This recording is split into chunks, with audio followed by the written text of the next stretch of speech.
Somewhere, a red-haired young man was on the brink of death. He muttered to himself, "What a beautiful dream! So beautiful I want to destroy it, devour it, and tear it apart." Unfortunately, before he could finish, a blond young man stared at him and said calmly, "Finally, he's been taken down." A pathetic end, perfectly fitting for the cruelest villain. With that, he turned and walked away. As it turned out, this was the ending of a novel. Just moments ago, Nam Woo-hyun, determined to finish his story, had orchestrated the death of the strongest villain at the hands of the protagonist. Though this was the ending many readers wanted, to him, it felt like garbage. Clearly, it wasn't the conclusion he wanted to write.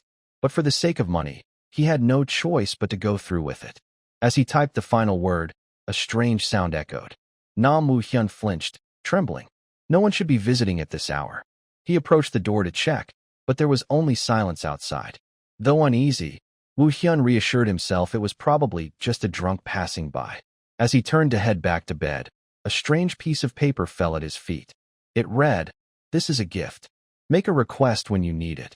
Before he could think about whether he'd ask for a TV or a fridge, the paper emitted a dark aura. Arson, the villain, appeared before him. Woo-hyun gasped, "What? How is he here?" Arson didn't answer immediately, only offering a bitter smile. He spoke, "So this is how I die? All that time, all that effort, 10 years just to avenge those who destroyed my family, my friends, my love. I lost everything. But why? Even after I let go of it all, it still ends in failure.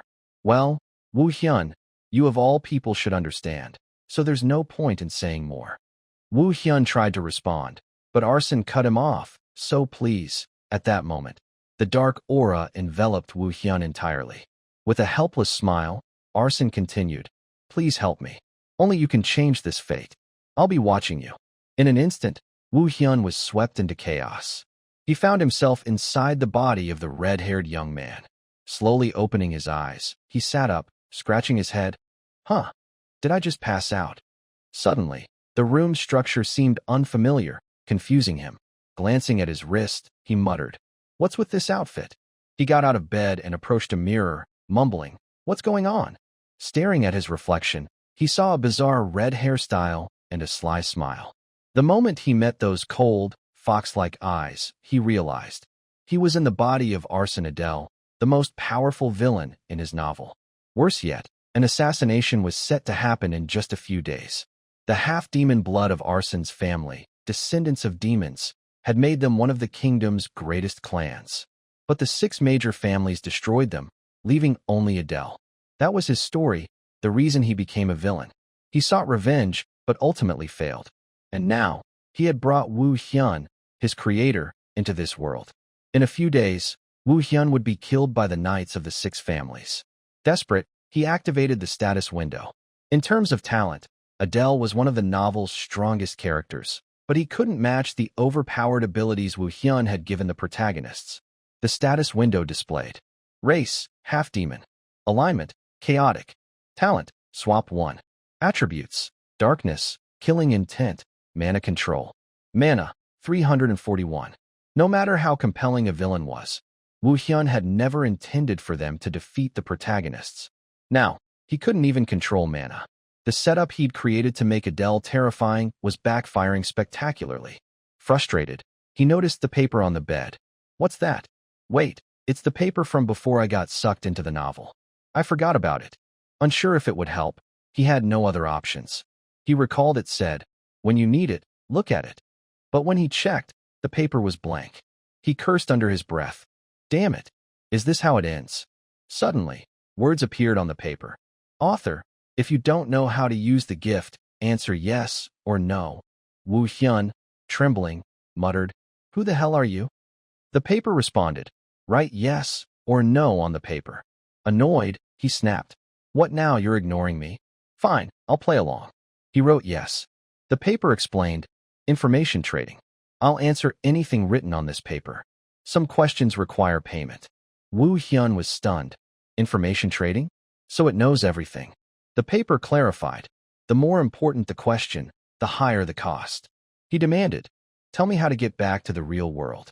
The paper promptly refused. "Impossible." He swore, "Damn it, I knew I couldn't count on this. Resigned, he wrote, then show me how to use mana and Adele's attributes. As soon as he finished, mana surged through his body. The paper announced, no payment required for this question. Mana control and attribute usage have been integrated into your body. Do you accept? He answered, yes. He grinned as he felt the mana. The first attribute was darkness, which could disable an opponent's 5 senses. When activated, a black hole formed in his hand.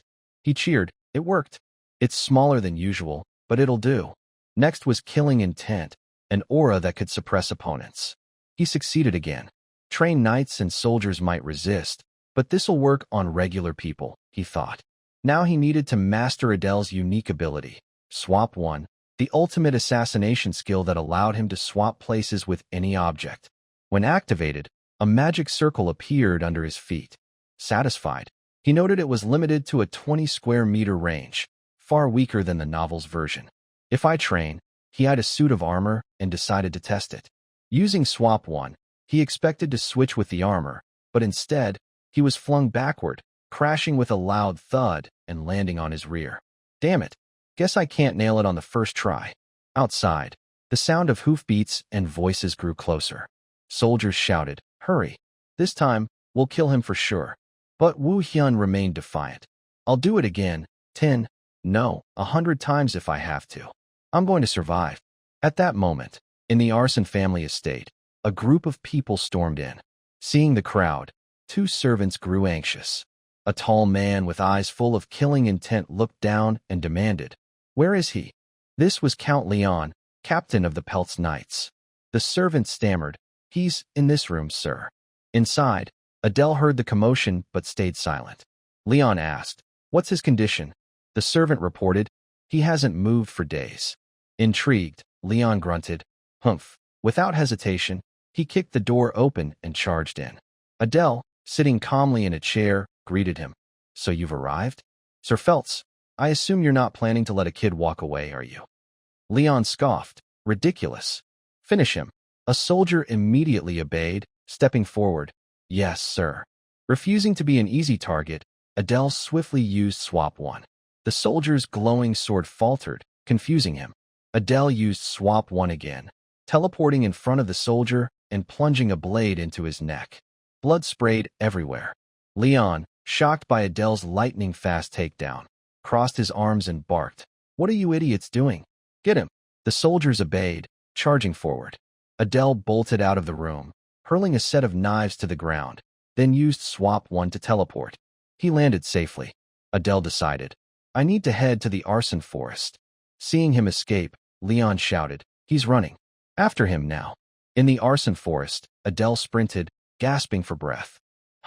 Even if I miraculously escaped the knights and left the territory, I can't survive like this. So, I'll pass through the portal in this forest to reach the demon realm. The demon realm was reeling from its war with humans. If he proved his worth, they might accept him. But the problem was, Adele stopped to rest, then heard a noise. Suspicious, he muttered. Have they caught up already? Leon's soldiers had entered the forest. Leon ordered, split up and find him. Adele hid behind a tree, watching. The issue is, I don't know exactly where the portal is.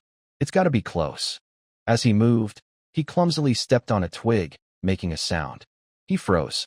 Instantly, the area was obliterated by Leon's power. Radiating killing intent, Leon growled. Slippery bastard. So you're hiding here.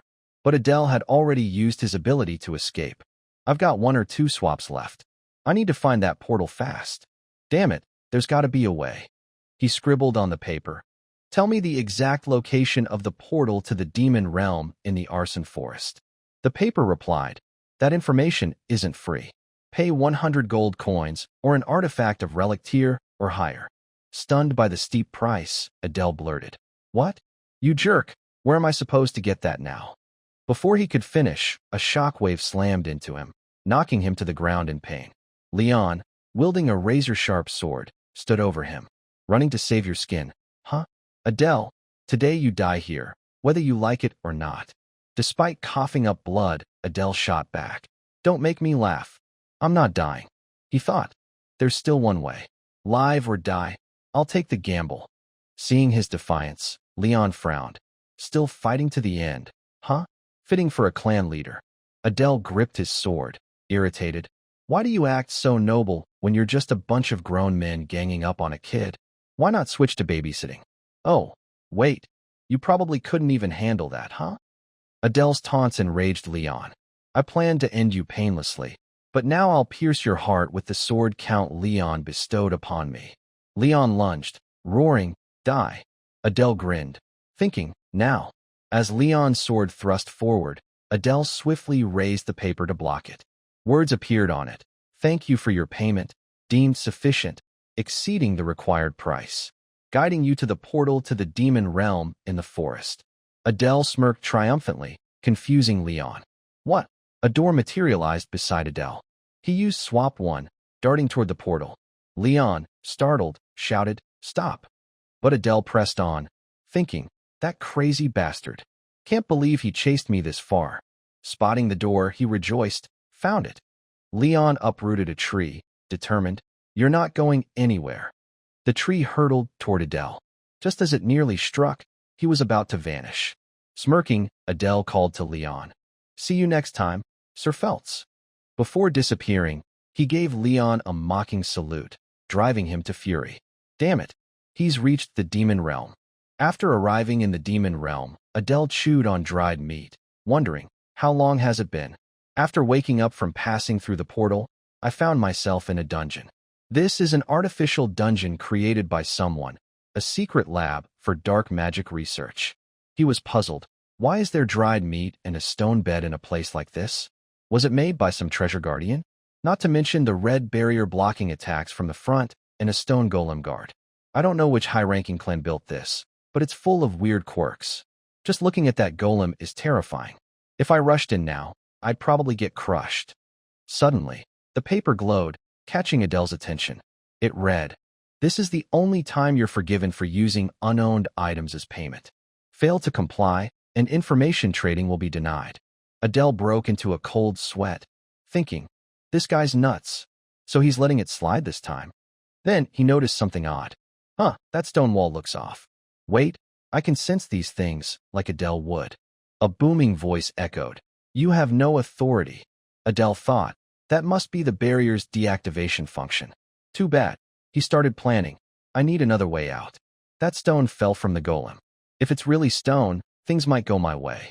Without hesitation, he used Swap 1, swapping places with the stone. Escaping, he cheered. Nice, it worked. But a loud roar from a monster interrupted his relief. Meanwhile, in a kingdom where the sun and moon formed an eclipse, someone splashed a bucket of water, yelling, Idiot! Why'd you spill it here? The person kept scolding a child. The man in charge was Crete, head of the Bears clan in the demon realm. He entered, saying, Quite the commotion. Probably because my daughter's about to raid a mid-tier secret realm. What a hassle. If she succeeds, she'll earn entry to Site-An. But even if I order her to fail, she'll defy me. Only by entering Site-An can she avenge her mother, killed by humans. Can that fragile girl survive a place full of savage demons? Crete sighed helplessly. Suddenly, a servant rushed in, shouting, Lord, there's trouble. Crete snapped. What's with the noise? The servant bowed nervously. I'm sorry. We've heard there's an unidentified intruder in the secret realm. Crete raised an eyebrow. In the secret realm? The servant continued. Yes, there's no trace of them opening the door to enter, so everyone's confused. Crete asked, have they been identified? The servant replied, they accessed a function only you can use from the inside, but we don't know who it is. Crete tapped the table, pondering. Maybe he was forcibly summoned through a portal created during the human-demon war. He ordered, he'll die anyway, so don't worry. Focus on preparing for my daughter's trial. The servant nodded. Understood. Crete gazed outside, musing. If things go well, I might have a useful pawn. Assuming he doesn't die in the secret realm. Back with Adele, he was thrown back into the room, crashing to the ground with a scream. Confused, he muttered, What the hell? A wolf? That was close. The wolf relentlessly attacked the door, making him nervous. So, even if the barrier's gone, getting out's a problem.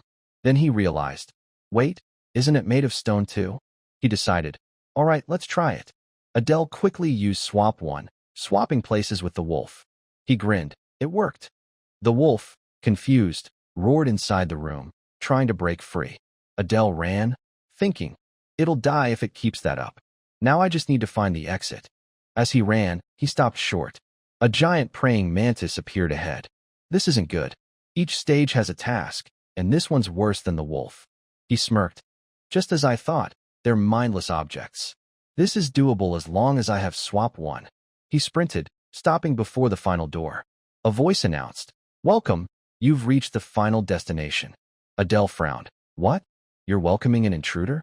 What's this nonsense? It seemed to be the boss's room. Anyone in there? Inside was another monster, a death knight. Adele swallowed hard, nervous. Based on his power, he's about as strong as a phantom death knight. The death knight spoke. I commend your respect for reaching this place. Adele instantly used swap one.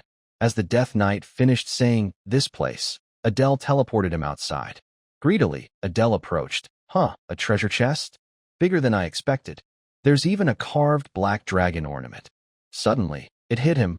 Wait, a black dragon ornament. I've seen this before. He wondered, black dragon? Among the highest noble clans, there's sloth, lust, gluttony, wrath, envy, greed, malice, and pride, like a black dragon. Bears, the seventh sin, pride. Gritting his teeth, he cursed, damn it. If they catch me, I'm dead. Without hesitation, Adele opened the chest. At this point, I'll loot it and run. There's got to be something useful to get out of here. As he opened it, dark energy flooded out, clinging to his face. It forcibly surged into his stomach. Adele clutched his abdomen in agony, vomiting, then screaming. His head felt like it was exploding, blood splattering everywhere. At that moment, something grotesque lay on the ground. Adele, trembling and panting, panicked. How long was I out? Is my left eye bulging out or something? He checked his reflection in his sword's blade, noticing the pride eye. Could that liquid that hit me earlier be? His status window appeared. Race, half-demon. Alignment, chaotic. Talent, swap 1. Trait, roleplay enthusiasm. Attributes, enthusiasm, focus, killing intent, darkness, mana control, pride eye. Mana, 341. Dynamic vision, greatly enhanced, activates after defeating an enemy. With his new ability, Adele smirked. With this, I'll never lose to weaker foes again. Not bad. Coming to the demon realm was the right call. After settling things, he decided, I've got everything I need. Time to get out of here. I was focused on the chest, but there's a door behind it. What do? I've made a lot of noise, so there's probably a ton of soldiers waiting outside. If I step out, I'm dead. Do I need to grovel faster than light to survive? But if they find out I'm from the Arson clan, they'll kill me no matter how much I beg. I need to hide this emblem first. The Death Knight roared furiously. Open the door now. Hearing the noise, Adele turned to see the Death Knight pounding on the door. His Highness is coming. Open it. Adele panicked. What? His Highness? Wait, is that why they welcomed me? Left dried meat and a stone bed. Because this place was built by high-ranking clans for testing. He scribbled on the paper. Who owns this place? He thought. I stole the reward meant for them. They'll tear me apart on the spot. He asked, tell me who's closest to me. The paper replied, that information has a price. Pay with an item worth 100 gold coins or a relic tier artifact. Adele wondered, what can I even pay with? He decided, mana.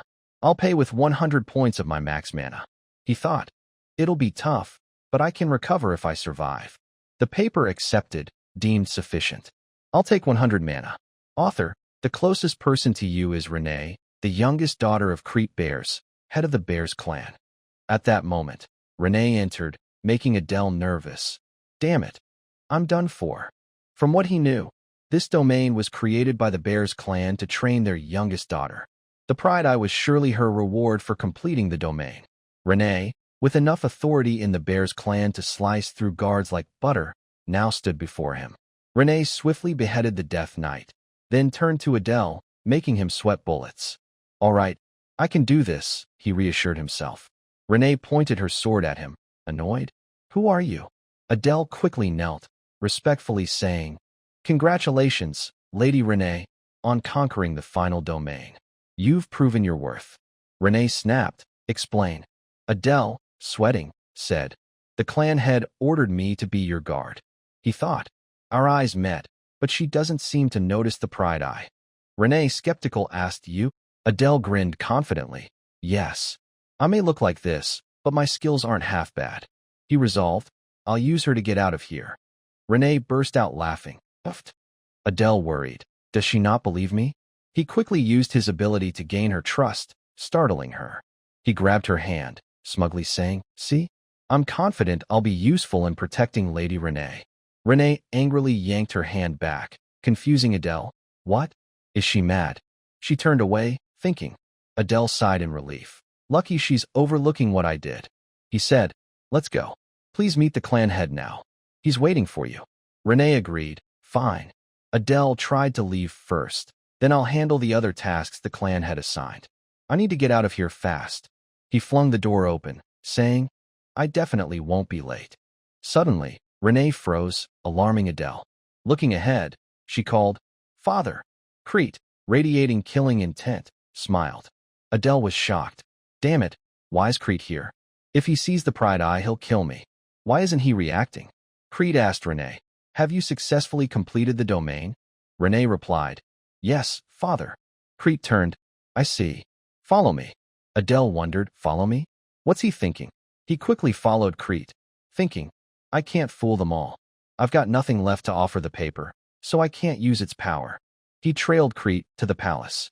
So this is the bear's estate. Crete stopped, ordering, Return to your rooms. The others obeyed. Yes, sir. Crete told Adele, You wait here. I'll call for you later. Adele thought gleefully. He's leaving me alone? This is my chance, right? No, of course not. In the office, Renee stood before Crete. He asked, You completed my final task. Must you go to the Saitan training grounds? Renee affirmed, Yes. Crete pondered, then asked, Putting that aside, how's he? Renee recalled, stating, He's strong. Crete, intrigued, said, I see. Very interesting. He stood, looking outside. Since you've proven your worth, you may go to Saitan as you wish. Renee beamed. Thank you, Father.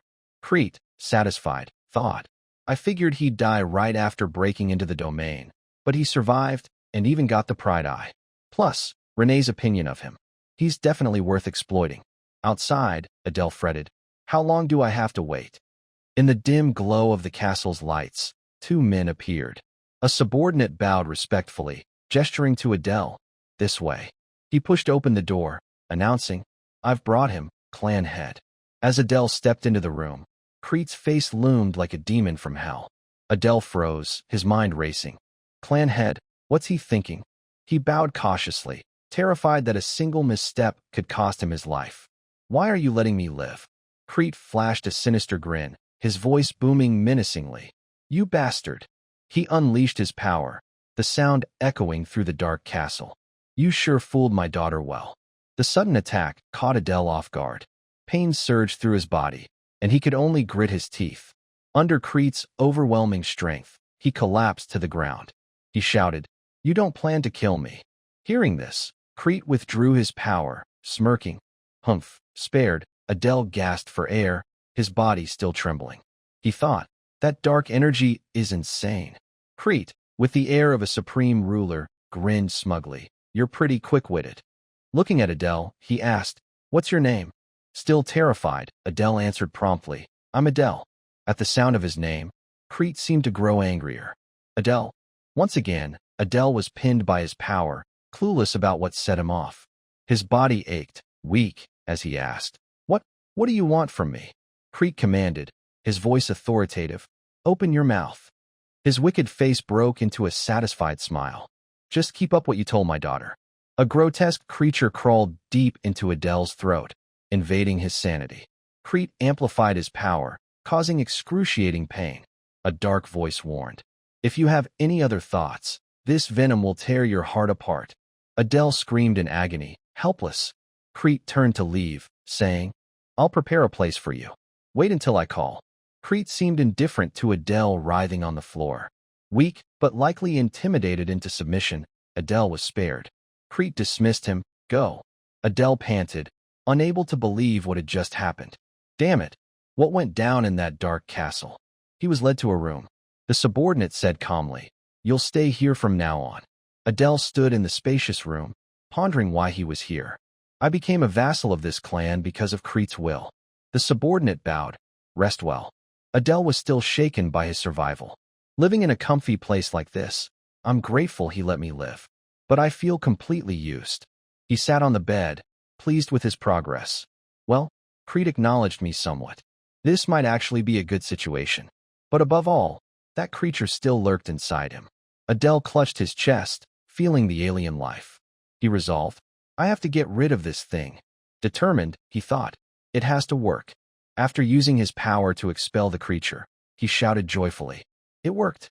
Just as I thought, it's mindless." Seeing the creature still asleep, oblivious, he mused, "If I kill it, he'll know right away.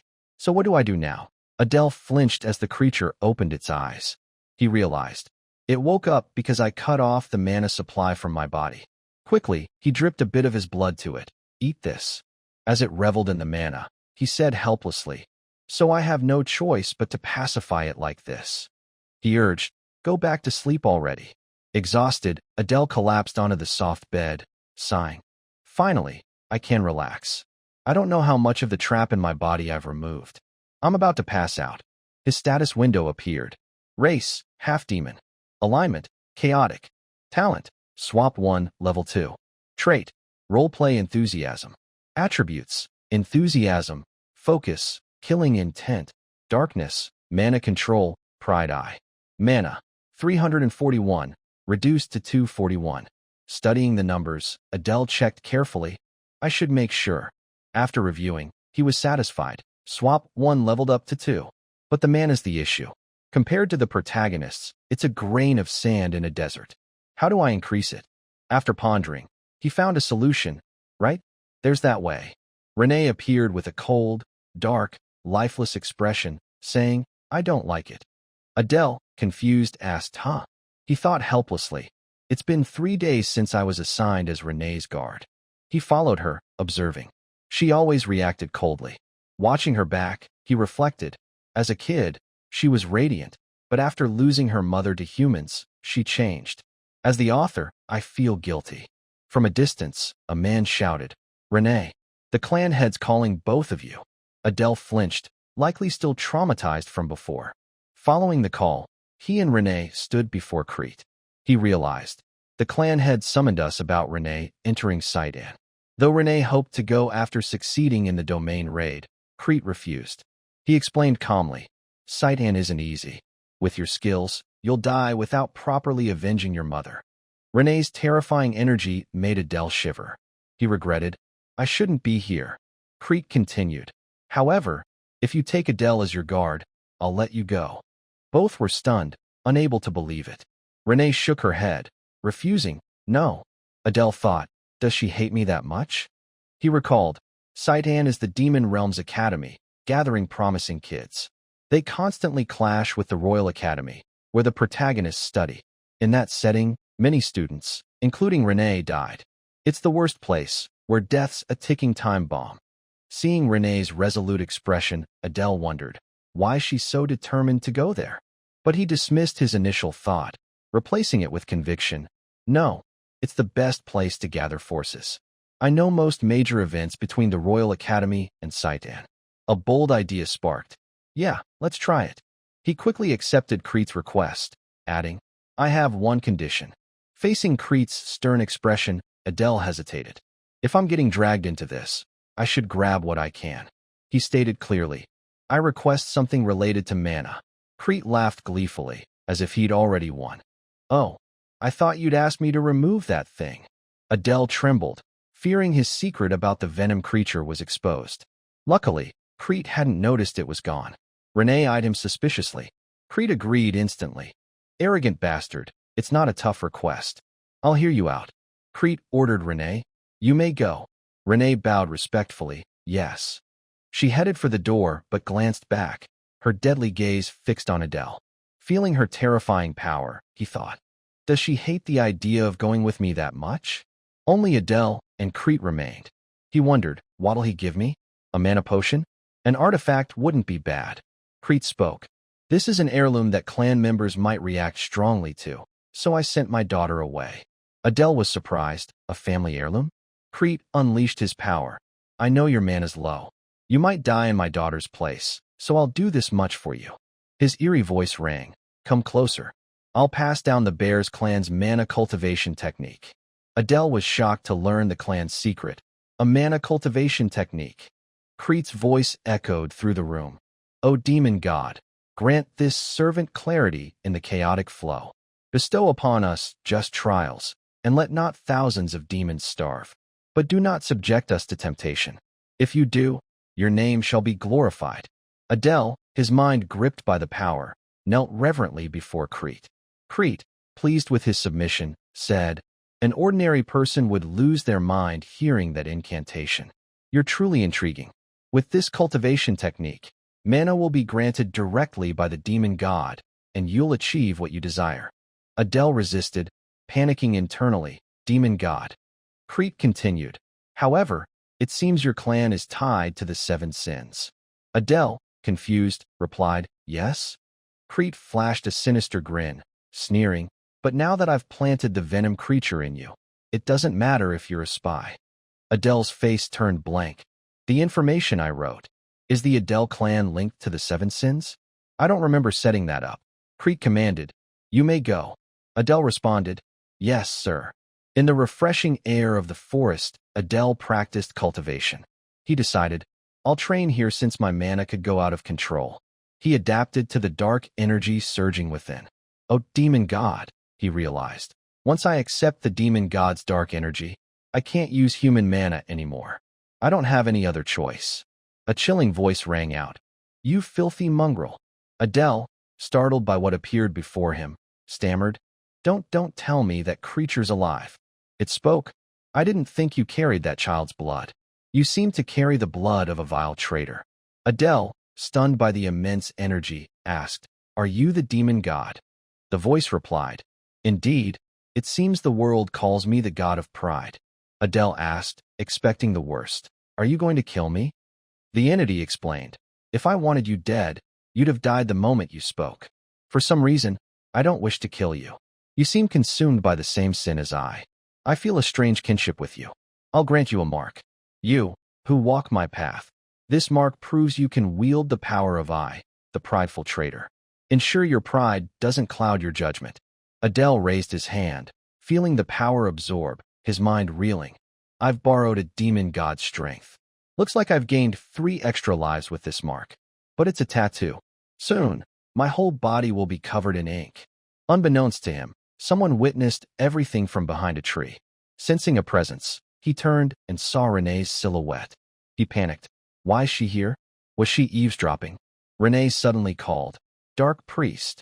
Adele was shocked. What? A month had passed since he received the demon god's mark. He checked his status. Race, half-demon. Alignment, chaotic. Talent, swap 2. Trait, roleplay enthusiasm.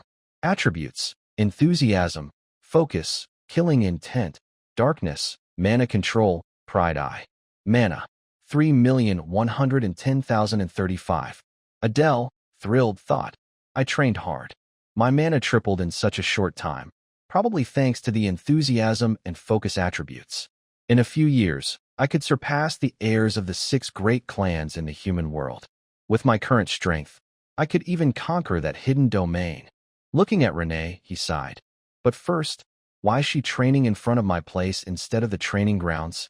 He called out, catching her attention. Pardon, my lady. Renee bowed respectfully. Yes. He thought, it's good she's not avoiding me anymore, but I think she's mistaken me for a priest. In this world, only dark priests could commune with demon gods. Better hope she didn't hear what I said to the demon god. But if she treats me as superior, bad rumors will spread in the clan. He spoke, my lady. She replied instantly, yes. Adele carefully said, my lady, what are you thinking? I'd like you to treat me as you did before. Renee hesitated, but, he continued, I'm only following the clan head's orders to protect you. Please be at ease with me. She paused, then turned, ordering, get me some water. Adele blinked, huh? Renee stopped. You said to act casually. I'm tired and thirsty after training. He thought he'd succeeded, but something felt off. As expected from the prideful clan, she switches attitudes fast. Renee urged loudly, "Hurry up." He replied, "Yes, ma'am." Adele resignedly accepted. "Guess I have to do whatever she asks." Standing beside Renee, gripping his sharp sword, he thought, "I need to conquer that domain fast. But Renee won't leave me alone, so I barely have time. I have to act before the protagonists reach the demon realm ahead of me. I need that treasure to survive Saitan." He called, "My lady," then carefully asked, "How's your preparation for enrolling at Saitan?" Renee, surprised, asked, "Why the sudden question?" He explained to avoid suspicion, "Because you'll face all sorts of nasty people there. I'm just worried about you." She replied absently, "I've packed everything I need." He pressed, "Are you sure?" As she stuffed items into a bag, she casually asked, "Why don't you go double-check for me?" He persuaded, "If you later realize you forgot something important, I don't want you to be in trouble." Renee eyed him suspiciously, cutting to the chase. "What are you getting at? Spit it out." Adele quickly denied, scrambling. "I'm just saying this out of concern. I'm your escort, after all." She saw through him, exclaiming, "Liar! Where are you sneaking off to behind my back?" Adele cursed inwardly. Damn it! She didn't fall for it. Renee's voice turned grim. "Do you hate me?" Adele swore silently. "Damn." He scrambled to explain. "Actually, I heard there's a domain around here, so I plan to conquer it. Please understand, it's for your safety." In his head, he begged, "Please buy this excuse."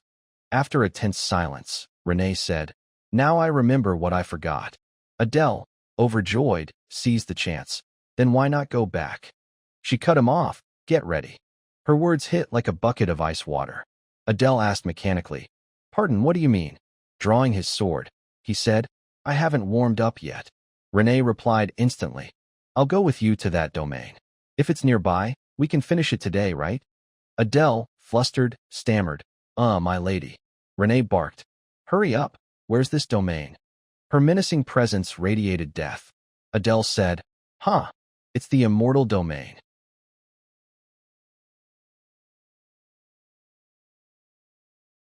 The immortal domain was once ruled by necromancers, but now it teemed with soldiers turned into vengeful spirits. After the necromancers were wiped out in the war between humans and demons, the place fell into ruin. After a moment of silence, Renee said softly, "I know that place well." Just mentioning the domain's name made her uneasy. It's at least a mid to high tier domain. By now, the number of soldiers has probably grown. Adele thought, having Renee's help isn't bad, but moving together makes escaping the estate harder. If our escape gets exposed, Crete will hear about it instantly. After some thought, he reassured her, "Lady Renee, if it's too much, maybe you shouldn't come." He added, "If the clan head finds out you left without permission," before he could finish, Renee replied, "It's fine." She continued, "I know a secret exit." With that, Renee led Adele through the forest's edge to the ruins of an ancient wall. She pointed to a low archway near the ground, almost hidden by thick green grass, and said, "Here." Adele praised, "You seem familiar with this place, huh?" He thought, "Looks like she sneaks out often." He urged Renee, "Let's go before we're spotted." She nodded, "All right." After passing through the shortcut, a majestic mountain range loomed before them, towering into the sky. Below lay barren, rocky ground, with a cold, eerie atmosphere enveloping the landscape. After looking around, Adele asked, "My lady, how much farther?" Renee didn't answer immediately, turning to him with a cold, unreadable expression. Seeing this, he quickly explained, "I don't have much reason to leave the estate, so I'm not familiar with the terrain between us." Only then did she reply, "We're almost there, just over that ridge." After a long, silent trek through mountains and hills, Adele broke the quiet. We must be close, right?" Renee, still cold, replied curtly, "Yeah." Finally, they reached the domain. Adele said, "Looks like we're here." The scene outside was desolate. Crumbled walls scattered everywhere, the ground barren of any plant life. Witnessing the devastation, Renee muttered angrily, "Damn those Cerberus spawn." Adele thought, "She probably means bastards. I have to hide my arson bloodline from her at all costs." He added, "I'm the only one who knows the way into the domain." After scouting, he told Renee, I think we can enter by digging here. She nodded. Okay. Beneath the largest stone statue lay rotting soldiers guarding the land. After digging, a hatch to the immortal domain appeared, adorned with intricate ancient symbols and patterns. Adele concluded, definitely the entrance. Adele offered, I'll lead the way. But Renee refused. No, I'll go first. Inside, a brightly lit corridor greeted them. Adele remarked, it's brighter in here than I expected. Standing before an ancient, gloomy castle, Renee announced, that's it. We're at the right place. Adele thought, this is on a whole different level from the bear's domain. I bet there are at least 100 new graves here. Renee signaled, let's go. Adele replied, got it. As they moved, the ground swarmed with skeletal soldiers controlled by dark magic, clawing their way up. Ambushed, Adele said to Renee, my lady, I'll leave this to you. She agreed, fine. With that, Renee charged in, slashing through the surrounding enemies. Watching her dive into battle, Adele thought. As expected, teaming up with her was the right call. He shouted, there's got to be a necromancer controlling them at the end of this horde. I'll catch up soon. As Renee cut down the skeletal soldiers, they instantly resurrected. Renee, uneasy, said, they're coming back? Not far from the chaos, the mastermind manipulated the horde via a magical orb, sneering, you've got guts coming here. He commanded, eliminate the intruders. Destroy the enemy. Yet they kept reviving. Renee, frustrated, asked, they keep coming back. What do we do? Adele ran to her, shouting, it's that mage. He added, don't stop. Keep moving, my lady. Renee reacted, what? A skeletal soldier lunged. Adele dispatched one, suggesting, I've got a way to clear these guys easily. Without needing further explanation, Renee said, got it. Together, they charged toward the lead mage. He ordered his spectral soldiers to block them. Adele yelled, we just need to get close to him. Adele thought, it'll be over once we destroy that mage's orb. Finally, I can use Swap 2's new ability. A giant skeletal soldier appeared, advancing to attack. Adele grimaced, this won't be easy. He shouted, Lady Renee, charge. Renee sliced through the giant skeleton, shattering it into pieces. Seizing the moment, Adele and Renee executed their plan to take down the mage. Swap 2 targeted. Adele teleported, thinking, Swap 2 S new ability swaps objects with each other. Swap 2 activated. The skeleton panicked as the orb vanished. With the new function, Adele snatched the magical orb into his hand. Got it. The lead mage screamed. No. Adele smashed the orb into fragments. Without it, the mage lost all his magic. He disintegrated, roaring, this can't be. After he vanished completely, Adele cheered. We did it, my lady. Renee, still catching her breath, replied softly. Yeah. The sound of fading spirits suddenly echoed. Thank you. Looking around, Adele thought, this tragedy, it's all because of what I wrote. Please rest in peace. Unexpectedly, Renee asked, Adele, anything else to do? He grinned. Yeah, time to claim the reward. Before them, not far off, stood an ancient chest. Adele beamed. Finally, I've got the item I need. Shadow Fong, a dagger forged from the dark iron of the demon realm. It converts darkness into mana, enhancing sharpness and speed in the dark. Eternal Full Moon, an artifact ring that absorbs and senses mana along with moonlight. Adele marveled. Wow, with this dagger, I can maximize my darkness attribute. The ring, it's nice, but I don't really need it. He turned to ask, Lady Renee, why don't you take the ring? I'll take the dagger. Renee nodded. Fine. Adele continued. All right, then let me. With that, he gently slipped the ring onto Renee's finger. Instantly, she pulled her hand back, her face flushing red. Adele thought, why'd she react like that? Does putting on a ring mean something to demons? He asked, what do you think? Renee, flustered, replied, it's great. Adele grinned, glad you like it. Then, sitting by the chest brimming with gold coins, he said, now, since I took down the boss, I'll take all the gold. Renee's sword was at his throat in a flash. Adele backpedaled. I mean, we'll split it evenly, down to the last coin. After clearing the domain, they returned to the estate. Adele spent his time running errands for Renee, or training his mana. A month later, his status window appeared. Race, half-demon. Alignment, chaotic. Talent, swap 2. Trait, roleplay enthusiasm. Attributes, enthusiasm, focus, killing intent, darkness, mana control, pride eye. Mana, 1, 0, 35, 1297. Adele, pleased, noted. Almost 1,300 mana. That's mid-tier in the demon realm. I've made solid progress. Days later, Crete summoned Adele and Renee. At the estate, Renee's father stood before them, his voice stern. It's time for you to enter Saitan. The moment has come. He continued. Today, you'll head to the capital to enroll in the academy. Crete asked, are you prepared? Adele and Renee answered in unison, yes, sir. Hearing this, he said, go. I don't think farewells are necessary. Renee, silent and somber, bowed and left. Adele obeyed. I'll depart with the lady now, sir. Crete added privately. Adele, I expect you to do well. Adele replied politely, yes, sir. Outside, a carriage awaited. They set off immediately. Adele glanced at Crete, thinking, he said he wouldn't see us off, but maybe demons feel something for their kids too. He told himself, I'm nervous about the future, but it's come to this. I'll achieve my goals at Saitan. In the carriage, Adele noticed. She hasn't said a word since we left. Did I mess up? Renee, silently assessing, thought.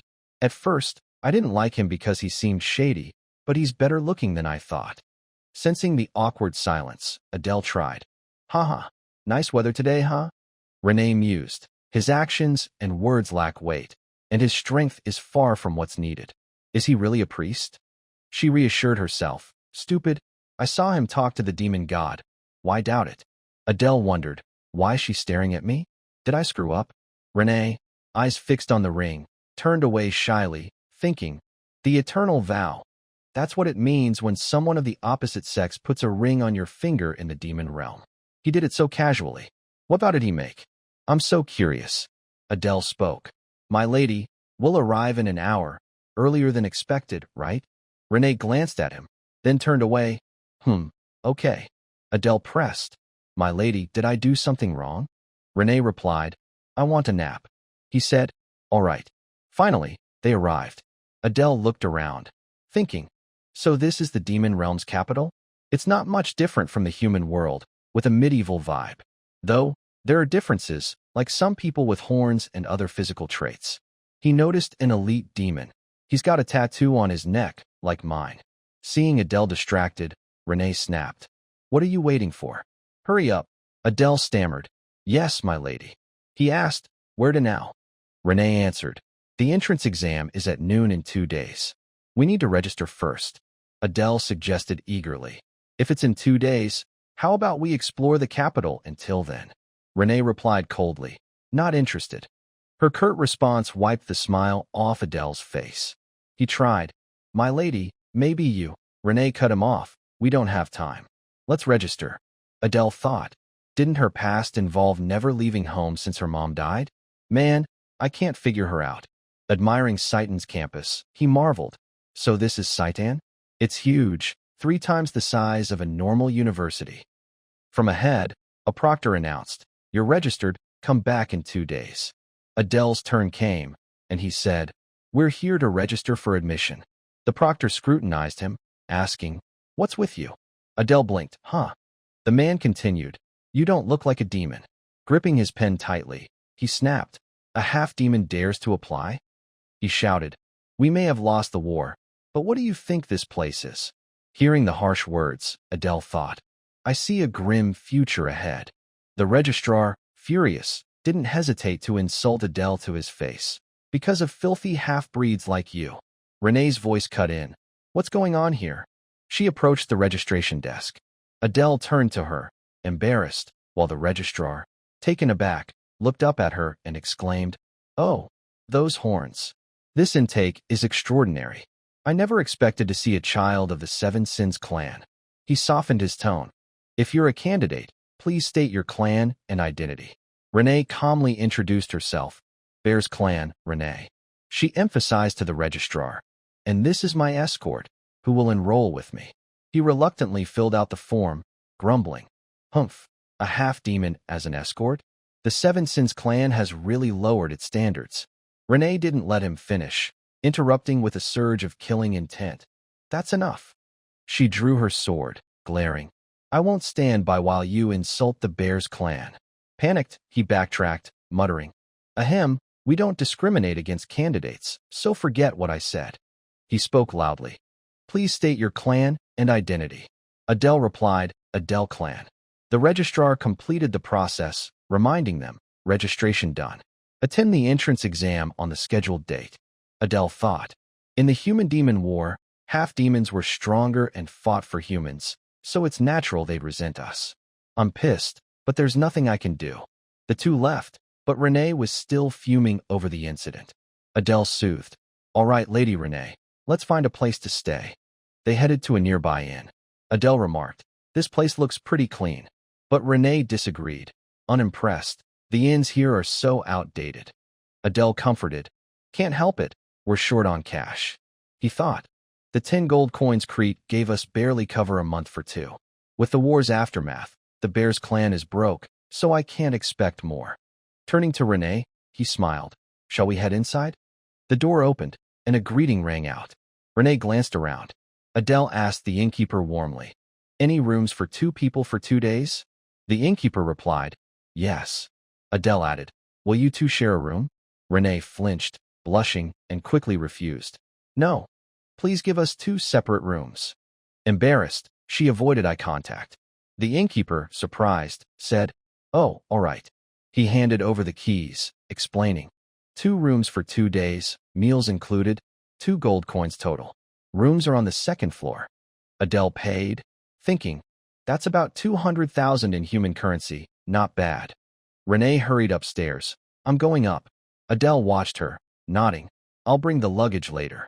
Rest well, Lady Renee. She turned. All right, you two. Watching her back, Adele thought. She's always lived in a grand estate.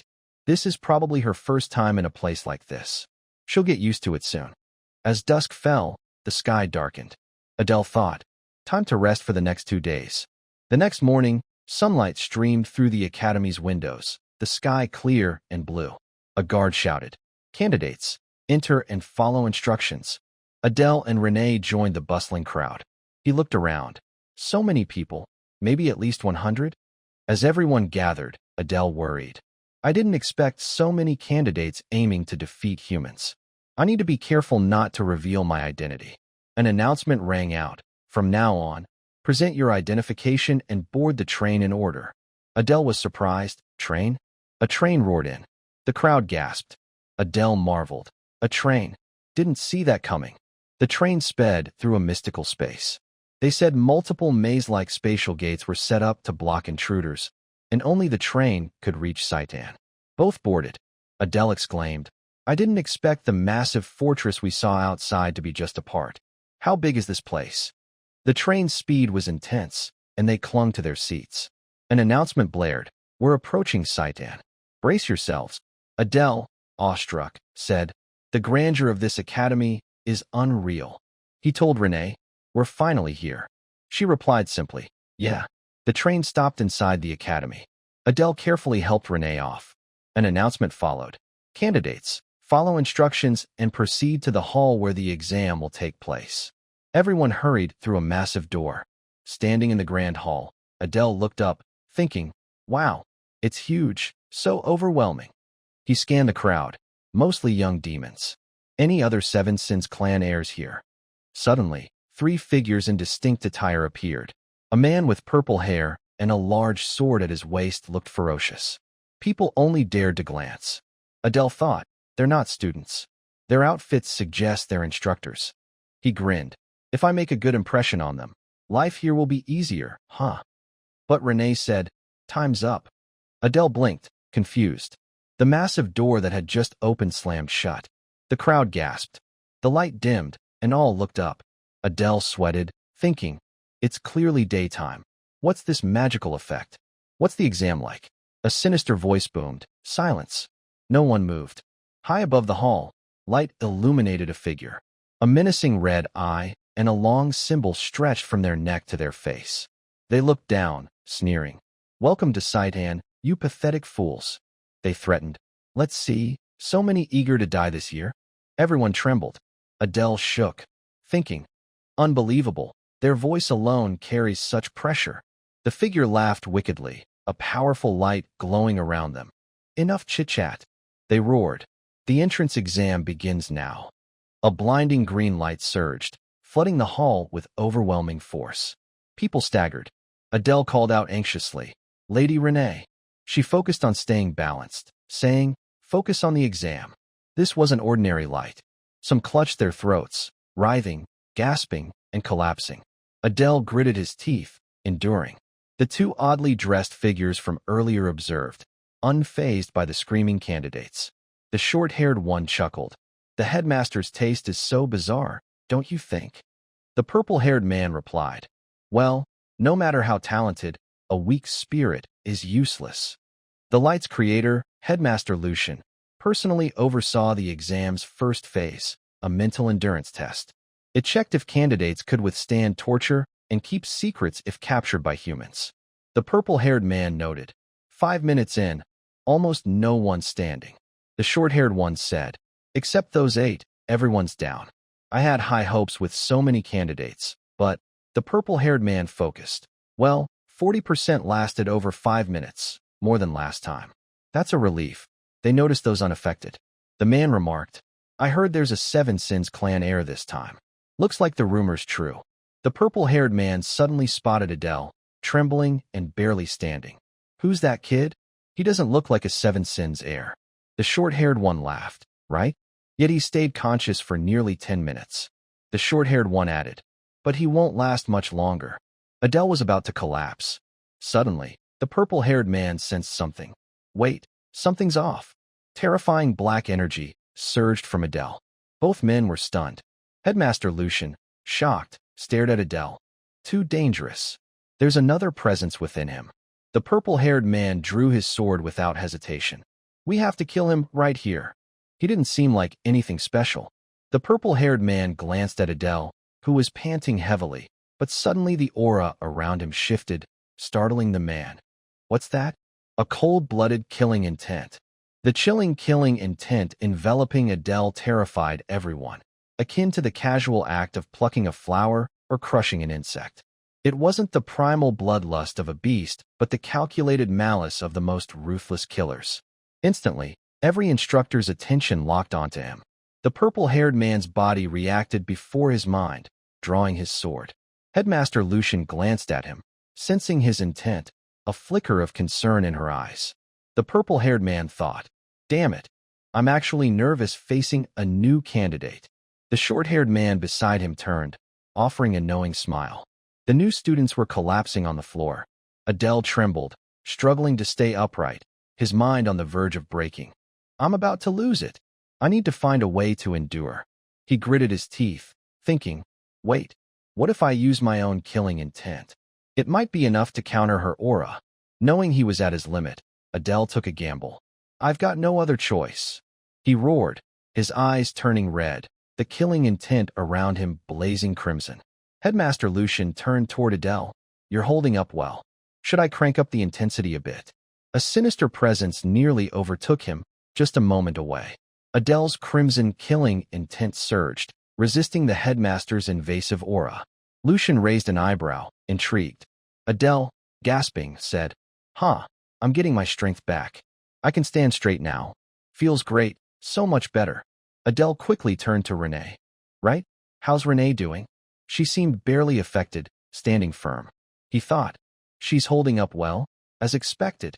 Scanning the others still standing, he noticed the 7 Sins clan heirs also enduring. A man with golden eyes, the heir of envy, Baltan. A girl with 2 horns on her forehead, the heir of lust. A green-eyed guy, the heir of gluttony, Samuel. A mysterious man, the heir of sloth, Aaron. A burly man, the heir of faith, Goer. Looking at Renee's back, Adele thought, these 6, including Renee, were characters I crafted with genuine care, but fatefully, they're all killed by the protagonists. He frowned, suddenly spotting a familiar figure, long white hair, a girl with red eyes and a brown thorn crown. Adele was stunned. No mistaking it. The girl with blazing red eyes, unaffected by the headmaster's power. She's the future demon king, the worst villain in the demon realm, the heir of wrath. Dien. An announcement rang out. All right, the first round is over. Adele focused, thinking. The demon king always comes from the Wrath clan, so there's no reason for her to be here. The demon king's successor at Sidon as a candidate? What don't I know? Someone shouted, catching Adele's attention. I failed? Impossible. The purple-haired man stood with arms crossed as students protested. What kind of exam is this? Don't touch me. Do you know who my father is? A massive hand gripped the student's face. The purple-haired man glared. I don't care what your father does, got it? The student trembled. The man released him, stating bluntly, Don't make me repeat myself. The student collapsed to the ground. The man declared loudly, Those who couldn't last 5 minutes in the first test don't belong here. Failures, you're out. An announcement followed, Close the gates. Adele smiled with relief, Satan's ruthless. Lucky I passed. He glanced at the headmaster, thinking, That woman's the headmaster of Sidon. I knew it. I've seen her somewhere. He assessed. Despite her cute appearance, she's one of the strongest in the demon realm. Lucian, Satan's headmaster, gripping her sword tightly. I got through the first round, but I need to be cautious, as I could fail any time. Few will pass the second test. Murmurs rose. Adele turned, hearing, You're Renee, the combat genius of the Bears clan, right? Renee stood there, people around her whispering and staring. Adele thought, Renee's famous, huh? An orange-haired guy with an arrogant expression was surrounded by others. Adele mused. Makes sense, since there's 7 Sins clan heirs who withstood the headmaster's overwhelming killing intent. He teared up. But why's no one noticing me? 2 figures behind him eyed Adele, judging. Renee approached. You passed too, huh? Adele replied. Yes, I did. He thought. I should be glad I made an impression as more than an ordinary candidate. The instructors and headmaster will definitely remember me. The purple-haired man shouted. Attention. Everyone snapped to focus. He announced, I'll introduce myself. I'm Aries, the instructor tasked with training you. But students sweated, thinking, he looks like he carries a sashimi knife in his pocket. Aries turned. Congratulations on passing the first test of mental strength. It checked if you could stay sane under human torture in the future. The lust heir, arms crossed, smirked. Aries continued. The 8 who lasted until the end get bonus points. Perform well in the second test, and you'll access the armory. Adele rejoiced. The armory. Thank God I lasted. But he felt envious glares radiating killing intent. Aries announced. Now, I'll explain the second test. Renee listened intently. Aries said, In the second test, you'll showcase your abilities. Specifically, you'll show us your talents and weapons to fight humans. Your class assignment may depend on this test. Keep that in mind. Adele thought. He means we'll be placed in classes based on our weapons and talents. Still, what kind of humans will we face? Aries raised his hand, casting a spell, shouting, The task for the second test, and the humans you'll face, are these. A small green light appeared, swirling into a massive vortex. A figure emerged, adorned with a fox head on their chest, wielding a long, sharp sword. Everyone, including Adele, gasped. Wait, isn't that the strongest hero of the 6 great clans, Cell? The resolute face of a legend. Adele was stunned. Why is that human here? What a coincidence. But Renee remained calm, turning to ask, Adele, do you know who that is? He thought, of course I know. That's Cells, head of the Cells clan, closely tied to the protagonist in the original story. Not just close. His bloodline was destined from birth, the father of the protagonist, the Sword Saint. I created the strongest clan purely through talent. 2 guys nearby whispered, That's the Sword Saint. Aren't they trying to eliminate us from the start? Adele glanced around, thinking, others recognize him too. Well, he did defeat plenty of demon clans. Instructor Aries casually explained. Of course, we don't expect you to face the Sword Saint's full power. He'll use at most 10% of his strength. Everyone listened. Renee turned. Isn't 10% too easy? Adele smirked. Not at all. Even weakened, a monster's still a monster. He eyed the Sword Saint warily. 10% of his power could level a city. I wonder how this batch will survive this brutal test. An idea struck. There's gotta be a passing standard. I'd use the info scroll if I could, but we're low on cash, and questions are limited. The instructor announced, at your current level, you can't face him alone, so you'll be split into teams of 4. For fairness, the 8 top performers from the first test will be separated, and the rest randomly assigned. Adele mused. The 8 top performers include the 7 sins, heirs, and me. Guess I'm getting a boost. Renee drew admiring glances from male students, but she ignored them. Adele thought, those looks again. I'm used to it now. In contrast, Adele faced hostile stares. They're acting like I got lucky while the rest are trash? A small hand touched him. Renee? She whispered. Pass and come back safely. Adele smiled. Yes, I wish you luck too, Lady Renee. An announcement rang out. Now, I'll call names. Starting with Group 1. Adele's group was announced. Group 33. Leader, Adele. Members, Kina, Chris, Sanchez. He joined his team, thinking, I don't recognize these names. Are they minor characters with little relevance in the original story? Adele introduced himself warmly. I'm Adele. Nice to meet you all. A white-haired boy eagerly said. Hey, I'm Chris, and this is Kina. The blonde girl waved. Hi. The last member looked annoyed. Chris added, and that's Sanchez. Sanchez glared at Adele, scoffing. A half-demon as leader? An insult to my clan. Adele clenched his teeth, frustrated. Even nobody's looked down on me. Insulting his clan? Does he think he's a 7 sins heir? He turned to the others. Whatever, let's do our best.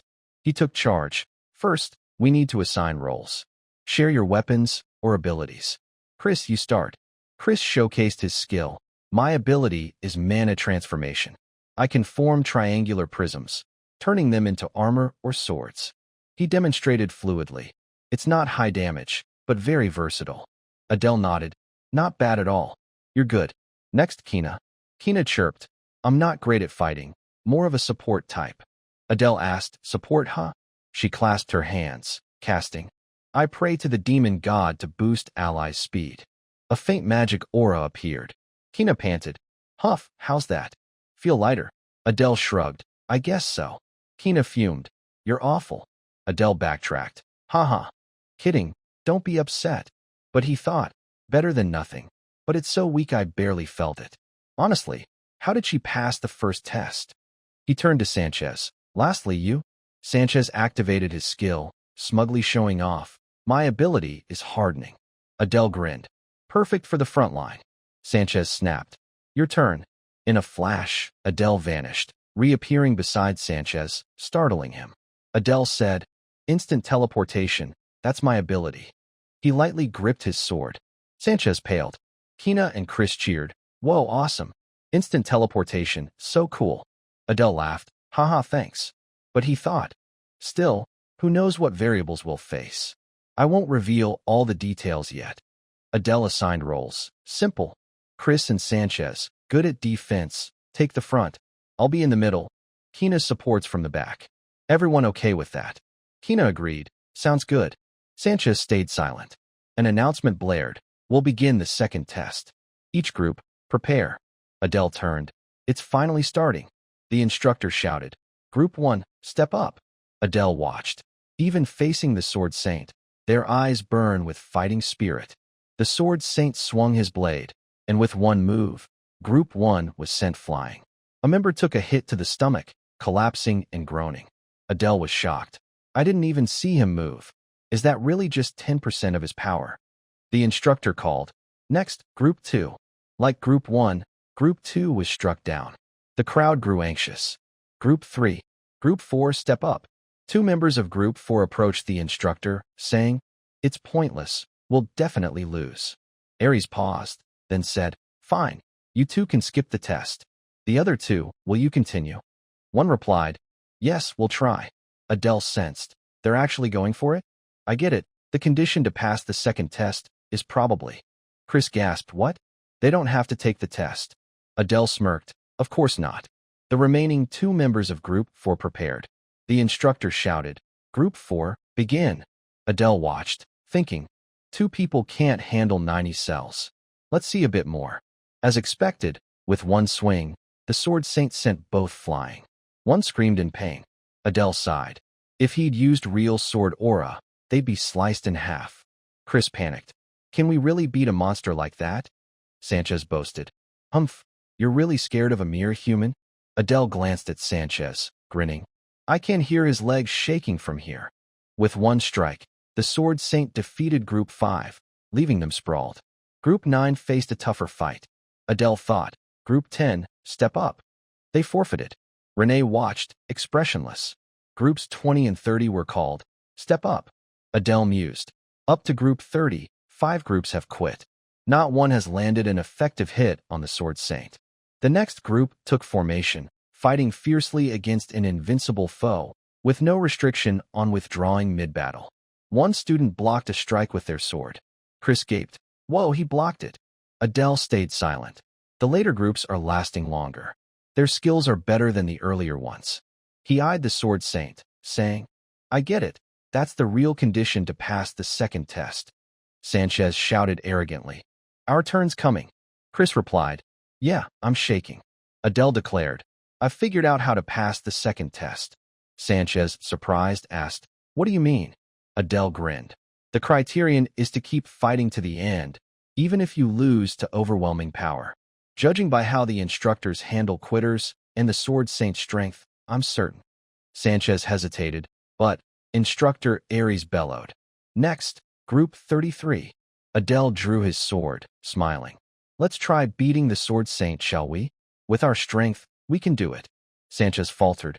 What? Kina and Chris cheered. Absolutely. Let's give it a shot. Yeah, losing's fine. Adele thought smugly. So what if I'm just a half-demon? With the talent of the ultimate villain, I can win. The group took position and Adele called. All right, let's do this. He thought. Unlike the protagonist, I don't have much info on 90 cells since I didn't detail him before. What now? He reassured his team. Don't worry. Hold your positions and fight. Chris and Sanchez nodded. Got it. I know. The Sword Saint attacked. Adele shouted. He's coming. The Sword Saint swung, shattering Chris's barrier. Chris was flung upward, crying. Arg. Kina rushed forward. Leave it to me. I'll cushion his fall. Adele worried up front. Sanchez, he's still holding position. Sanchez replied. I know. The Sword Saint struck again. Sanchez stood firm, blocking. I'm holding. Adele patted his shoulder. Nice one. Adele noticed a gap before the second strike, but hesitated. That opening's too obvious. Instinct says it's a trap. He sensed. Is he baiting us? Is someone else inside him? Adele yelled. Second strike's coming. Get in position. Chris struggled to reform his barrier. Damn it. Adele felt uneasy. Chris is at his limit. Sanchez's arms are cracking. Adele stayed calm. One hit did this? Not good. We need to hold a bit longer.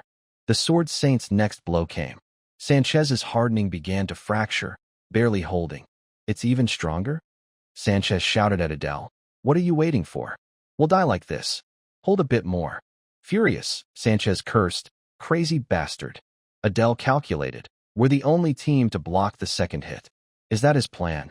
The Sword Saint silently observed the group. Adele realized something. Kina called. Chris. Chris. Adele rushed over. You okay? He told the trembling Chris. I know it's tough, but trust me one more time. Sanchez yelled. What are you doing, Adele? He's about to attack. Chris asked. You've got a plan, right? Adele nodded. Yeah. Suddenly, Adele shifted into the sinister form from before. I'll drive my sword through his throat. Chris and Kina gasped. The Sword Saint prepared to strike. Sanchez screamed. He's coming. Adele stood behind Sanchez, saying, Sanchez, this time you hold without Chris's barrier. Sanchez panicked. What? What do you mean? The Sword Saint attacked. Sanchez couldn't withstand it, sent flying. Adele leaped, activating Swap 2, teleporting face-to-face with the Sword Saint. As the next strike came, Swap 2 targeted. Adele jumped, swapping the Sword Saint's blade.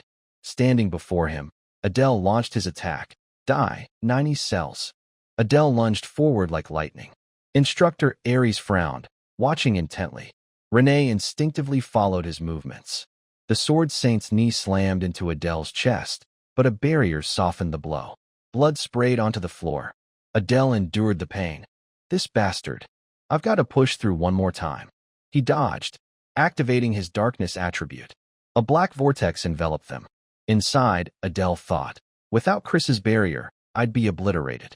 The position swap failed, but at least I've trapped him. Ahead was the Sword Saint's silhouette in pitch-black darkness, devoid of light. Adele grimaced, but I have Shadow Fong. In this space, it's stronger than any weapon. Positioning behind the Sword Saint, he thought. I'll defeat him with everything I've got. The Sword Saint sensed him, spinning toward Adele, catching him off guard. With blinding speed, he charged, fist raised. Adele thought, this guy's a monster. Adele spread his arms, one eye glowing red. He smirked.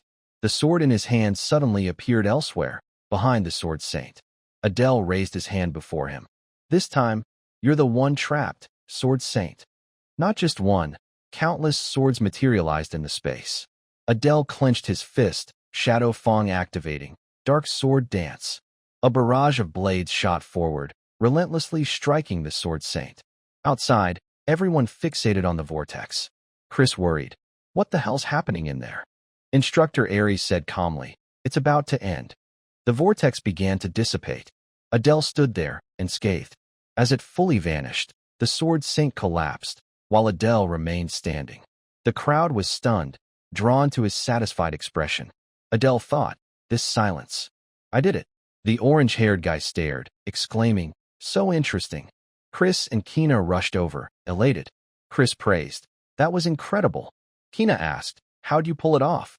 Adele smiled, thanks to everyone's teamwork. He turned to Kina, what about Sanchez? She replied, he's a bit shaken, but the instructors are helping him recover. Adele raised his sword, good to know. He approached the Sword Saint. Shall we wrap this up? Chris and Kina blinked. Wrap up? Isn't it over? The Sword Saint's leg twitched. Chris gaped. What are you doing? Adele glanced back. Well, don't we need to make sure he's really down? Instructor Aries stared. A seductive figure remarked. Humph, not bad for a half-demon. The guy beside her scoffed. But compared to you, he's nothing. She laughed. Obviously. She rambled. He's born inferior. No matter what, his true nature will show. Renee, radiating killing intent, glared at her. The woman faltered. What the hell? Who's that? Spotting the bear's clan horns, she trembled. Why's she staring like that? So scary. The crowd buzzed. As expected of a Seven Sins heir. They're in a showdown. Who'll win? The woman's zealous supporters cheered. Obviously her. That other girl's not even a side dish. She thought. I mean, maybe she's not that weak. Adele realized. Wait, isn't that Renee? Why is she so murderous? Instructor Aries called, Adele Bell. He approached, meeting Aries' gaze. Adele smiled. Yes, what's up? Aries said sternly. You really don't know? Adele shrugged. No, I don't. Aries turned to leave. From now on, I'll keep an eye on you. Adele sighed. What? I thought I'd get praise or something. Guess I need to watch Renee. She's about to fight another student. Renee seethed with killing intent toward her opponent. Adele was shocked. Wow, they're still at it. He wondered, who's that girl facing Renee? Blue eyes, long hair, a single oni horn on her forehead. She was Pronce, from the Lust clan. But why is she picking a fight with Renee here? I was too focused on the human storyline to know much about the demon world. Pronce suddenly noticed Adele watching, shouting and pointing. Hey, half-demon. Adele jolted. Huh? Why is she calling me out? Pronce declared, become my slave. Renee, overflowing with killing intent, charged. Adele yelled, Renee. She leaped, drawing the sword from her back, aiming for Pronce. Pronce frowned, staring at Renee in panic, unable to react. Terrified, she shouted, are you insane? Sensing the conflict between students, Instructor Aries swiftly bellowed, stop. Renee looked up. Aries declared, at Saitan, meaningless disputes are strictly forbidden. Pronce barely blocked Renee's strike. Aries continued, settle personal grudges outside. Adele sighed in relief. Phew. Aries stopped it. Good thing nothing escalated among the Seven Sins before the entrance ceremony. Renee sheathed her sword, turned, and walked away without a care. Pronce trembled, her head seriously messed up. Adele, sweating, approached. My lady, are you okay? Renee stared, nodding, as her group's turn was next. Adele faltered. Renee gently wiped his sweat, saying, well done. Pronce gaped. Whoa, what's your deal? Are you dating a half-demon? Adele beamed. After passing, I'm getting better treatment. He said softly. Thank you, Lady Renee. Renee eyed him. You hid your strength, didn't you? To seem weaker. Adele blinked. Huh. An announcement blared. Group 34, step up. Renee turned. I have to go. I won't tell anyone. Adele stood silent, thinking. I used all my strength to pass. Do I look that weak? She probably thinks I'm a clan priest. A voice called from behind. You, state your name. Adele startled. Me? She nodded. Yeah, you. Adele replied. I'm Adele. Pronce mused. Adele, huh? Not a bad name. He asked. Why'd you call me over? Pronce thought. You interrupted me earlier. She crossed her arms, serious. Ditch that bear's winch and serve me. Pronce said calmly. Now, witness my irresistible charm. I'll steal you and crush that girl's pride. Adele turned, uninterested. Sorry, but my lady's turn is up. Maybe next time. Pronce was stunned. Wait, hold on. It didn't work. Adele grinned. Finally, I'll see Renee's full strength. Her group looks strong. Just how powerful is she? He thought. I'm so excited. And for the other Seven Sins kids too. The Sword Saint and Renee radiated killing intent, facing each other. Adele and the crowd were awestruck. What an intense showdown, even more epic than I imagined. Renee stomped, her group calm, unfazed. The orange-haired guy laughed. She's pretty fun. Renee strode toward the Sword Saint.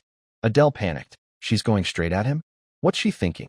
Renee locked eyes with the Sword Saint, their killing intense clashing. Silence hung. Renee erupted, and so did the Sword Saint. In a flash, they struck. Renee's slash cut through him.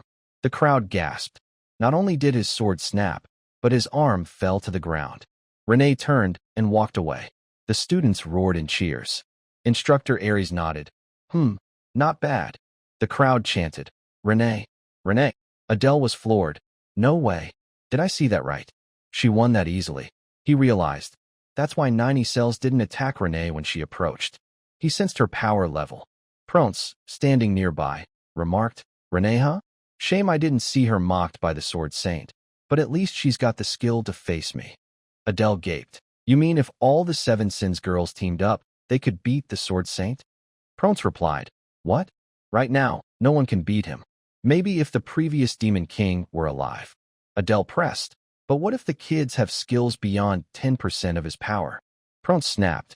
Are you mocking me? Anyone with eyes can see that pathetic fake. And if they exceed 10% of the real Sword Saint's power? Adele blinked, staring at the fake Sword Saint. So I struggled against a fake who's less than a tenth of the real one? I may have created this world, but I know nothing about the demon realm. He grinned. But this excitement's burning in my chest. Let's see how this plays out. An announcement rang. Next, Group 35. Only the Seven Sins remained. The test became easier for them, likely due to Renee's impact. The other kids also defeated the Sword Saint.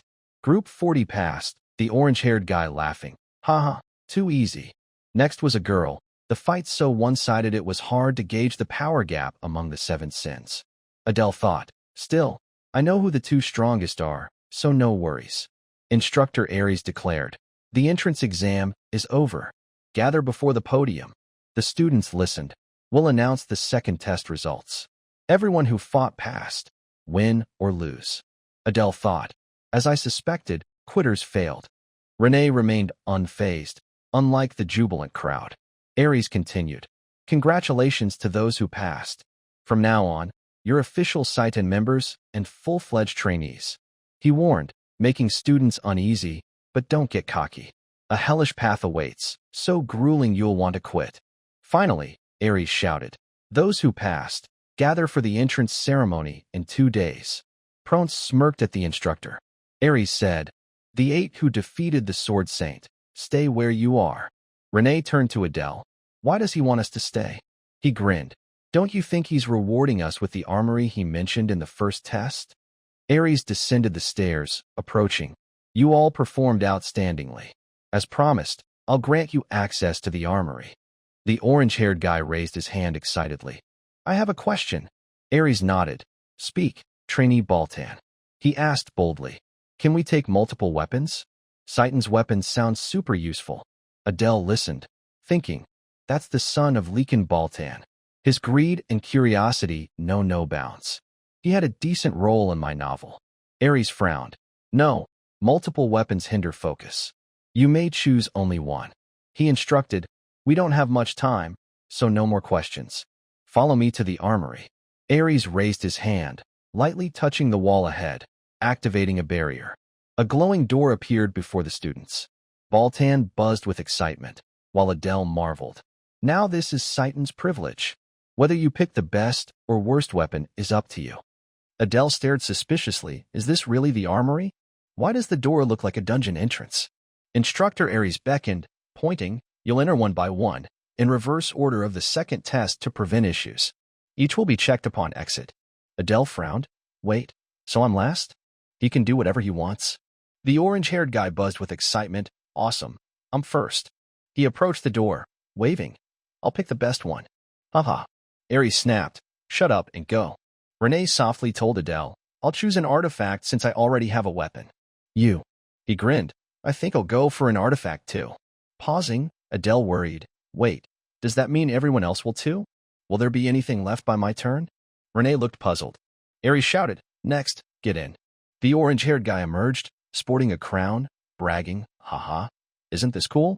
Adele eyed the two who got their desired weapons, slightly disappointed. As expected, everyone's coming out with artifacts. Should I go for armor instead? Renee nudged. Adele, it's your turn. Adele glanced at Renee, remarking, I see you chose a bracelet. Can I ask what it does? She smiled. You'll find out inside. There are descriptions. Adele blinked. Descriptions? Renee grinned. Yeah, but some items don't have them. Adele nodded. Got it. He thought, some have no descriptions? Does that mean they're worthless? I doubt it. They're kept so carefully. Adele stepped before Aries, thinking, I'm sure they're special somehow. Aries said, you're the last one. He frowned, coldly. If you've got something to say, spit it out. Adele, sweating, asked nervously, can I ask what it means if an item has no description? Aries replied, it means we haven't figured out exactly what it is. Adele perked up. So, its owner or abilities are unknown? Aries nodded. Exactly. If you're lucky, you might get something with amazing powers. If not, you could be cursed for life. Adele froze. Aries urged, we don't have time. Go. Adele stepped in eagerly. Guess going last depends on luck. The door opened. Adele entered, looking around. It's pretty bright and tidy inside. Hope nothing jumps out. He saw a glowing door ahead. Must be that way. Entering the room, he found various stored items. Adele passed a red sword. Whoa, that's wild. Then stopped at a long spear. This spear looks unique. Let's check the description. Serpent Fang Spear, a spear used by an unnamed demon to hunt soul serpents. The spirits of slain serpents reside within. With sufficient mana, 2 serpent forms appear. Adele pondered. Sounds significant, but the ability's not great. I've got my dagger, so it's not a fit. He moved on. Next weapon. Starlight Crystal, a crystal orb infused with starlight, once used by a skilled astrologer. With minimal mana, it borrows starlight to illuminate surroundings. Adele turned away. Not compatible. I use darkness. Could be a torch, but pass. Suddenly noticing something odd, Adele was drawn. Huh? Why is this spot empty? What item was here? He crouched to read. Great Crown of the Victor. Grants the wearer extraordinary recovery and stamina, bound to its owner until death. Adele frowned. That's what Baltan's wearing. That greedy bastard. He sighed. I removed bound items from my novel, yet here's one. Adele scanned. Most good artifacts are gone, just empty cases. Serpent chains, war banner of the demon general, badge of the noble elite, all gone. Adele shouted, Ark, nothing left. He paused, thinking, the 7 sins took most of the good stuff. What now? He had a lone sword. Most armor and weapons aren't great. No choice left. But what if it's a cursed relic? Adele had an idea. Right, I can do that. He grabbed paper and pen. I need to save gold, but I'll use it now. He wrote, tell me about the broken sword with no description in the armory. Payment, a relic-grade treasure or 100 gold coins. He recalled, wait, an old item in an unmarked case. Tell me about the new scroll beside it. Payment, at least 50 gold coins. Adele sweated, realizing 50 gold? Since it lists costs, I'll pick the priciest. He strategized, there are 7 unmarked cases in this row. I'll ask in order. He wrote, a blue-eyed falcon with no description. Tell me about the Blackstone falcon. Payment, at least 1 gold coin. Adele frowned. Only 1 gold? It swaps the owner's luck with another's misfortune. He perked up. Whoa, that's it. Next. He wrote, next item, payment, at least 100 gold. At least 50 gold. Adele panted, holding the paper, moving to the next case, hesitating, none stand out, only 2 left. He wrote, describe a strange weapon. It's at least a mythical grade artifact. Payment, at least 300 gold coins. Adele rejoiced. Whoa, mythical grade? Lucky. This beats the other's artifacts. I'll take it. Suddenly, an eerie feeling stopped him. Adele turned to a glowing case nearby. What's this sensation? Like someone's watching. Inside was an ornate necklace. Adele thought, right? One last one. He wrote, tell me about this nameless necklace. Abruptly, the paper floated, glowing. Adele gasped. What? The paper read, you must sacrifice a god. The light flared brighter. Adele was stunned. Is this a legendary item? Adele was dumbfounded. I thought I was done for. But who knew I'd get this lucky? Staring at the floating paper, he calculated cautiously. Hold on. It's too early to celebrate. Which god should I sacrifice? I don't even have a minor deity, let alone a demon god. He studied the necklace in the case. What is this thing, really? He tested. Maybe I should channel some mana into it. Nothing happened. The necklace stayed still. Adele grumbled. Damn, so frustrating. If only I knew its powers. It just says to sacrifice a god, nothing else. Undeterred, he wrote on the paper. Let's try a trick. Tell me which god is tied to this nameless necklace in the vault. The paper still read, sacrifice a god. Adele frowned. No effect. He clutched the case, reluctant. Even rephrasing the question, I'll probably get the same answer. Should I give up? Without hesitation, he opened the case, confidently taking the necklace. No, I'm certain about this. After putting it on, Adele affirmed, this is worth far more than any ordinary artifact. My instincts scream it.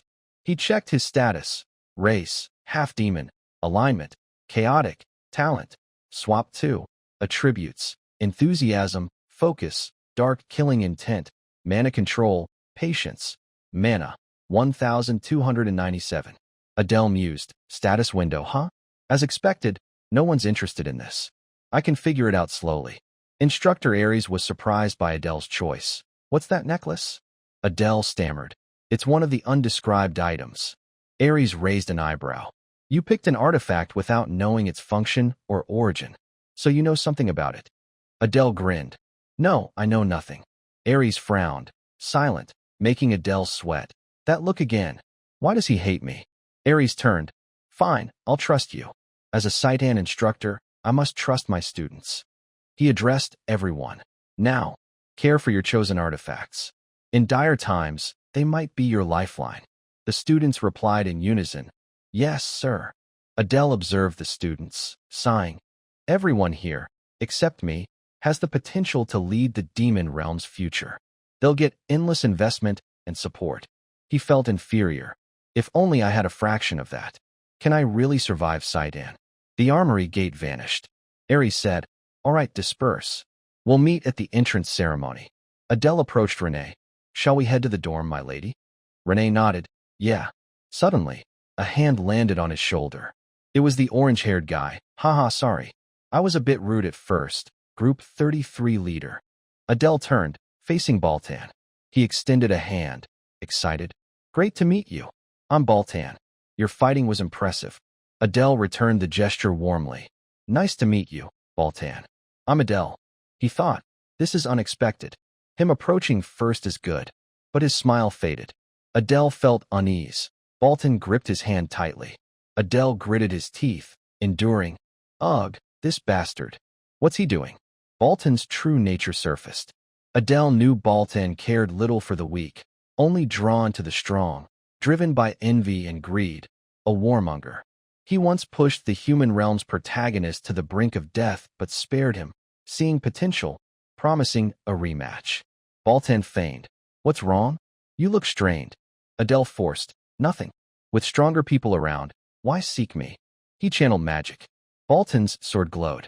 Swap 2. Target set. Instantly, Adele stood behind Baltan, saying, stop, all right? The test's over, we're all tired. His hand trembled. Damn, my hand. Baltan laughed. Haha. Didn't see that coming. He turned, exuding provocative killing intent. You're strong. Fight me here, till one of us dies. Adele panicked. He's insane. A total psycho. I said I'm not fighting. Renee shouted, stop. She glared, challenging Baltan.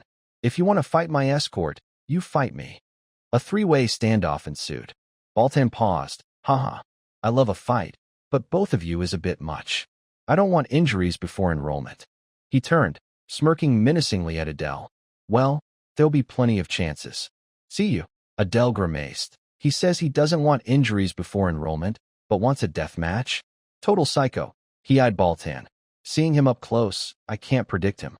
Baltan raised his sword, puzzling Adele. When did he draw that? Renee called. Let's go, Adele. He turned, smiling. Yes, Lady Renee. He thought.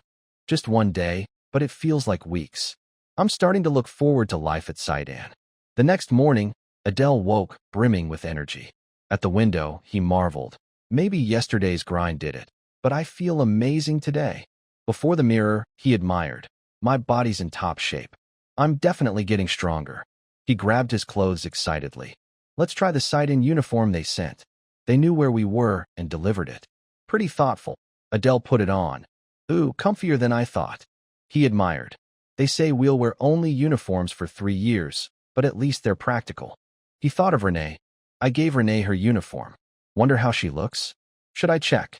Adele knocked on her door. Lady Renee, may I ask if you need anything before I head out? The door cracked open. Come in. Renee stood in her uniform under the sunlight, shy. Adele gushed. You look beautiful.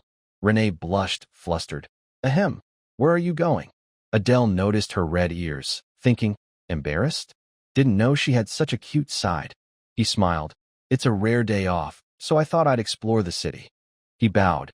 You should rest too, Lady Renee. I'll head out. He turned. Renee called. Wait. She fidgeted, avoiding his gaze. You have something to do, don't you? Adele blinked. Pardon, something I need to do?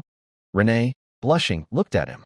Adele turned to Renee, thinking, wait, did I forget something? It hit him. Escort. He stammered. Oh, right. I'm supposed to protect her. Got so excited about a break I forgot. Renee turned. I'll come with you. Let me change, wait a bit. Still blushing, she said. How long are you going to stare? Adele realized. Oh, of course, I'll wait outside. Standing by the door, he mourned his lost day off. In the bustling, vibrant city, people traded and haggled lively. The city was pristine. Hard to believe a war raged 10 years ago. Adele observed. While reconstruction continues in the capital's outskirts, it seems humans won the war but couldn't fully claim the capital. Renee tugged his sleeve. Adele. She pointed to a street vendor. Let's eat that. Adele looked. Street food? Golden skewers sizzled, dripping fat over a charcoal grill. He approached, asking, What are these skewers? The vendor replied, Spiced venison and vegetable skewers. Adele thought. Renee's next to me, eager. Wonder if it's like chicken skewers. He said, 2 skewers, please. Renee took a bite. Both savored cautiously. Adele asked, Tasty, right? Renee nodded. Really good. He watched her, thinking, who'd guess quiet Renee would show such a face? Maybe she's opening up. They passed a city fountain, chatting eagerly. Adele relished. It's been ages since a real break. This might be my last relaxing moment. They stopped before a massive statue in the city center. Adele looked up. Who's she? He pointed, asking Renee.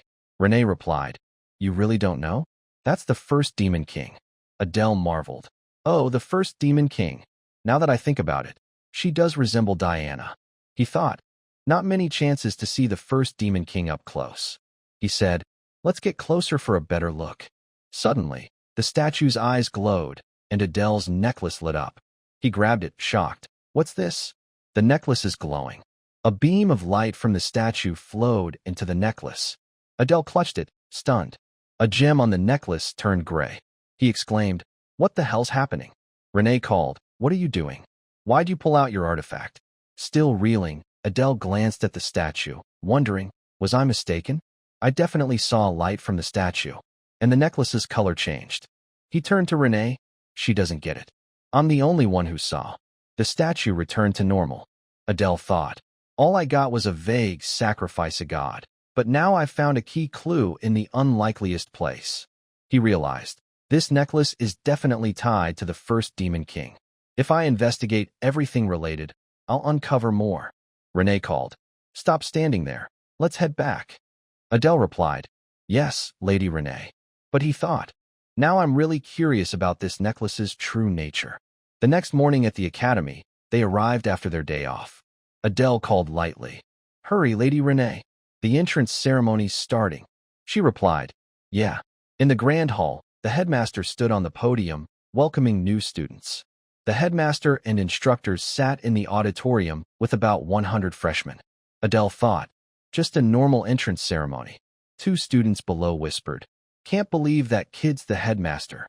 That kid's the monster who overwhelmed us with her presence. One praised, still, she's cute. Adele snickered, cute my ass. He eyed the headmaster. Tattoos all over, body like a child. You call that cute? Suddenly, her gaze pierced down, students flinching in fear. The headmaster radiated killing intent. Adele thought, I mean, she's totally adorable. Can she read minds? Instructor Aries sternly said, everyone quiet. The entrance ceremony begins now. Renee and Adele, in uniforms, stood together. The headmaster's standard speech neared its end, the mood settling. An instructor said, you must follow Satan's rules. He added, the headmaster's speech is over. Now, we begin the oath ceremony for the top student and runner-up. 2 standout students were called. Top student, runner-up, please come forward. Adele watched quietly. As expected, those 2 took these spots. Renee was unfazed. He thought, her only reason for enrolling is to avenge her mother. She probably doesn't care about competing. As for me, no matter what anyone says, I need to focus on my goals. Suddenly, Adele felt a finger pointing at him, Baltan. He was still targeting Adele. Adele sighed. This scary guy again. What's with this stalker? He stayed calm. No, don't react. Ignore him. Stay cool. Don't get dragged in.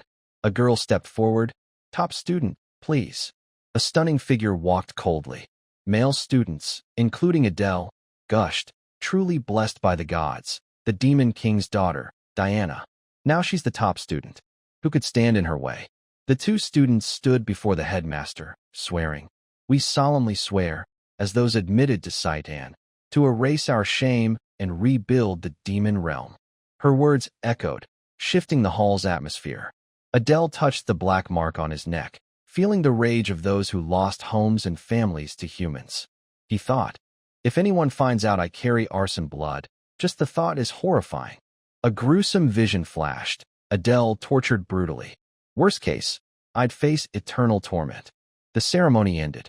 Instructor Aries shouted, Satan's entrance ceremony concludes here. Students, check the bulletin board at the back for your assigned classes. After confirming, head to your classrooms. Adele grinned. Let's go, Lady Renee. She nodded. Yeah. Students crowded the bulletin board. Adele scanned. Let's see. I'm in Class A, Renee. He teared up. Such a shame. He announced. You're in Class C, Lady Renee. Honestly, I didn't want us to be split. Renee snapped. Wipe that smile off. Fuming, she turned. You're still my escort, so you'd better come when I call. Adele replied. Of course, Lady Renee. He relished. Great. Now I can relax a bit. Suddenly, he brushed shoulders with another student. The guy glared, snarling. You want to die, you Cerberus filth? Adele froze. Wait, this guy is... Adele recognized the figure, the Greed clan, Varys' son, Samuel.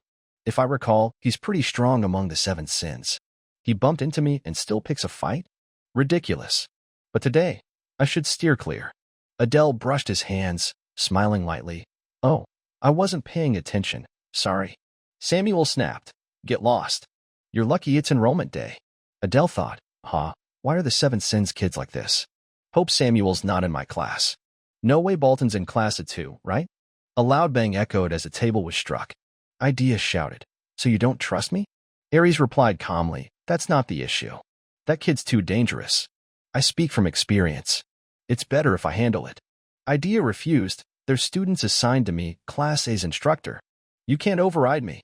The headmaster interrupted. Enough. Sit down. The instructors reluctantly complied. The headmaster asked, Instructor Aries, why do you want to switch classes? Aries answered, I plan to deal with that student myself. I've faced countless like him on the battlefield. He's a born killer, capable of turning his blade on allies anytime. We must curb him now. Another instructor chimed in, aren't you overreacting to a half-demon? He's far weaker than the Seven Sins kids.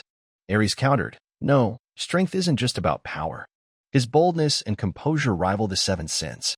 The other two instructors exchanged glances, silent. Aries continued, that's why I want Class A. We need to be cautious with him. Idea yelled, wait, so you're saying you don't trust me? The headmaster sighed at the bickering.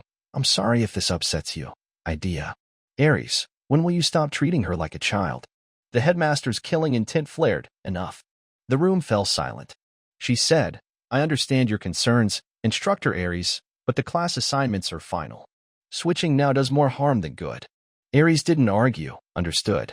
Still, caution won't hurt. The headmaster instructed Idea, instructor, keep a close eye on that kid. Idea beamed. Got it. The headmaster concluded, now, meeting adjourned. Instructors, head to your classes to greet your students. In Class 1A, Adele groaned. Why am I so unlucky? Pronce approached his desk. Humph. Relieved it's not Diana or Baldan. Huh? She teased. You followed me all the way here? Adele explained, class assignments are random. Pronce smirked. Oh, perfect. I grant you the privilege of being my slave. Adele thought, here we go again. Samuel barked. Hey, you two, shut up, or I'll kill you both. Pronce snapped. What did you say, you nobody brat? Samuel retorted. What? Nobody? I'll end you. Adele reassured himself. I'll get along fine, right? The door burst open. Everyone fell silent, turning to it. The instructor strode in. You kids are noisy. Not planning to fight on the first day, are you? Idea clapped enthusiastically. Welcome, everyone. I'm your Class A instructor. Remember my name. Idea, your senior, known as the Calamity Legion. Adele puzzled over the title. Whispers spread, Calamity Legion, who single-handedly killed 10,000 enemies at the Pollux River. Wasn't it 30,000? Adele smirked. Someone that strong as my instructor? Might boost my survival odds. Idea said, that's my introduction. Now, I'll outline how classes work. Idea wrote on the board, hunting methods. I'll teach you this. We're not hunting animals, but prey. Samuel gritted his teeth. A bold student asked, what are we hunting? Idea replied, one reason you're here. Humans. The class buzzed. Idea continued, I only teach hunting methods. Magic and weapons are covered by other instructors. Pronce muttered, humph, she's too pretty to be an instructor. Idea added, I also handle basic physical training. Adele froze, my weakness. Idea concluded, now, let's start the first lesson. Gather at the training ground.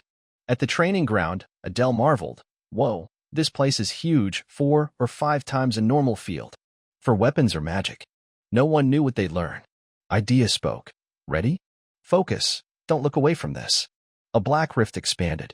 Suddenly, a squad of soldiers emerged, armed, standing behind Idea, awaiting orders. The class recoiled.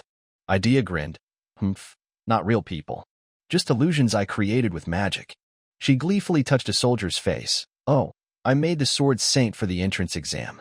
A copy with nearly 1/10 of his power. Adele thought, she's a monster. Sidon's formidable, but the Royal Academy's even crazier. Idea said, simple task. Get past these soldiers to reach me. Who's first? Her gaze landed on Adele, her tone sultry. You, what's your name? Why not try stabbing my throat like you did the sword saint? After Instructor Aries, now another instructor's got their eye on me. Adele, slightly nervous, asked, I'm not fighting you directly. Am I? Idea hinted. The key, among those soldiers is a leader, the source of their mental strength. When the leader falls, the soldiers collapse like dominoes. If the leader's strong, so are they. I'll be the leader. Adele confidently drew his sword. Got it. Sun Tzu's art of war. To crush an army, capture its general first. Take down the leader amidst the soldiers, too easy. He smirked. Of course, I can't defeat you. So, if I touch your hand or weapon, that counts as passing, right? Idea signaled. Begin. The soldiers charged. Adele activated Swap 2. In a second, he stood behind Idea, his sword at her throat. Does this pass, instructor? His breath grazed her neck. He thought, dozens of meters separated us, but now distance means nothing. I could only move a few meters before. This is huge progress. I could destroy an enemy base easily now. Adele beamed with pride. Idea laughed. Ah, I see why I was told to watch you. She pushed the sword away. You passed. Go back. Adele replied, yes, ma'am. He thought, hostility or curiosity? What about me stirs them up? They haven't figured out who I am, right? Sheathing his sword, he pondered endlessly. Idea said, now you've seen what a student did, right? Those who fail get extra lessons. Her words sparked fear in the class. The soldiers pressed on. Adele observed, they execute basics well. As expected of demons, but they're just ordinary, no special powers, so it makes sense. Still, only a few went down. If the instructor directly controls them, the soldiers switched weapons, targeting students. One yelled, ouch, that's gonna hurt. He leaped, I'll jump over you all. But the soldiers switched to bows, shooting him down. He crashed, wailing. The class winced.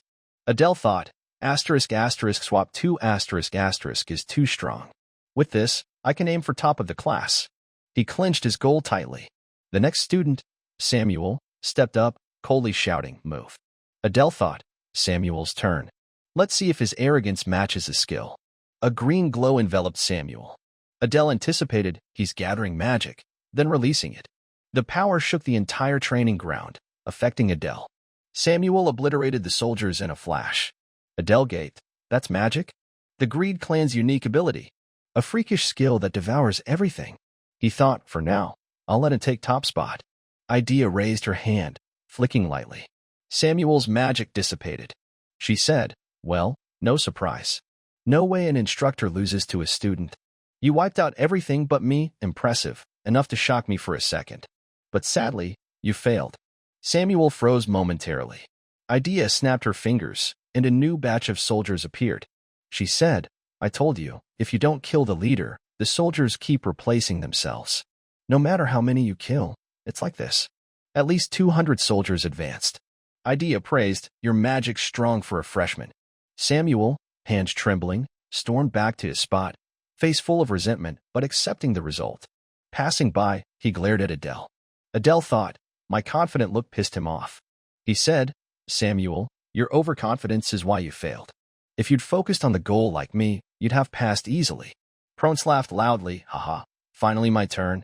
Adele thought, Pronce of the 7 sins. Wonder how she'll pass. Students whispered. Pronce pointed at the soldiers, you lowly minions dare block my path? She laughed, ho ho, but stood still, unmoving. The class puzzled. What's she doing? Pronce paled. What should I do? Adele thought, as expected, Pronce, lust air, doesn't fight directly. She controls minions like a queen bee. Without them, she's useless. Pronce remained frozen, terrified. Adele thought, she needs to do something. Suddenly, she turned, locking eyes with Adele, pleading, help me, my slave, huh? Adele was stunned by her audacity. Adele was flustered, slave. The surrounding students whispered, did she just call him a slave? He stared at Pronce, mind racing, what a crazy thing to say. What's she thinking? Pronce turned, yelling, hurry up, help me. Idea, stern-faced, ordered 2 soldiers to advance. Pronce, terrified, backed away, shrieking, help. Adele realized she has no defensive abilities. Can't she enhance herself?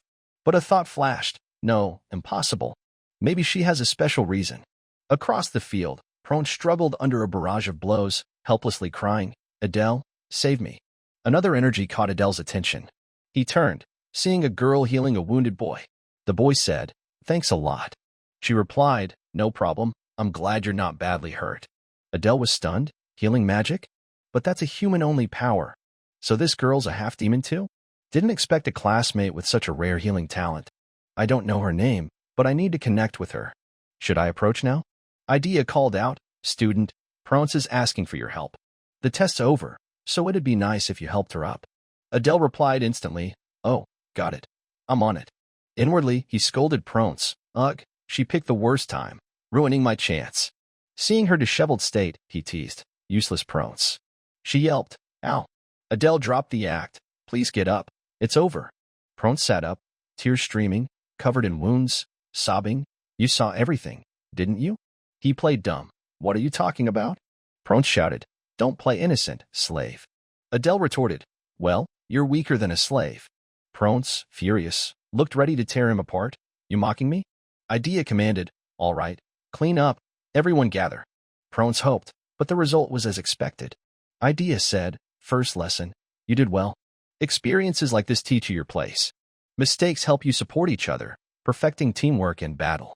Samuel gritted his teeth, brows furrowed, fuming, TCH. Adele thought, listening to Idea, at the Human Royal Academy, students are sorted by ability. But at Sidon, classes are random, so teamwork is key. Her approach emphasizes this. Idea announced, as for the only one who passed, student. Adele beamed. Yes. Idea's gaze was deep, expectant. I look forward to your progress. Adele replied eagerly. Thank you. I'll keep learning. Envious, jealous stares surrounded him. Class ended, and Idea turned back to the classroom for the next lesson. Adele hesitated. She praised me, right? But why does her tone feel hostile? She's always looking for chances to mess with me, trying to make me Prone's slave. Can I build a faction here? The clock struck 10. After Idea's class, the next lessons began. A teacher in crisp military attire stood at the podium. Great to meet you. I'm your theoretical education instructor. We'll study demon realm history and human weaknesses. Demons, centered on the first demon king, have bodies similar to humans. Adele mused. Hit there. Demons feel pain just like that? The teacher announced, next, we'll test today's material. If you don't want to retake it, memorize it. Adele closed his book, exhausted, slumping on his desk. Seriously? It's just like school. First day, and I'm already done. Seeing others chat happily, he sulked. I'm the only one isolated, lonely. No friends, just like before. Tears welled, but he spotted the healing girl. Energized, he thought. Right? There's her. He strode over. This time, I'll talk. He greeted. Nice to meet you. I'm Adele.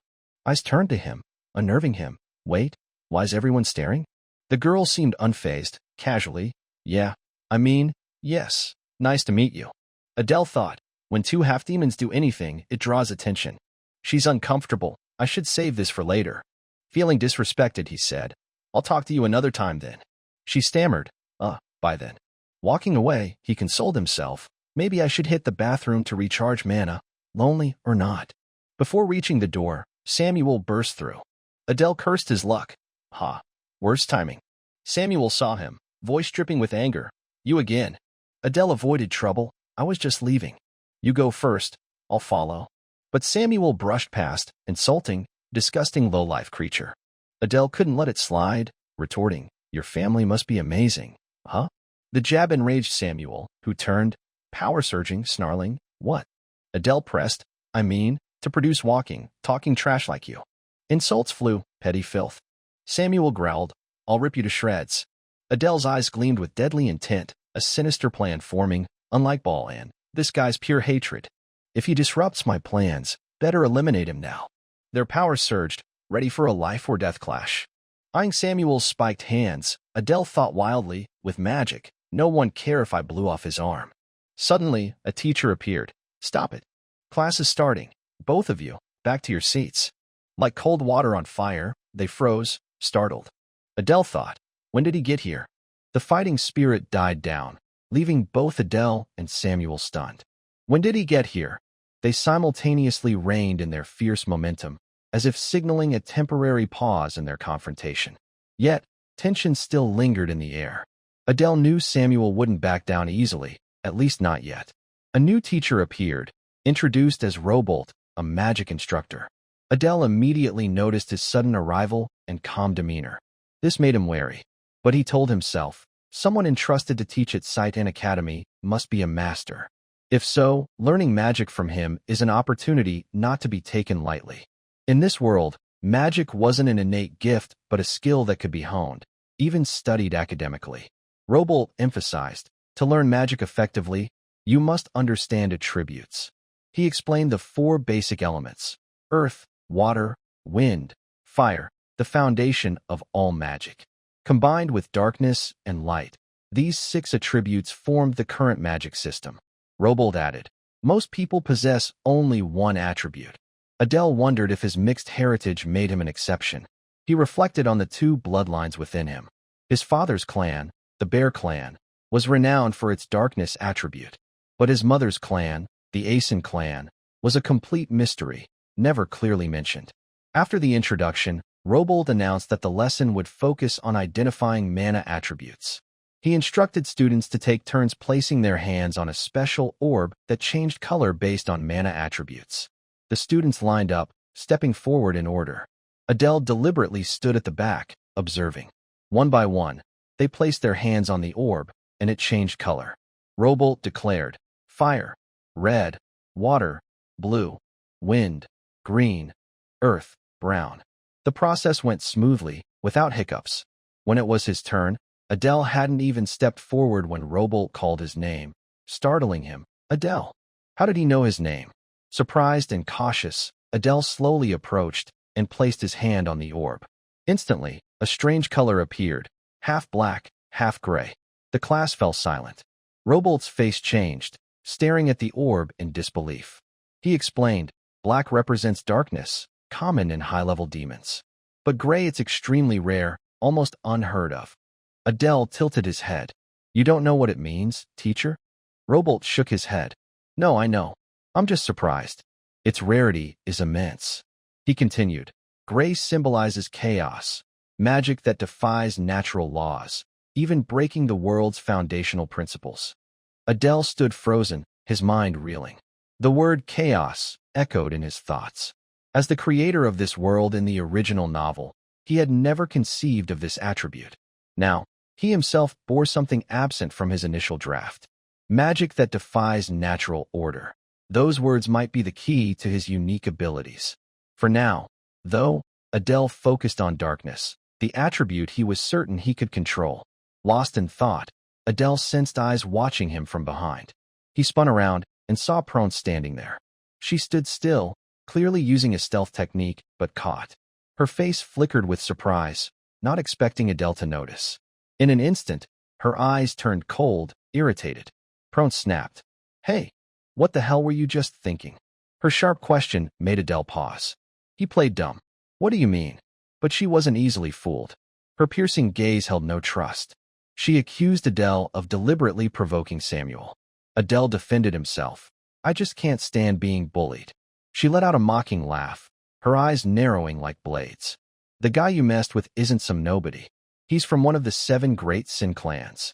Adele retorted, outsiders can't interfere in Sight and Academy, so it's not worth worrying about.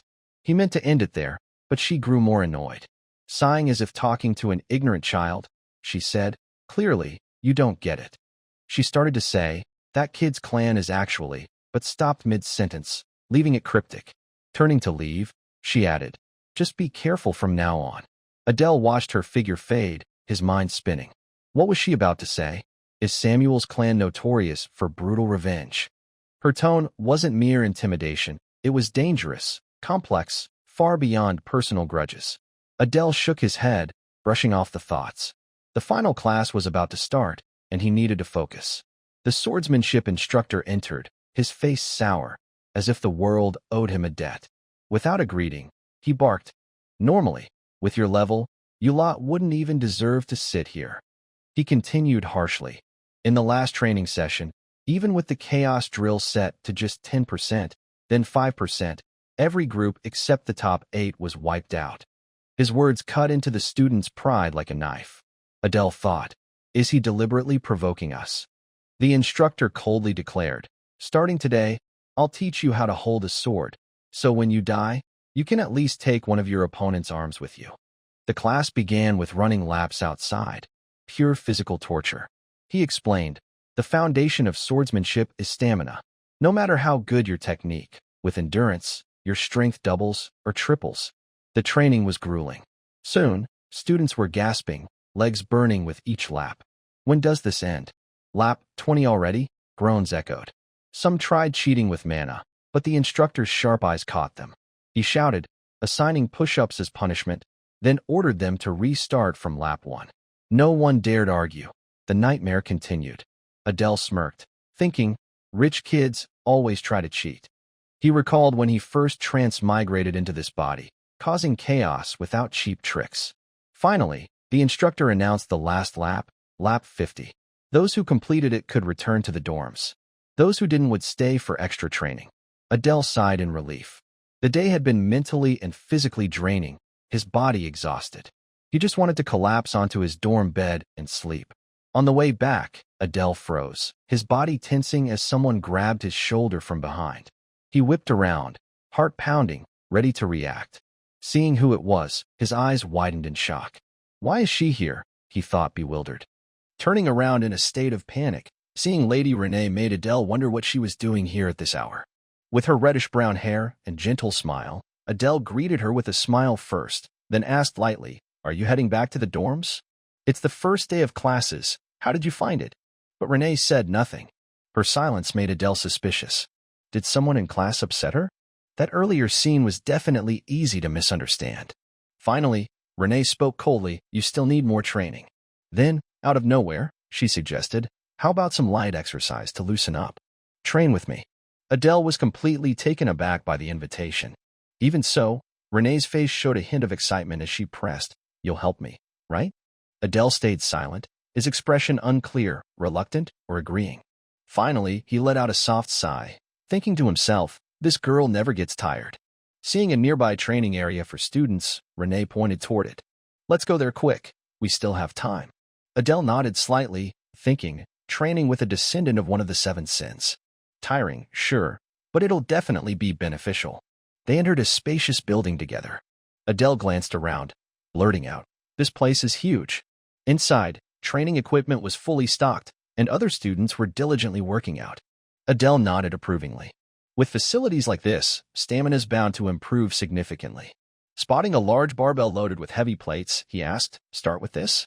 He volunteered to go first, eyeing the clearly substantial weight.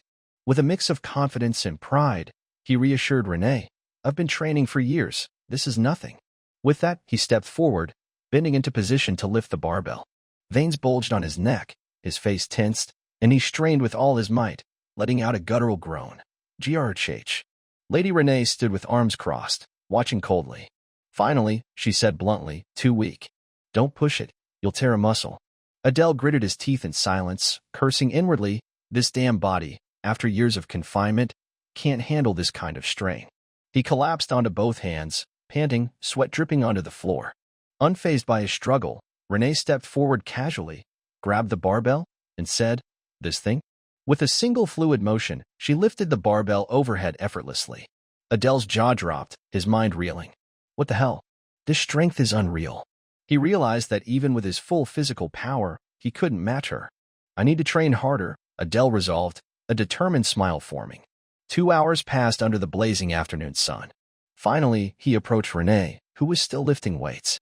"It's getting late. Let's call it a day." Renee set the barbell down with a solid thud. Without objection, she nodded and said, "Yeah." Adele offered gently, "I'll walk you to the dorm gate." She didn't refuse, walking silently beside him. On the way, Adele observed her quietly, thinking, she's been training a lot lately. Curious about her current state, while she stepped aside to change, Adele activated a special skill. A glowing blue interface appeared before his hand, displaying Renee's status. The information read, race, half-demon, alignment, chaotic, talent, second-level permutation, traits, curious, easily engrossed, high killing intent, attributes, darkness, mana control, demeanor, arrogant. Adele stared at the data, a mix of surprise and intrigue. Someone like her is far from ordinary. Renee's mana stat was displayed, 1297 to 1321. Adele noted that while her other stats remained nearly unchanged, her mana had increased by exactly 24 points. He mused, even with Renee's nightly training to control mana, her growth rate is frustratingly slow. Indeed, this was the slowest phase of development. He sighed inwardly, considering finding a potion or something to boost her cultivation speed.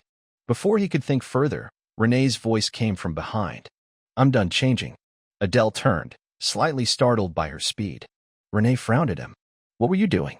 Adele regained his composure, smiling lightly. "Oh, nothing. Ready to go?" After training, he escorted her to the girls' dorm gate. He said goodbye. "Rest well." Renee nodded slightly. "You too. Good night." Then she walked inside. Adele watched her go, letting out a heavy sigh, his body on the verge of collapse from exhaustion. Today was just too much. He decided to head back to Ball and dorm to rest. Climbing the grand staircase of the lavish building, he recalled the directions, up the stairs, Turn right. He pulled out his admission letter to confirm his room. Room 407.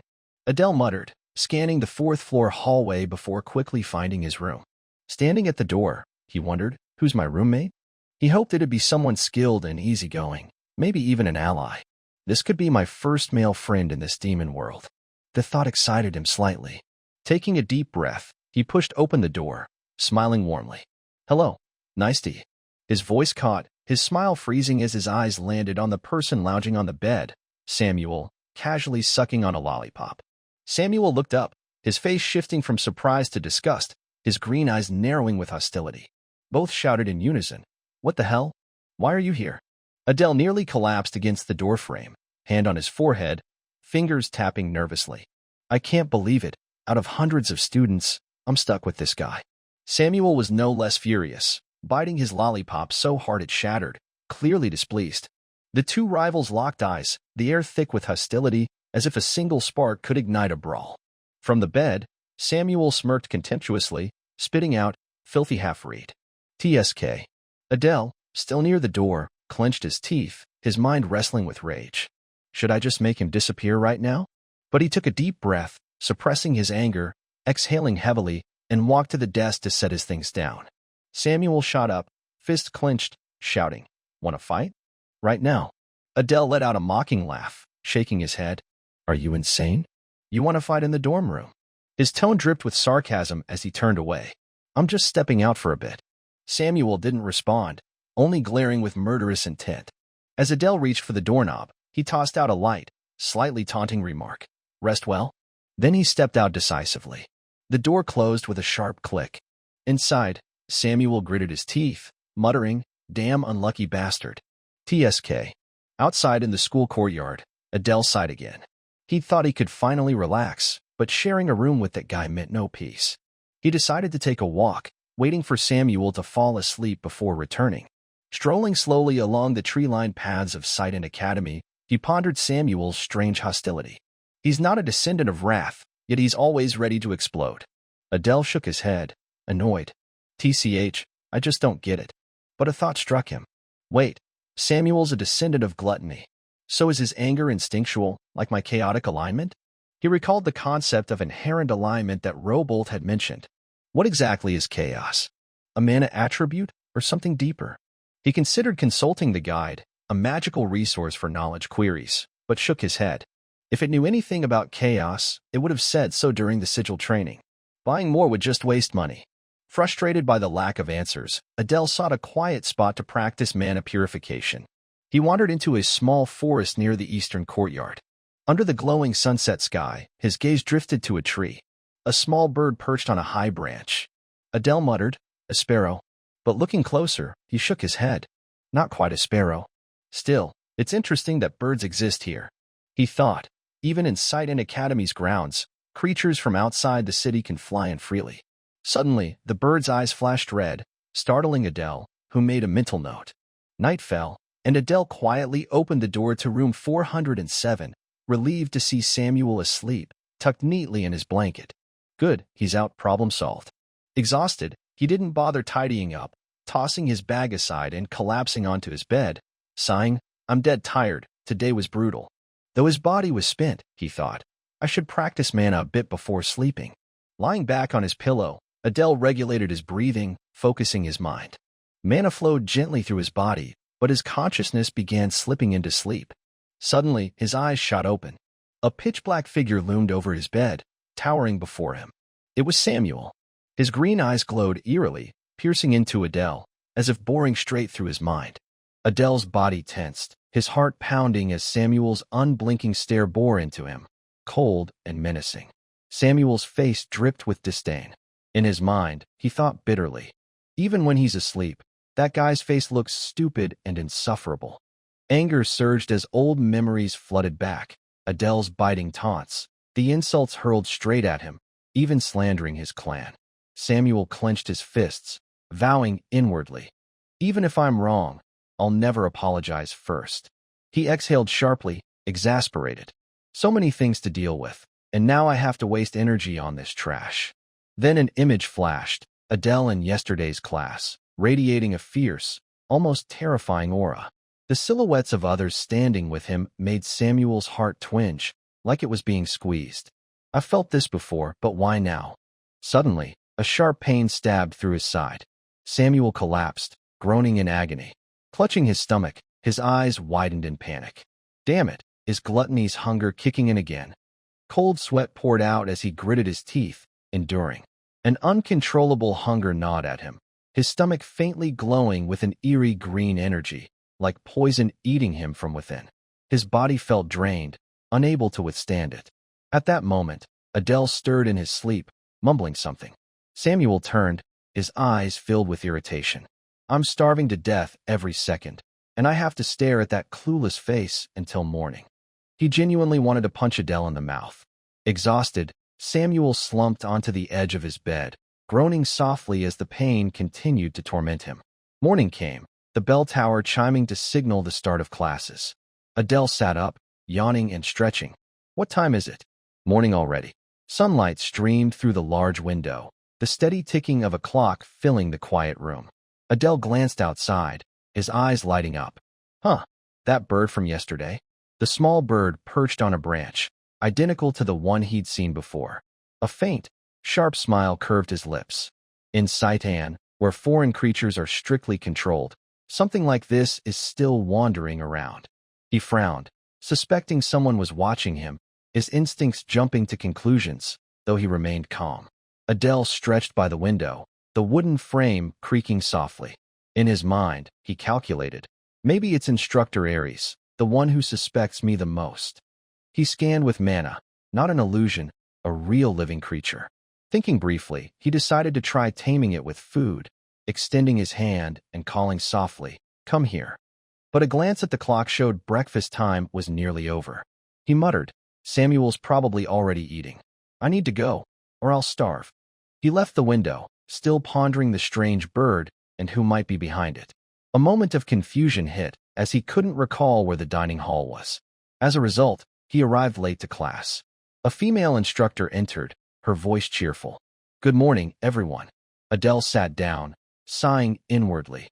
"I got lost looking for the dining hall and missed breakfast." His stomach empty, he wondered if he could focus while this hungry. The instructor, a woman with wavy gray hair, stepped to the podium, holding a roster, her tone serious. "Today, in homeroom, I have an important announcement. Is everyone here?" Adele frowned, wondering, what's this important announcement? The instructor continued, "Today, we'll choose a class leader." The room buzzed with excitement.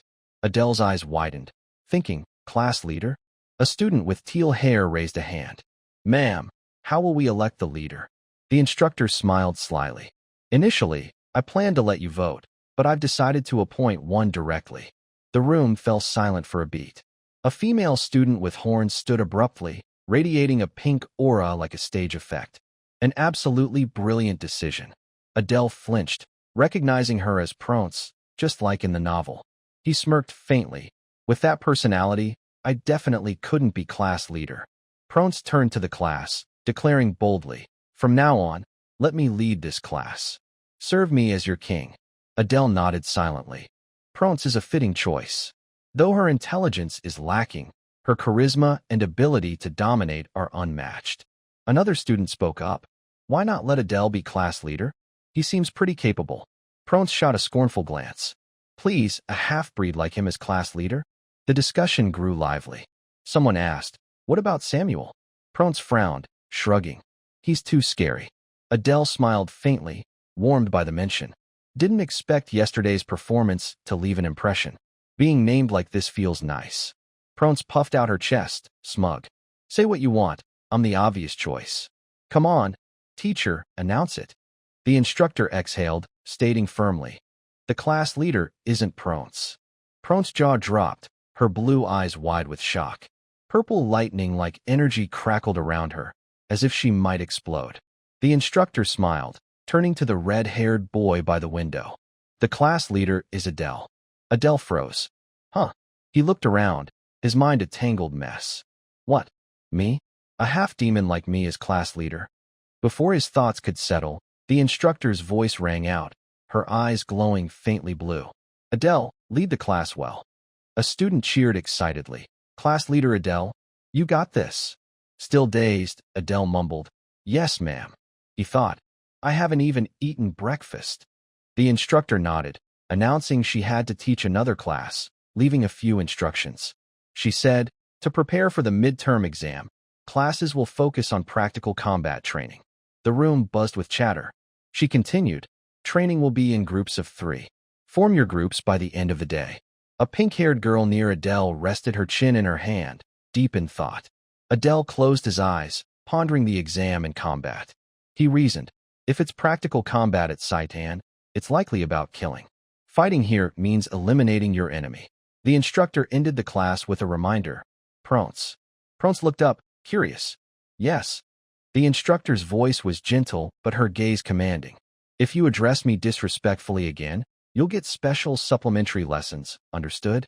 Pronce flinched, her arrogant smile deflating like a popped balloon. With one sentence, the instructor had put her in her place. Adele watched, smirking slightly, thinking, this teacher knows how to bring people back to earth. Before leaving, she reminded, class leader, submit the group list by the end of the day. She smiled, good luck with your studies. Adele, now officially class leader, watched her leave, his mind racing about combat training. He rubbed his chin. Maybe they'll use training puppets like before? But he shook his head, dismissing the thought. Based on the story's timeline, it's not time for the academy to attack humans. This is just prep. His priority was forming a team. Adele's gaze swept the class, landing on the pink-haired girl nearby. He smirked, almost decided on his teammate. Outside the classroom, the homeroom teacher stepped into the hallway, unaware of 2 figures waiting. A tall man with spiky purple hair, a black cross tattoo on his neck, and a cold, menacing aura strode forward. In another room, Instructor Idea was writing documents when the door slammed open. She looked up calmly. You're here. The man, Aries, fumed, growling. What the hell are you thinking? Idea smiled lightly. It's been a while since I've seen your serious face. Worth it, don't you think? Her breezy words only fueled Aries' rage. He snapped, losing patience. I'm not here for your pointless chatter. He slammed his hand on the desk, the sharp thud echoing. Why make that kid class leader? Idea kept her tone calm. That happened this morning, and you already know. She smiled. You really have a network across Saitan, don't you? Aries gritted his teeth, his eyes like daggers. You can't not know what it means to let him be class leader. Idea nodded without hesitation. Of course I understand. But Aries roared. Even temporarily, giving him control of Class A is like handing over the world. Are you insane? He slammed the desk again, trembling with rage, teeth clenched. It's not too late. Change it now, or else. He left the threat hanging, its intent clear. Idea met his piercing gaze with calm resolve, unwavering. She didn't need to shout. Her steadiness spoke volumes. Unfazed by the threat, Instructor Idea calmly responded. I'm well aware of the consequences of choosing Adele as class leader. The tall man with spiky purple hair, Aries, glared, shouting in disbelief. You knew and still did it? Idea leaned back in her chair, arms crossed, answering firmly, yes. Aries clutched his head, ruffling his hair in frustration. Gods, this is maddening. Idea continued coolly. I like that student. She explained her reasoning. Adele has exceptional talent, but isn't arrogant like the descendants of the 7 sins. Plus, he's backed by the Bears clan, with a clear identity and support. But Aries wasn't convinced. He stressed, a clear identity doesn't mean trustworthy. You should know that better than anyone. He went on. The most dangerous sword is a blind one. Idea sighed softly, arms still crossed. I'll handle my class. Stay out of it. Though a new instructor, she trusted her judgment. Aries, furious, slammed his hand on the desk. But Idea didn't respond, quietly leaving the room, leaving Aries seething alone. As she vanished, he cursed under his breath. Damn it. He growled inwardly, regretting. I should have taken that class. Letting someone as dangerous as him fall to her was a mistake.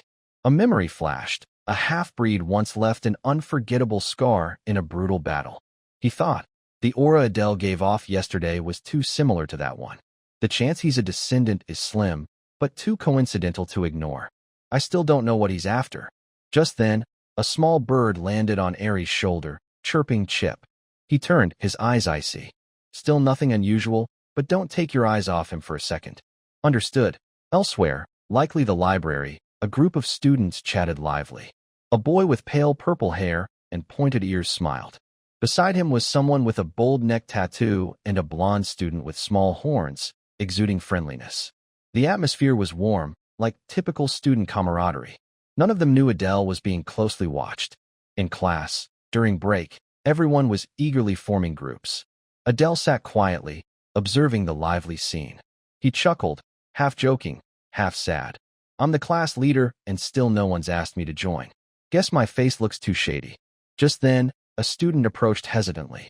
Hey, want to team up with me? Samuel, sitting nearby with another student, overheard and shot a cold glance, saying, just don't drag me down. The student thanked Samuel, then introduced his friend. Adele looked at them, sighing inwardly. Even he got invited, and I'm sitting here like the odd one out. Adele sighed resignedly, accepting reality. If I keep waiting for invites, I'll never get a group. Cracking his knuckles, he stood, determined. His gaze settled on the pink-haired girl he'd noticed earlier. He approached, saying simply, hi. She flinched, letting out a small, surprised sound. Adele spoke calmly. I scanned your mana. Sorry if it startled you.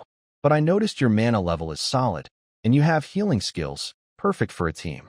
He smiled, introducing himself. I'm Adele. We've met before, right?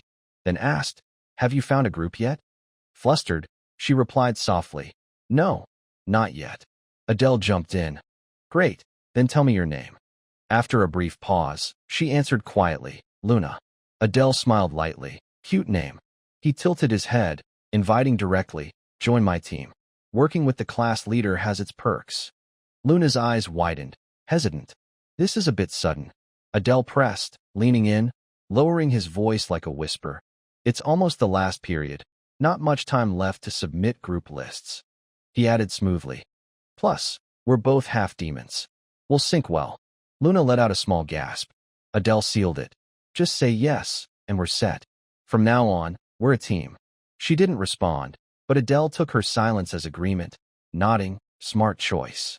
Just then, Prance, the horned girl, called out mockingly from a nearby desk. What's so smart about that? Adele turned, groaning inwardly. Her again. Prance laughed, eyes mischievous. So you still don't have a group? Pathetic. She tossed her hair, declaring proudly. Fine, I'll graciously let you join me. From now on, serve under my command. Adele replied coolly. Luna and I just formed a group. Can you go back to your seat? Luna's face flushed, caught in the mess, stammering. Don't be unreasonable. I heard everything from start to finish, you two. Prance didn't budge, proclaiming boldly. No matter what, I don't recognize you as class leader. I'm the one who should lead. Adele thought. Might as well reject her outright. But Prance clung like a leech. Finally, Adele relented. Fine, you can join. Condition, Prance is group leader. But inwardly, he planned. All her decisions would need his approval first. She's a descendant of the 7 sins. Keeping her close for monitoring is better. Unaware of his calculations, Prance beamed triumphantly. Trust your leader and follow me. Confident, arrogant, just as Adele predicted. He nodded slightly, thinking he was still steering her. A week later, at his desk, Adele stared at the glowing blue status screen.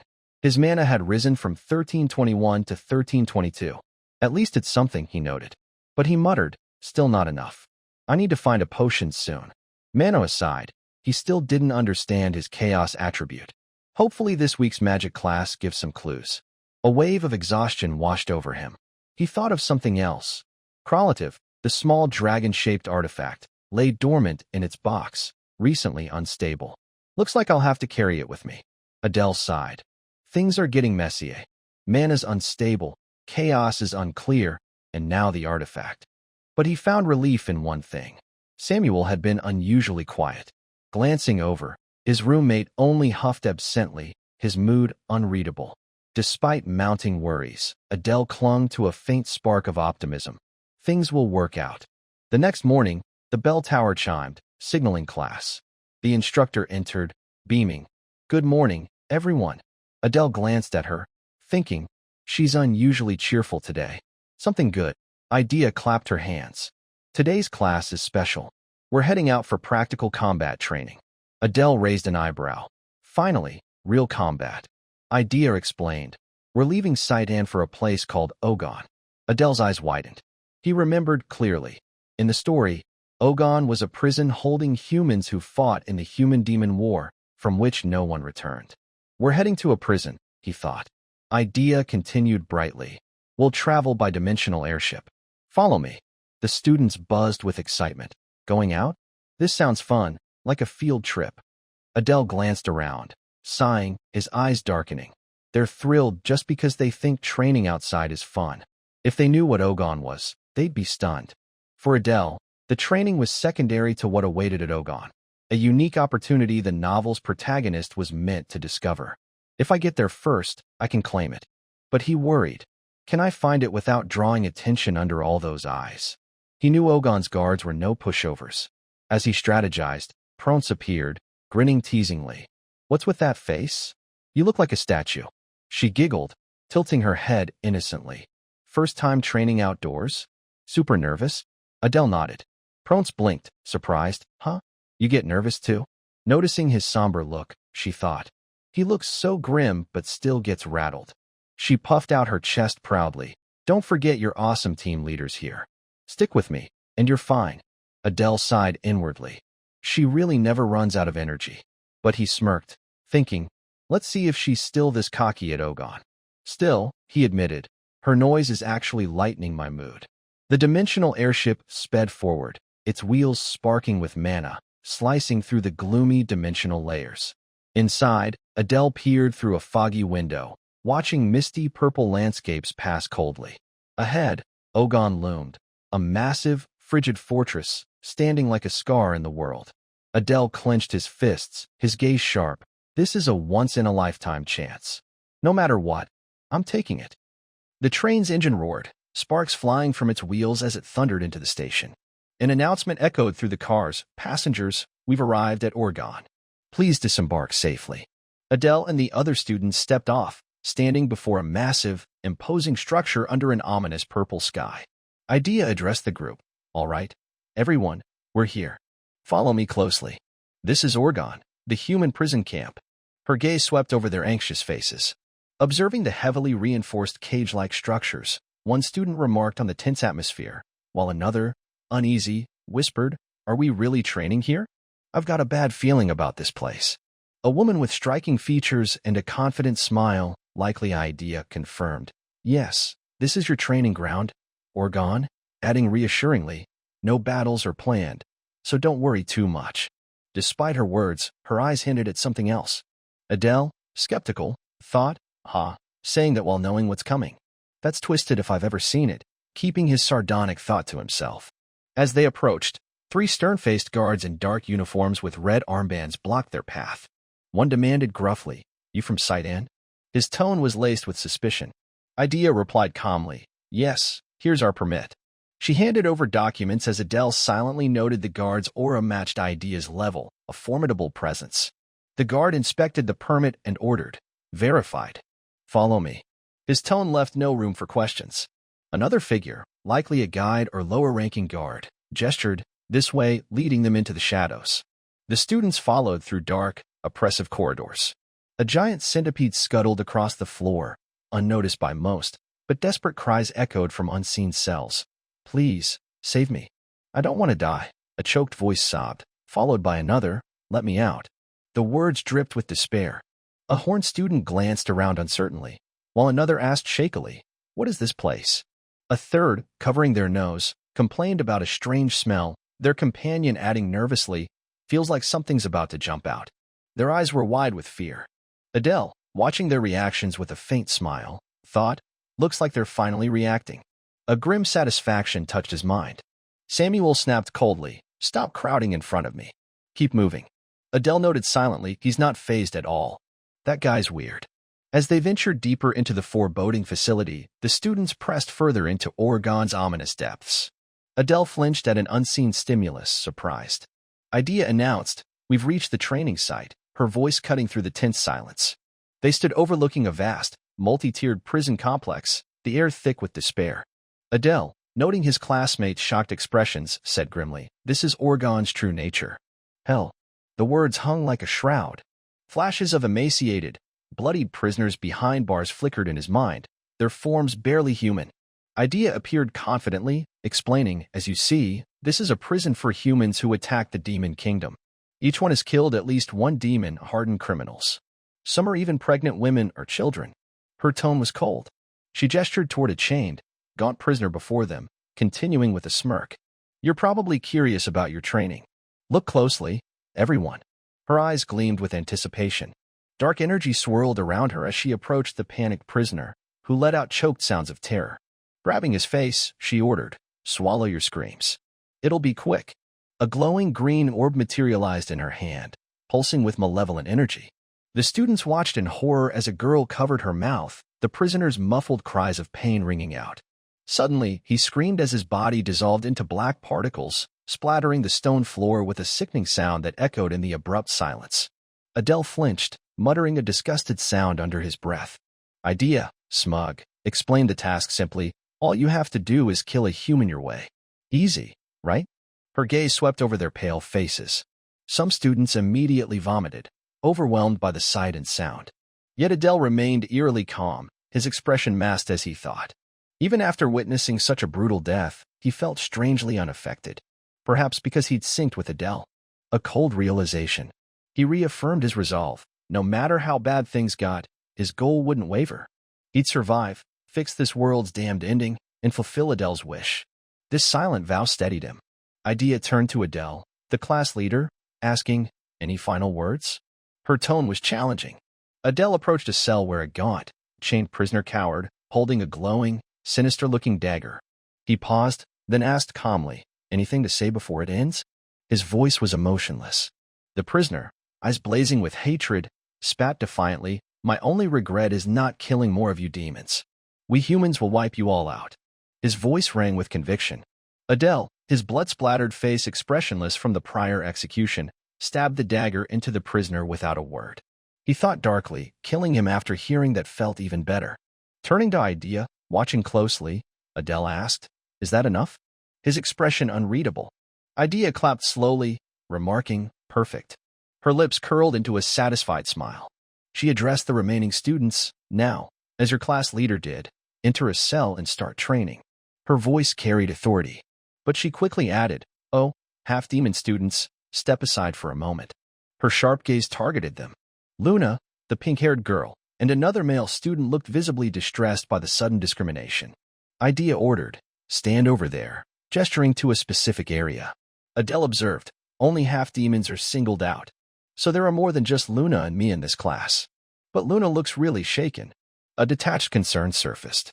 Idea revealed with a cruel smile, "These students have specific prisoners to kill." Her words dripped with malice.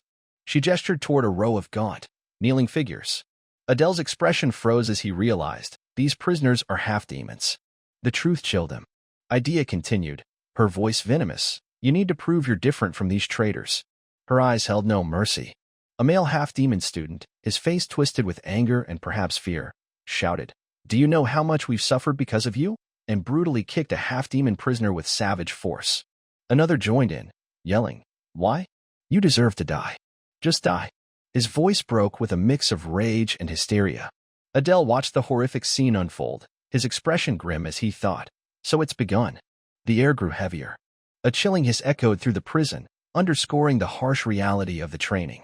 As other half-demon students attacked prisoners with brutality, Samuel, his eyes glowing with eerie green light, unleashed a terrifying dark green entity, commanding, "Devour them." His voice dripped with dark power. The entity lunged at a panicked prisoner, whose scream cut off abruptly.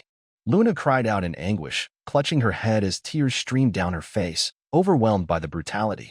Adele, observing Samuel's actions, thought, he didn't need to kill like that with his magic. Is he eager to tear humans apart, or is this a show? Luna continued sobbing, clearly broken by the violence. Adele noted, Luna's completely falling apart. If Idea notices her like this, it'll be bad. A practical concern arose. Pronce approached Idea, saying calmly, Idea. Idea, arms crossed, her expression stern, turned to her, raising an eyebrow. Pronce asked, "As long as she kills with her abilities, I pass." right? Seeking clarity on the test parameters. Idea confirmed. Yes, technically. A faint smile flickered on her lips.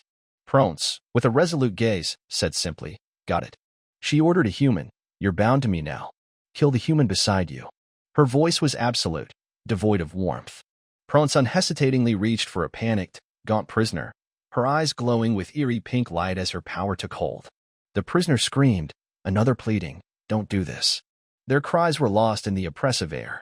Pronce remained impassive as the prisoner choked, life draining away. After a moment, she asked flatly, done? Idea replied, yes, you pass. We can fix that softness in time.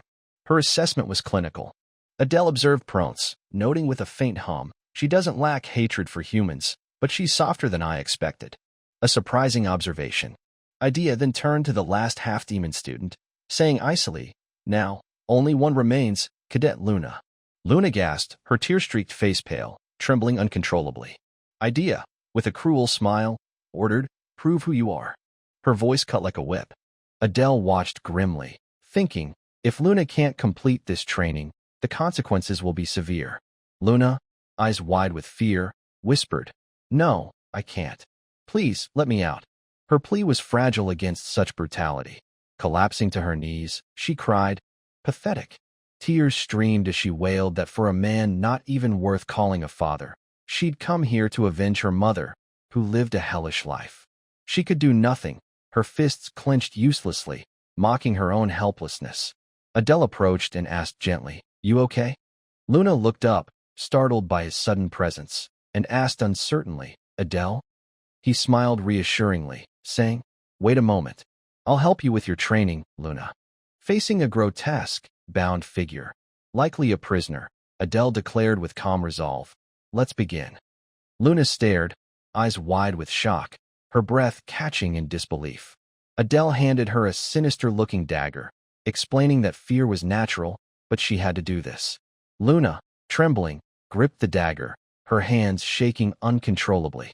Adele gently placed his hand over hers, urging her to relax, soothingly saying, if you keep moving forward, you'll be fine. Luna gritted her teeth, her face twisted with intense inner conflict. Tears welled as she struggled to find resolve. Adele patted her head gently, offering simple comfort, good job. Then, with a knowing smile, he muttered, that was close. Elsewhere, Idea stood with arms crossed, her expression stern, declaring, it's clear what happens to a half-demon who can't kill a human. At best, expulsion. At worst, something far worse. She approached Adele and Luna, her voice sharp with disapproval. I don't know what you're thinking, class leader. Adele stayed silent while Luna looked on anxiously. Idea continued, you don't expect her to pass after that, do you? But Adele smiled confidently, stating, no, Cadet Luna passes. Idea's expression twisted in disbelief as she snapped, what did you say? Adele explained calmly. You said if we kill a human with our abilities, we pass. Luna's the only healer in all of Saitan. I helped her because I recognized the value of that talent. Idea scoffed, laughing dryly. Huh. Unbelievable. So, by that logic, you'd say you wouldn't help a student without talent? Adele replied coldly. Of course, if they lack talent, I'd leave them behind. A calculated smile curved his lips. Idea's expression hardened. She remarked icily that he only remembered what suited him, but she'd remember his words. She announced she'd check on the others and ordered them to wait. As Idea left, Adele sighed in relief, thinking, crisis averted. He felt lucky his response satisfied Idea. If it had been Ares, Luna wouldn't have stood a chance. Turning to Luna, still recovering, he said gently, Luna, looks like you passed safely. Luna looked up hopefully, asking, really? Adele nodded, reassuring her. Overwhelmed with relief, Luna whispered, thank the heavens, before slumping forward, fainting. Adele caught her gently, saying simply, it's okay, rest. As Luna slept against the wall, Adele stood nearby, a determined look crossing his face. Now, the real game begins, he thought. Confident in his knowledge of Orgon's layout, he believed he had time. Observing the patrolling guards, he noted, as expected, security's tight. He concluded that to find the opportunity he sought, he needed to go underground. Resolved, Adele cloaked himself in darkness. As black energy swirled around him, he observed with satisfaction. Oh, it's working. I've definitely improved. Confident the darkness would let him slip through undetected, he focused on reaching the underground tunnel entrance. Moving stealthily through dim corridors, he froze as a stern-faced guard spun around, eyes scanning the area. Adele wondered, did he spot me? The guard paused but turned away, seemingly unaware. Adele sighed in relief, impressed by the guard's sharp instincts. He sensed a subtle difference, certain this was an Orgon guard. Knowing he had to move fast, Adele pressed on and soon found his target. Found it, he whispered. The only empty cell on the first floor had a passage inside. Activating his ability, swap position, move, he teleported into the cell in a swift blur of shadow. Landing inside, he instantly noticed a pressure mechanism on the floor, as expected. Levitating before it collapsed, he wondered how to descend safely. Recalling the depth the novel's protagonist reached, he timed it precisely, 126 meters. Nearing the bottom, he activated his ability again, landing smoothly as the sound of something piercing the ground echoed in the darkness. He'd reached the underground waterway. Next, Adele muttered as black energy swirled. Poison type, black sludge 8. Suddenly, 3 menacing black sludges with glowing purple eyes emerged from the shadows. He knew their poison was lethal on contact. Strategizing quickly, he thought, in that case, I'll target their cores from a distance. With a sharp, focused motion, he unleashed his ability. Shadow Fong, Black Blade VB. Dark energy blades sliced through the sludges, hitting their cores with precision. Knowing their weakness made dealing with them easy. Standing at the edge of a dark, murky pool, he muttered, now I just need to dive into this water. With a soft splash, Adele plunged in, sinking into the unknown. As he descended, he recalled that, per the novel's protagonist, the resting place of the great evil was here. But he wondered, I never wrote anything like that. He remembered this was where a demon who led a rebellion centuries ago was sealed. So the great evil is a demon even the demon king couldn't handle, he mused. Well, I'll find out when I get there. Surfacing, drenched and gasping, Adele looked around, wondering, is this the place? Before him, chained to the wall, was a ghastly white skeleton. He quickly noticed a beating heart in its chest. The heart in the skeleton, it must hold the opportunity. I'm about to claim it. Reaching out with quiet confidence, his fingers drew closer. But as he closed his eyes to focus, the heart began beating erratically, glowing with intense red light. Alarm surged as his eyes widened. Wait, the heart, he stammered in his mind. Without warning, the ground beneath him shook violently, throwing him off balance. Stumbling, he thought, this is insane. The moment had shifted from opportunity to chaos, and Adele realized whatever came next wouldn't be easy. In a fleeting moment, the skeleton before Adele seemed to come alive. Its entire form was suddenly yanked into the air, hovering menacingly. Behind it, a blazing golden sigil appeared, glowing like the sun. Adele could only stare, dumbfounded. I can't believe this is actually happening. And that sigil, it's identical to the tattoo of my clan on the back of my neck. Wait, could the traitor of the Demon Kingdom be connected to his family? The skeleton, as if running out of time, spoke urgently, its voice echoing directly into Adele's mind. Child of the Aeson, listen closely to my words. If you hear my thoughts, it means we now share a burden. Chaos was born from me. Do not let yourself be consumed by that chaos. Chaos distorts the natural order of the world. If you lose yourself chasing its meaning, you'll end up like me. With that final warning, the skeleton slowly disintegrated, scattering into the air as gray dust. Its message delivered, its existence faded. All that remained was the ashen heart, silent once more. Adele reached out, grasping it and examining it closely. I can feel it. There's a will inside this, a fierce desire for destruction. It must be the final wish passed down from Adele's ancestor. Then the heart crumbled, turning to dust in his palm. Curious to know what he'd gained, Adele quickly opened his status window. His eyes lit up at the text, Soul Transference, a new skill. He couldn't hold back, shouting, a soul manipulation skill. Finally, I've got it. I've waited so long for this. Let's try it. Without hesitation, he drew his trusty dagger and tried moving it with his will alone. Clang. The dagger fell to the floor, clattering sharply, unmoving. Adele blinked, then knelt to pick it up. It's not that I lack the ability, I just haven't mastered this skill. I need more practice. Still, this is huge progress. I've got a lead on chaos and unlocked a new skill. That's a major win. He glanced around. Nothing useful left here. Better head back before anyone notices I'm gone. Without delay, Adele rushed back to the meeting point. Unfortunately, Pronce had noticed. The moment she saw him return, the proud white-haired girl marched over, snapping, "Where were you sneaking off to?" Caught off guard, Adele flashed an awkward smile. "Just took a little walk, to stretch my legs." Pronce didn't buy it for a second. "Really? You expect me to believe you were strolling alone in a place like this?" Unfazed, Adele waved her off. What can I say?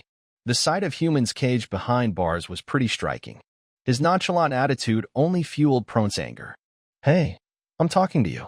Where were you really?" But Adele was already scanning the area, clearly done with her interrogation. "Wonder where I wandered off to," he muttered. Just then, Luna appeared nearby, her voice calm as she greeted them.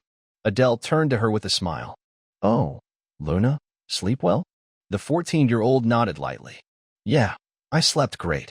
Seeing her so composed, Adele sighed in relief. "Good. You were out so cold. I worried someone could have carried you off without you noticing." Turning back to Luna, she hadn't forgotten his earlier help. Softly, she murmured, Thanks for helping me. If it weren't for you, I probably—" Before she could finish, Adele flashed his usual charming smile, cutting her off. "No worries. No need to thank me."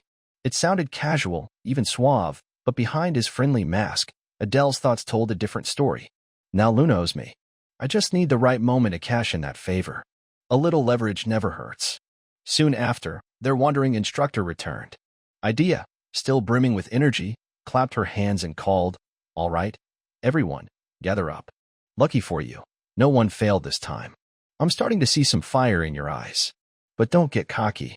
We've got more ahead. Let's head back." The students let out a collective sigh of relief, some even smiling. Adele, more than anyone, was glad to leave that grim prison, finally escaping this time-frozen hell. Time flew back at school. A week later, things had mostly settled. Students who trembled after being forced to take lies were now calmer, some even joking lightly. As for Adele, "I've been secretly practicing my new skill, soul transference, and just in time." The instructors kept mentioning the midterm exam. He glanced around the room. In the novel, Saiten's first years attacked the Royal Academy during the midterm exam. That meant something big was coming, likely tied to an assault on the human kingdom. His eyes narrowed. How many of them will survive? That's the real question. And honestly, it was worth pondering. Just then, something caught his attention. Luna. She was sneaking glances at him from across the room, but the moment their eyes met, she flinched and quickly looked away. Her reaction didn't escape Adele. He raised an eyebrow, a spark of curiosity crossing his face. What's up with her? Why is she acting like that? Unable to resist, Adele approached and lightly tapped her shoulder. The sudden touch made her jump. "Adele, you startled me," Luna yelped, spinning around. Adele looked at her calmly, almost playfully. "You didn't answer, so I thought I'd sneak up a bit. You look off. Something wrong." His words hit a nerve. Luna instantly panicked, waving her hands in denial. And no, nothing's wrong. But her reaction only deepened Adele's suspicion. "Really?" he asked, voice laced with doubt. Luna nodded so vigorously it was almost comical. "Really, I swear." After a few seconds, Adele sighed inwardly. She's definitely hiding something. But instead of pressing, he gave her an out. "Want to grab lunch together?" Luna blinked, caught off guard. "Lunch?" Adele nodded. "Unless you've got other plans." Her pink-haired face quickly broke into a relieved smile.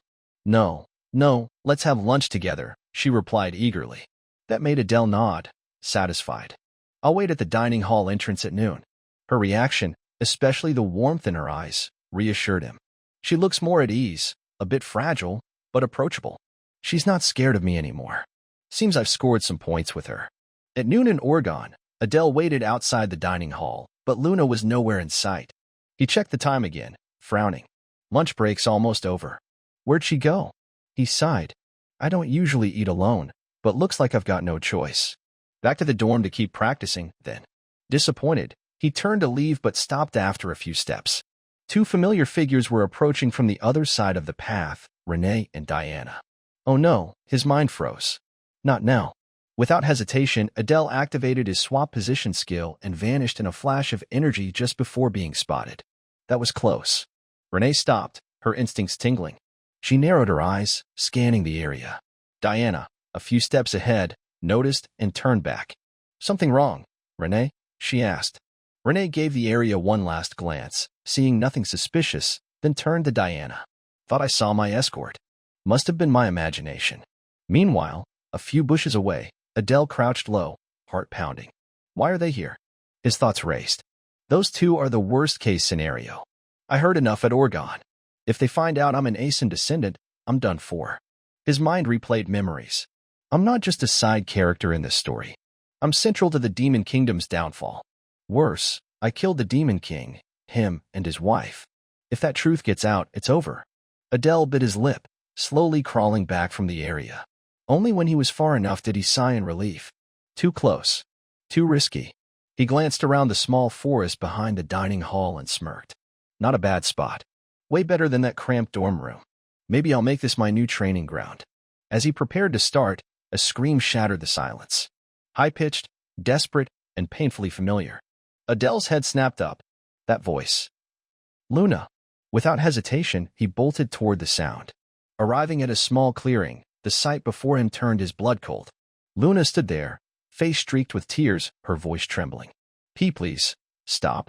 Stop it. Witnessing the young girl being bullied by a crowd sent Adele's blood boiling to a dangerous degree. She turned to him with a glimmer of hope, struggling to hold herself together. Adele sized up the thugs and recognized them as classmates. He quickly grasped the situation. With a voice laced with barely concealed rage, he ordered the thugs to return to class. They were clearly bullying Luna, despite everyone here being half-demons. The leader of the group, defiant from the start, refused to acknowledge Adele's authority as class leader. These fools, lacking any real skill, thought Adele couldn't handle a 3-on-1 situation. They were quickly proven wrong. With pure mana brimming with killing intent, Adele seized one thug by the throat without lifting a finger. The other two froze, sensing the terrifying hostility from the class leader.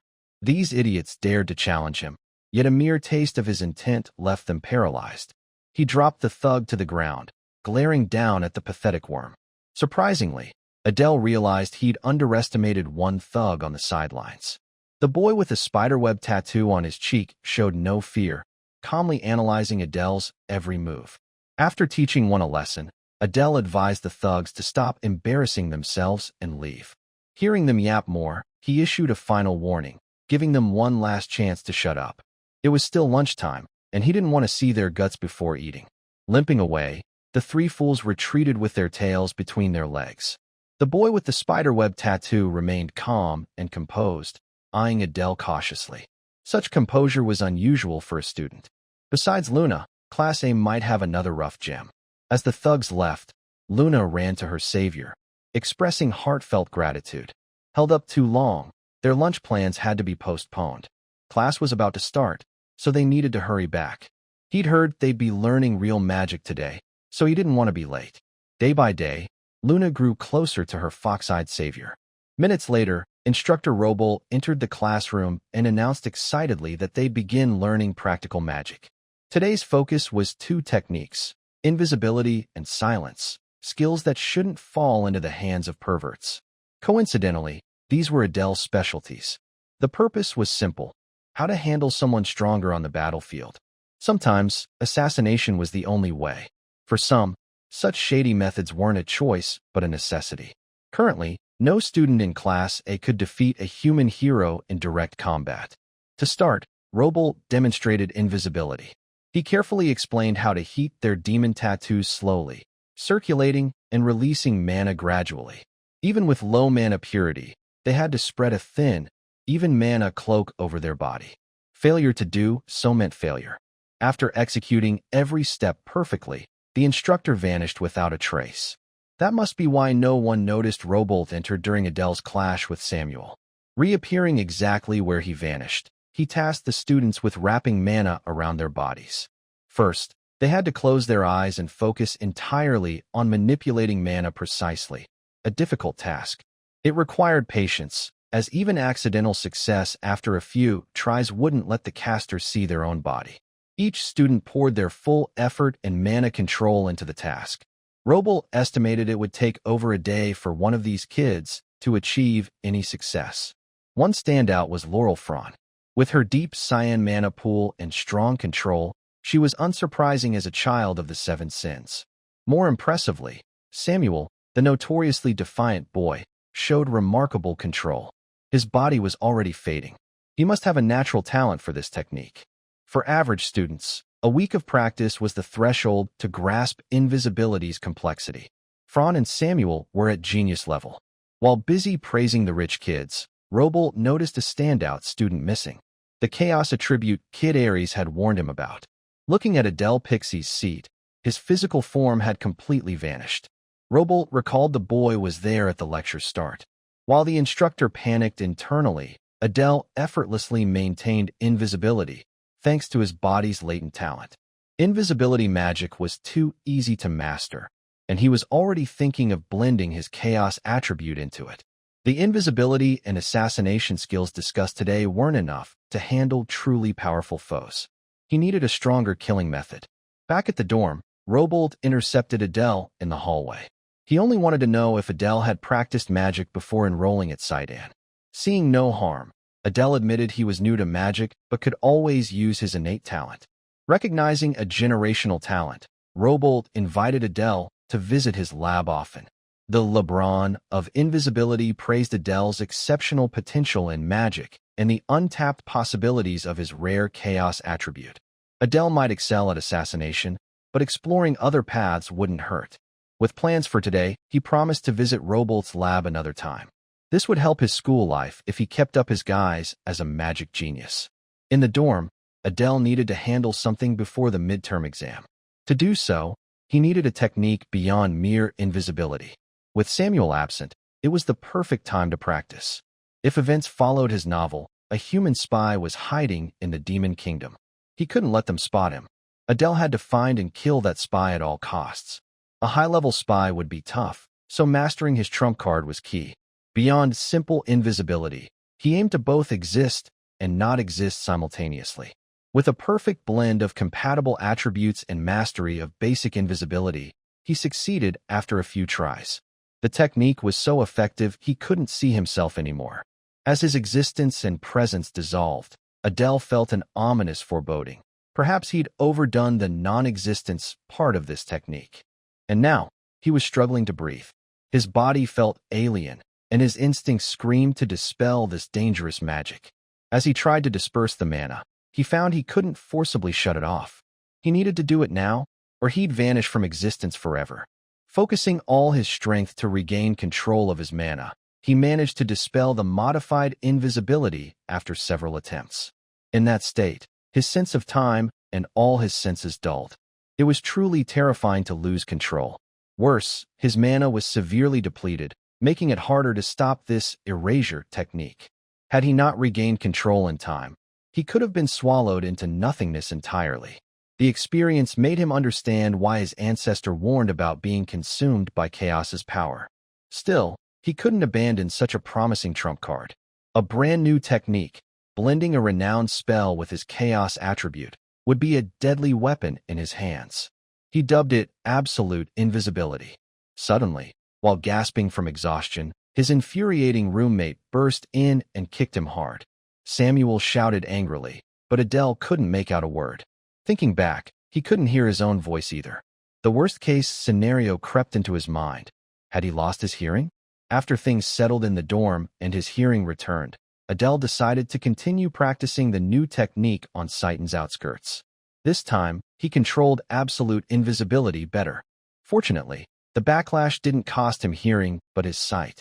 Now he was certain using absolute invisibility came at the cost of losing one or two senses.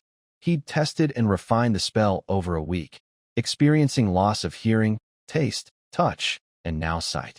Luckily, the drawback only lasted about 2 hours each time. The downside was he couldn't choose or predict which sense he'd lose. Currently, the technique was only safe for about 3 seconds, practically useless. A high-risk, low-reward technique wasn't worth it. Perhaps he could unleash it if he ensured a killing blow. Besides practicing absolute invisibility, he tried combining his chaos attribute with other properties, but failed. The most direct way to grow stronger now was swordsmanship and mana training. Without sight, he was stuck in the forest for 2 hours, blind. Since he often came here early mornings, he wasn't worried about missing class.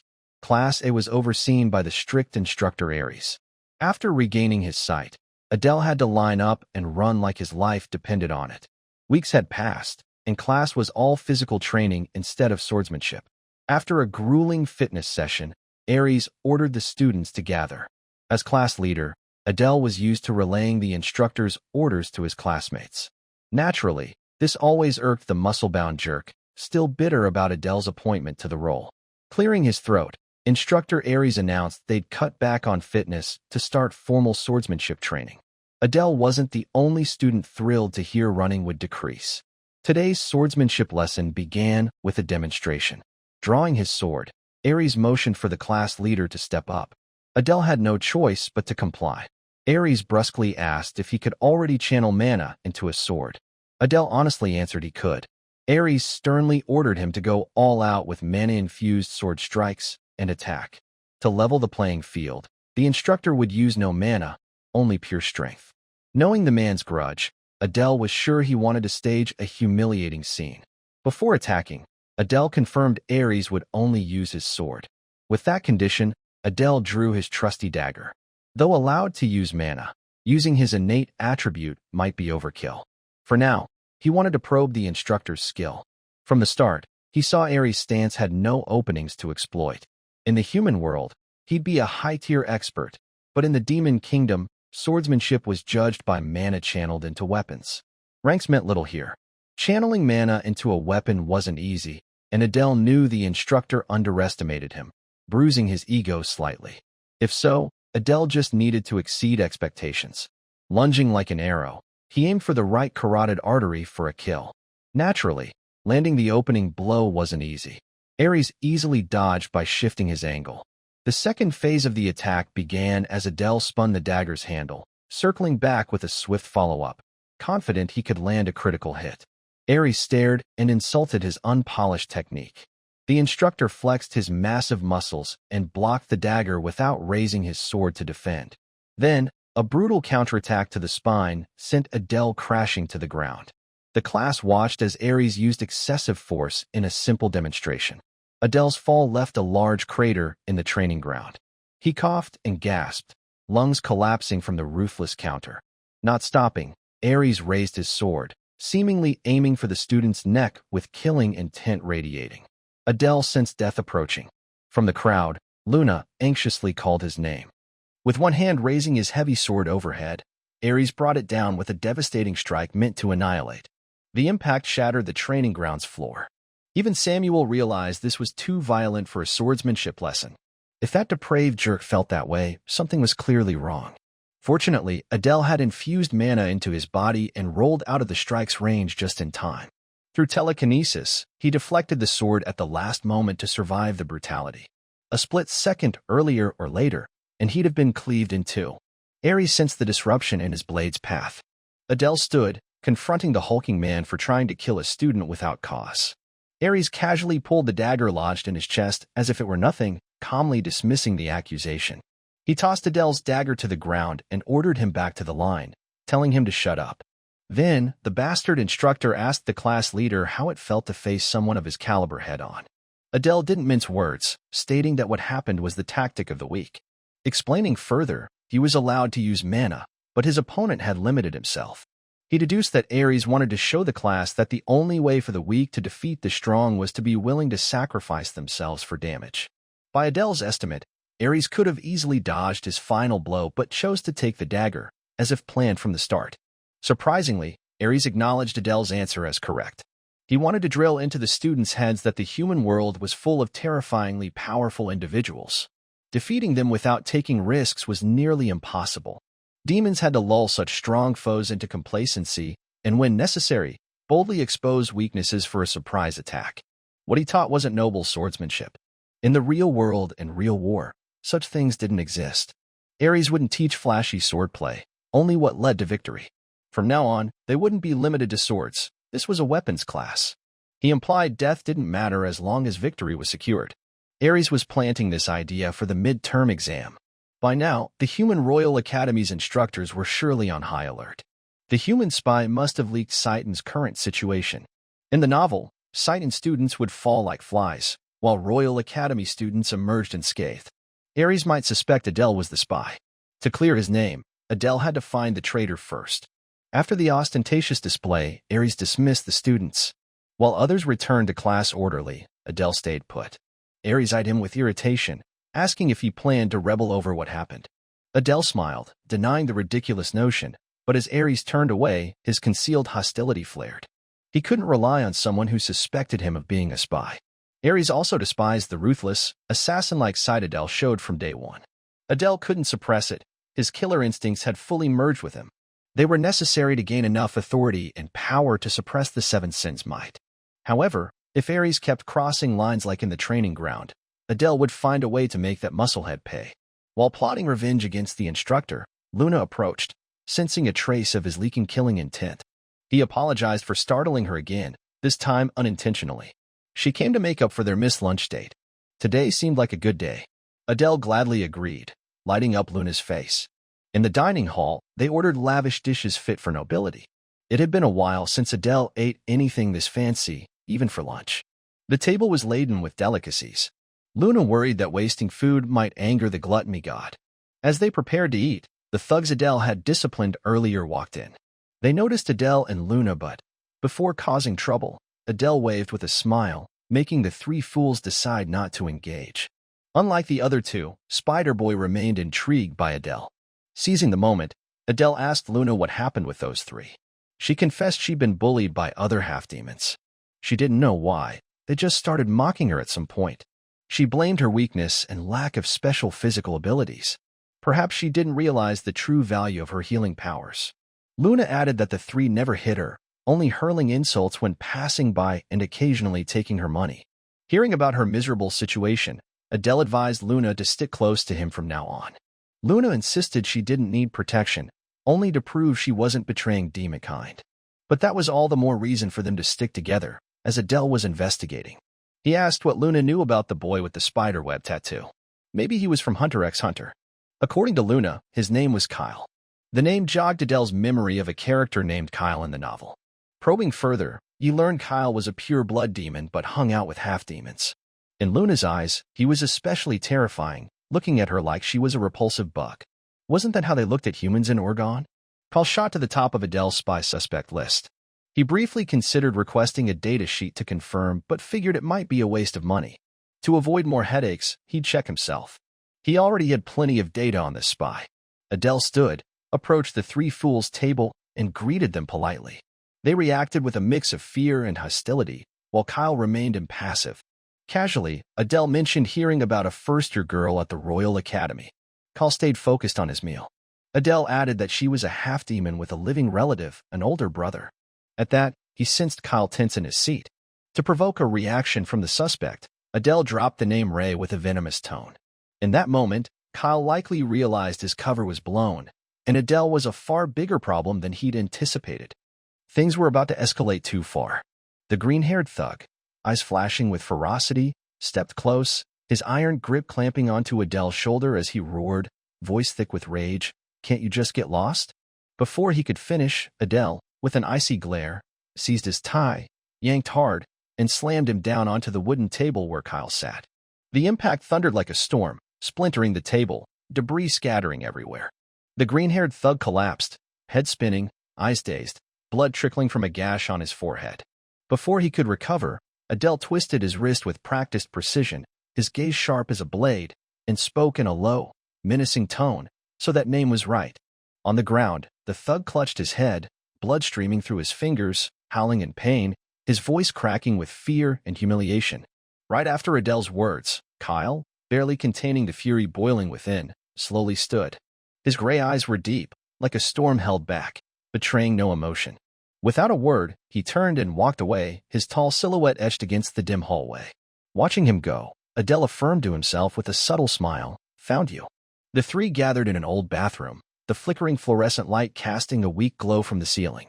The green-haired thug, face still smeared with blood, furiously washed his wound under cold water, hands trembling with anger.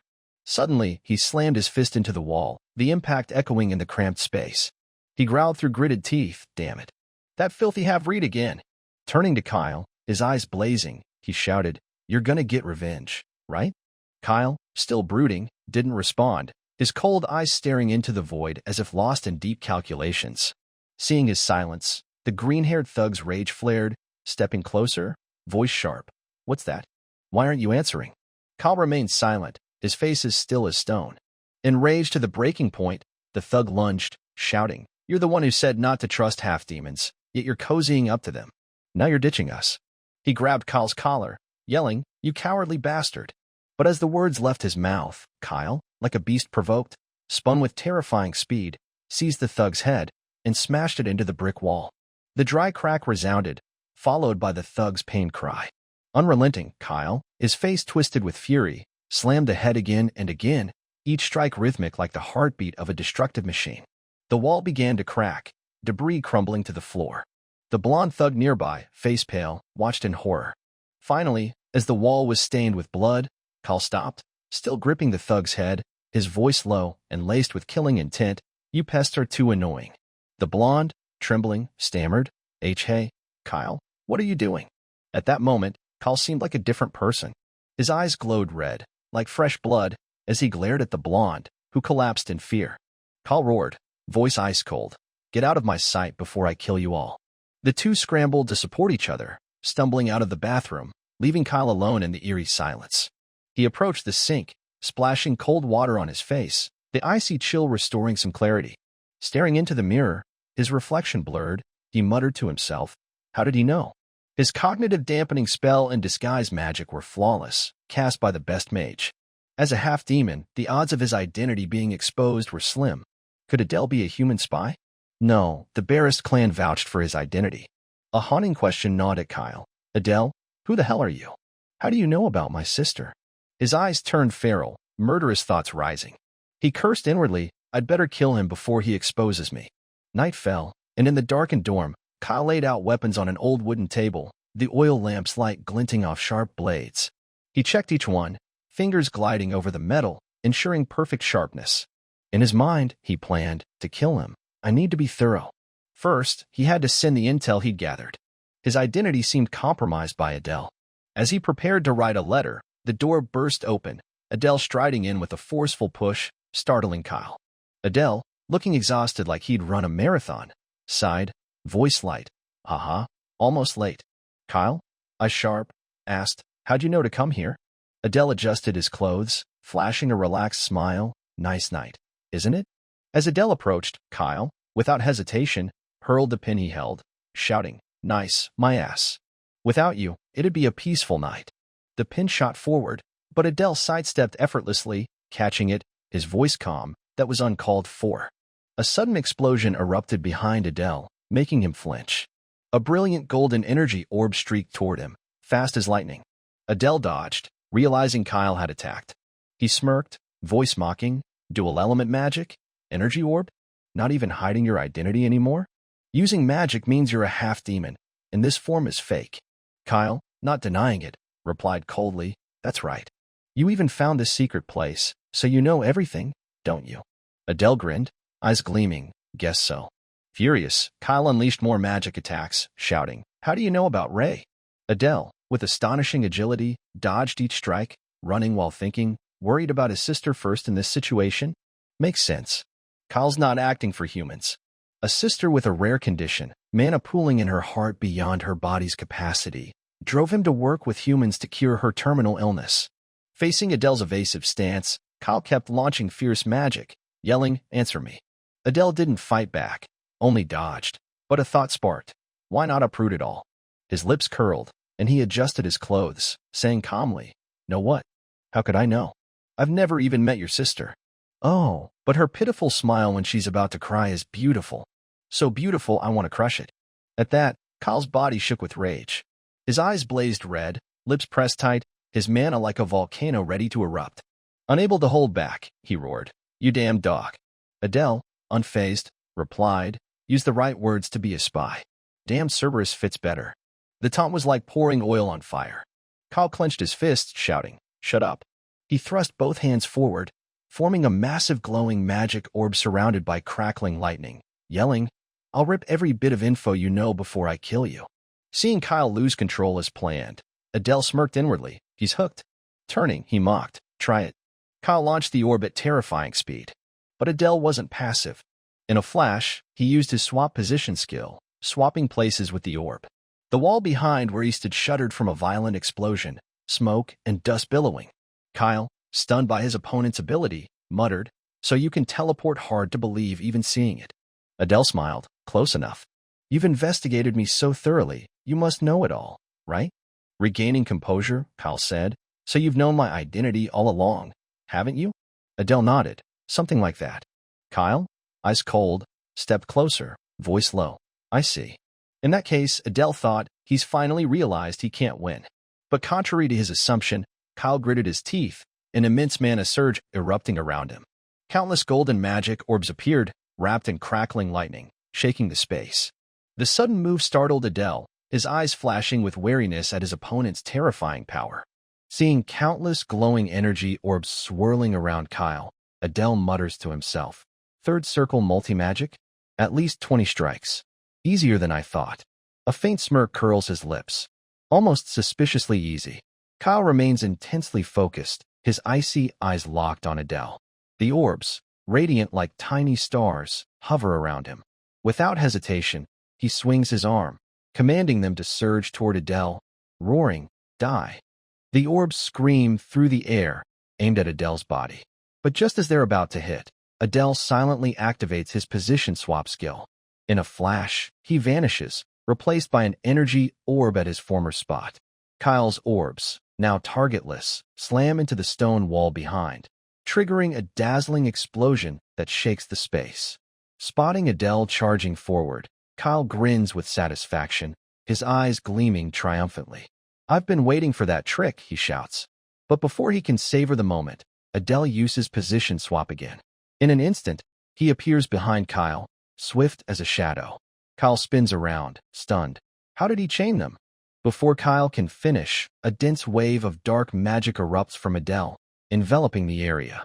The darkness, like a living veil, swallows the light, turning the scene oppressive and eerie. Kyle stammers, voice trembling. "This is..." Adele cuts him off, voice cold, "Sleep."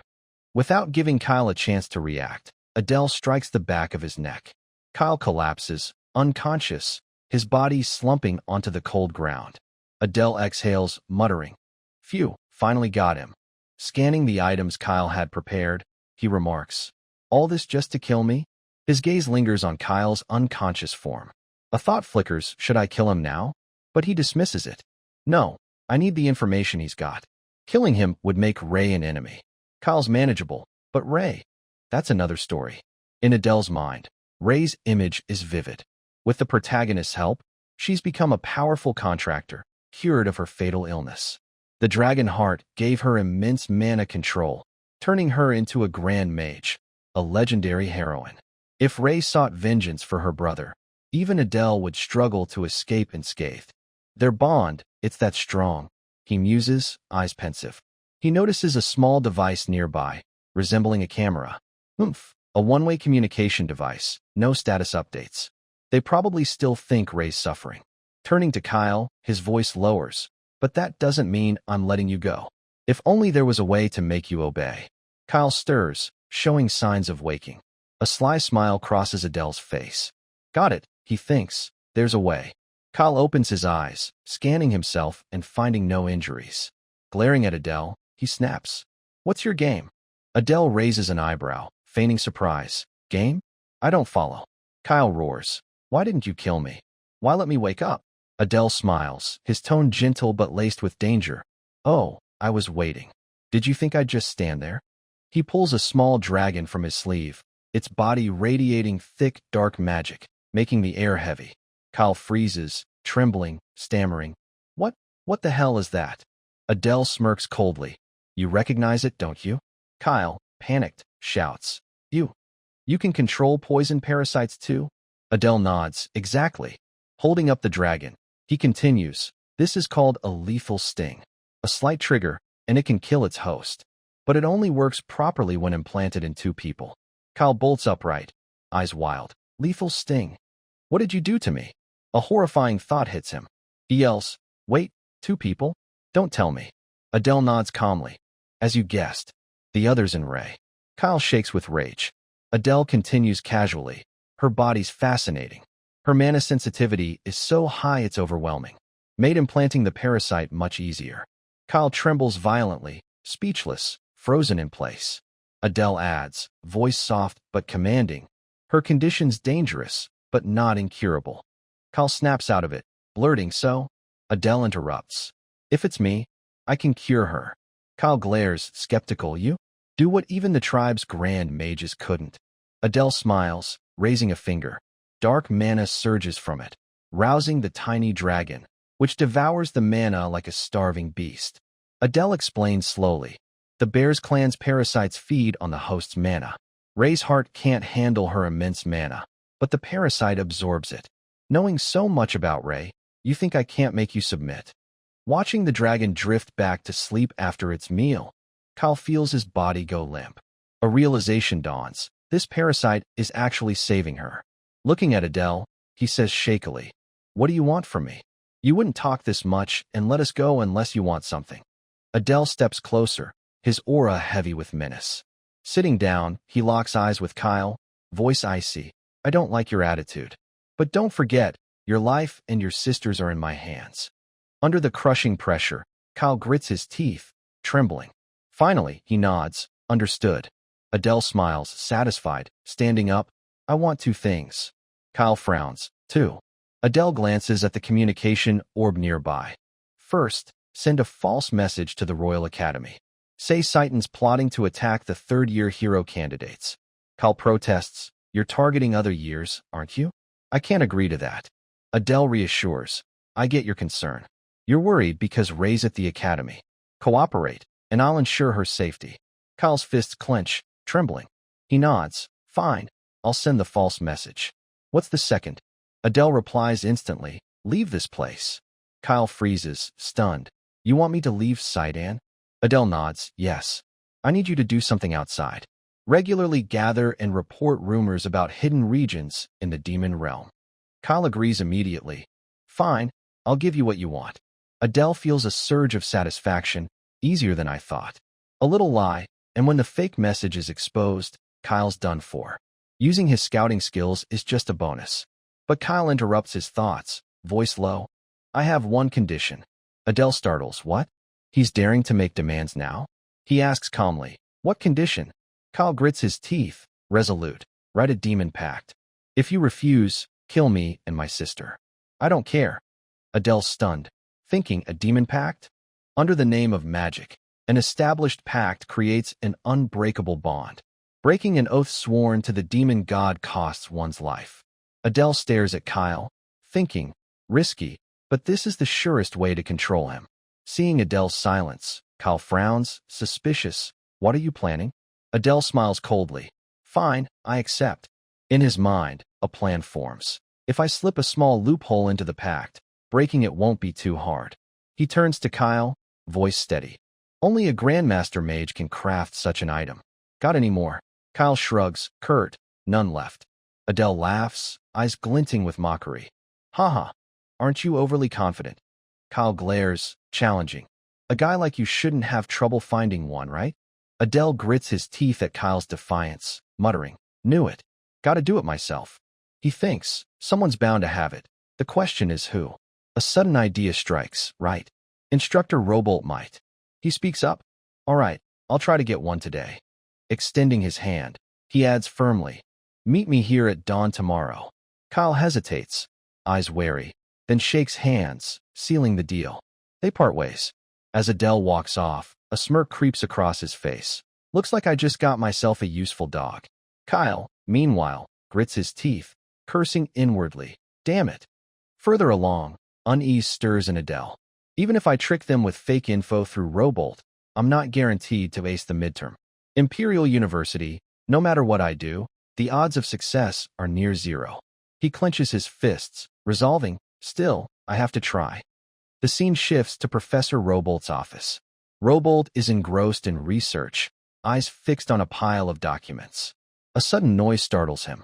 Adele steps in, flashing a friendly smile. "Good morning, instructor." Robolt, surprised, stands and approaches, voice warm. "You actually came as promised." Adele nods. Of course, a promise is a promise. Robolt gestures. "Sit. Want some tea?" Adele agrees. "Yes, thank you." While Robolt prepares tea, Adele scans the room.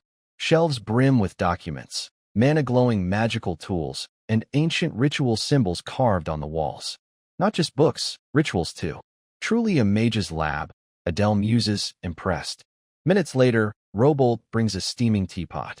Pouring, he says, "Thanks for coming." Adele replies politely, "No, I should thank you for your hospitality."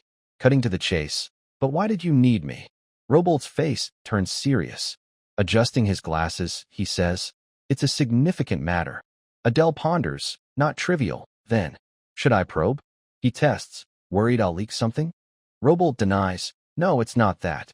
It's just not easy to share." Adele smiles, offering, "If you want, I can sign a demon pact." Robolt startles, then replies eagerly, "Oh, if you're willing, I'll tell you everything." Adele thinks he actually has one. Robolt waves his hand, summoning a contract glowing with crimson magic, shimmering like blood.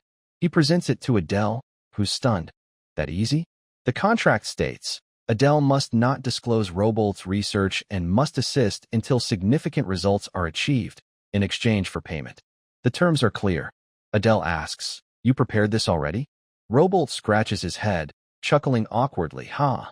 Adele continues, "Can we tweak a term for fairness?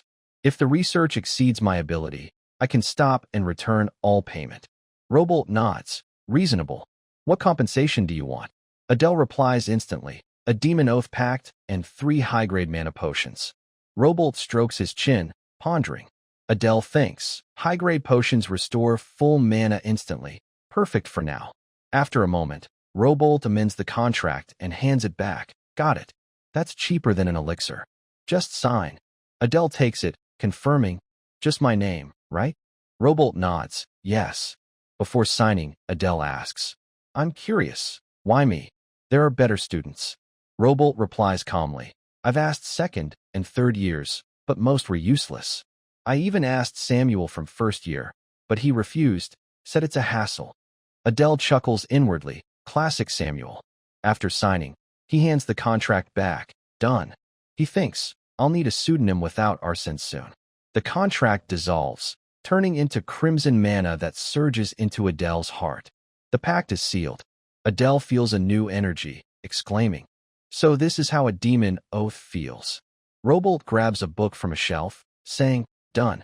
Let's start." As he reaches, the bookshelf shifts, revealing a hidden tunnel.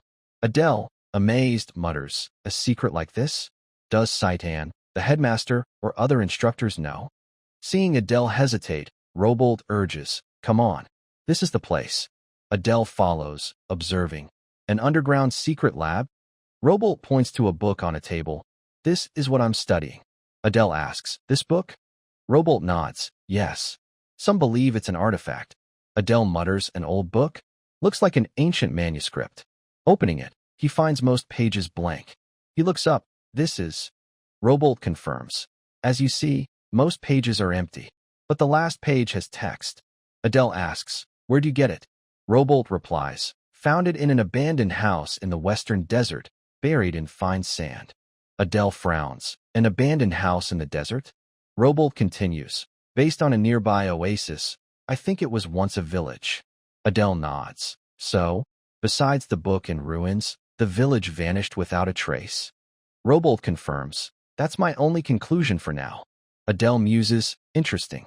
Can I see the text on the last page?" Robolt's face lights up. "Of course. That's why I called you here." He flips to the last page, revealing strange, ancient-looking script. Adele exclaims, "There's text all right." Robolt adds, "Yes, but I can't decipher it. Can you?" Adele stares at the cryptic symbols, thinking, "No way I'd recognize this gibberish." Robolt interrupts. "Now you see why even top students couldn't help." Adele asks, "Any progress so far?" Robolt shakes his head, "None. It's a dead end." Adele suggests, "Maybe the clue's where you found it?" Robolt replies, "Oddly, I visited nearby villages, but no one knows anything about the ruins or book. Facing the impasse, Adele frowns, thinking, searching for answers without clues? Tough. What if I come up empty? He touches the page, feeling for anything unusual. Suddenly, a fierce energy surges from the book. Adele startles. What's this? Why is my pendant reacting? At that moment, the text begins to shift strangely, as if coming alive. Staring at the writhing text before him, Adele marvels inwardly. The words are moving? Am I seeing things? But no, the ancient script on the page truly shifts, slithering like magical serpents, rearranging into readable characters. The first line emerges, stark and chilling. Those who break the law will face merciless destruction. Everything will vanish endlessly until this world ends. Adele ponders, eyes fixed on the book.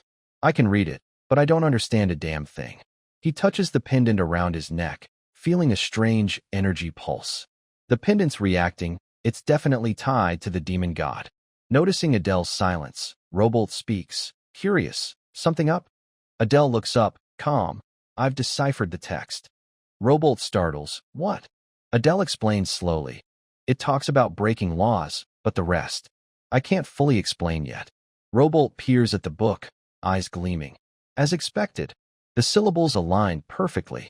It's linked to the chaos attribute, a rare one, worth studying. He turns to Adele, urgent. To know more, I need further research. But this is a monumental find. Adele raises an eyebrow. Is it? Robolt nods eagerly. Yes. We should search for more artifacts and texts in other regions. He pauses, looking at Adele. That's enough for now, student Adele. Adele prepares to leave, but Robolt adds, oh, I'll transfer your payment now. Adele surprised, right now? Robolt smiles. Yes, give me a moment. Adele thinks, a demon pact is one thing, but mana potions take time to craft, don't they? As Robolt rummages, muttering, where did I put it? Adele freezes. A thought hits, wait. If Robolt keeps studying ancient texts and artifacts, he touches his pendant. Its 3 gems glow blood red. The book's influence turned these gems red. If the whole pendant turns, what happens? Even I don't know. He muses, if it's tied to the demon god, I should keep it close. I know Robolt, but he's not fully trustworthy. After searching, Robolt exclaims, found it. He hands Adele a mana potion, smiling warmly. Adele takes it, thinking, safer to keep it with me. Robolt offers a small bag. Here. I put all your payment in there for convenience. Adele takes it, nodding, thank you. Robolt steps closer, courteous. No, I should thank you. Without you, I couldn't have read that text. I look forward to working together again. Adele smiles. I'll help as much as I can. Robolt's tone turns serious. Oh, don't tell anyone about my research, all right? Adele's face darkens slightly, muttering, that depends on you, instructor. Robolt flinches. You're not planning to break the pact, are you? Adele steps closer, exuding menace. He locks eyes with Robolt, voice cold. This research isn't approved by the headmaster, is it? If it followed protocol and had Citan's approval, why need a secrecy pact? Robolt's flustered reaction confirms Adele's suspicions. Adele smiles, softening. If this gets out, I'd be expelled. But we're in the same boat, so I'll help you fully. Just add more mana potions. Robolt, sweating, stammers, G got it. He grabs a few more potions, voice shaky. This is all I have. Adele eyes the potions, thinking, not bad. He takes them and turns to leave. Thanks. I'll be off. As he steps out, Robolt calls. What's that pact for, anyway? Adele pauses, turning with a sly grin, to save a slave. The scene shifts to the dormitory at Adele's appointed time. He enters, finding Kyle waiting. Kyle glares, voice cold. You're here. Adele replies calmly. Been a while, huh? Kyle frowns. A while? Did you bring the pact? Adele pulls out a contract, holding it forward. Of course. Shall we draft it now?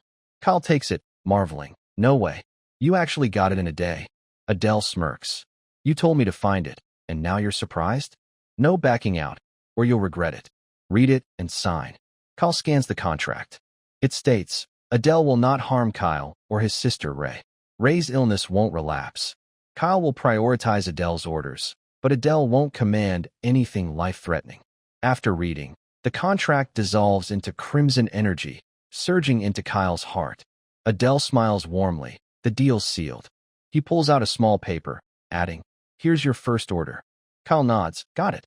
I'll send the fake message." He slips the paper into a slot. "It'll transmit now." Adele watches, thinking, "That's how it works? Interesting."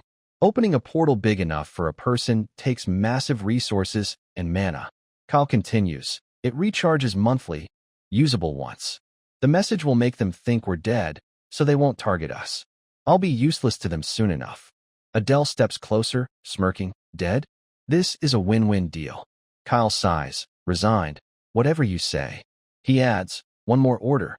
From today, leave Sidon and gather intel on the demon realm from outside, secret realms, high demon clans, hidden artifact history. For now, find the nearest secret realm and info on clans that escape justice.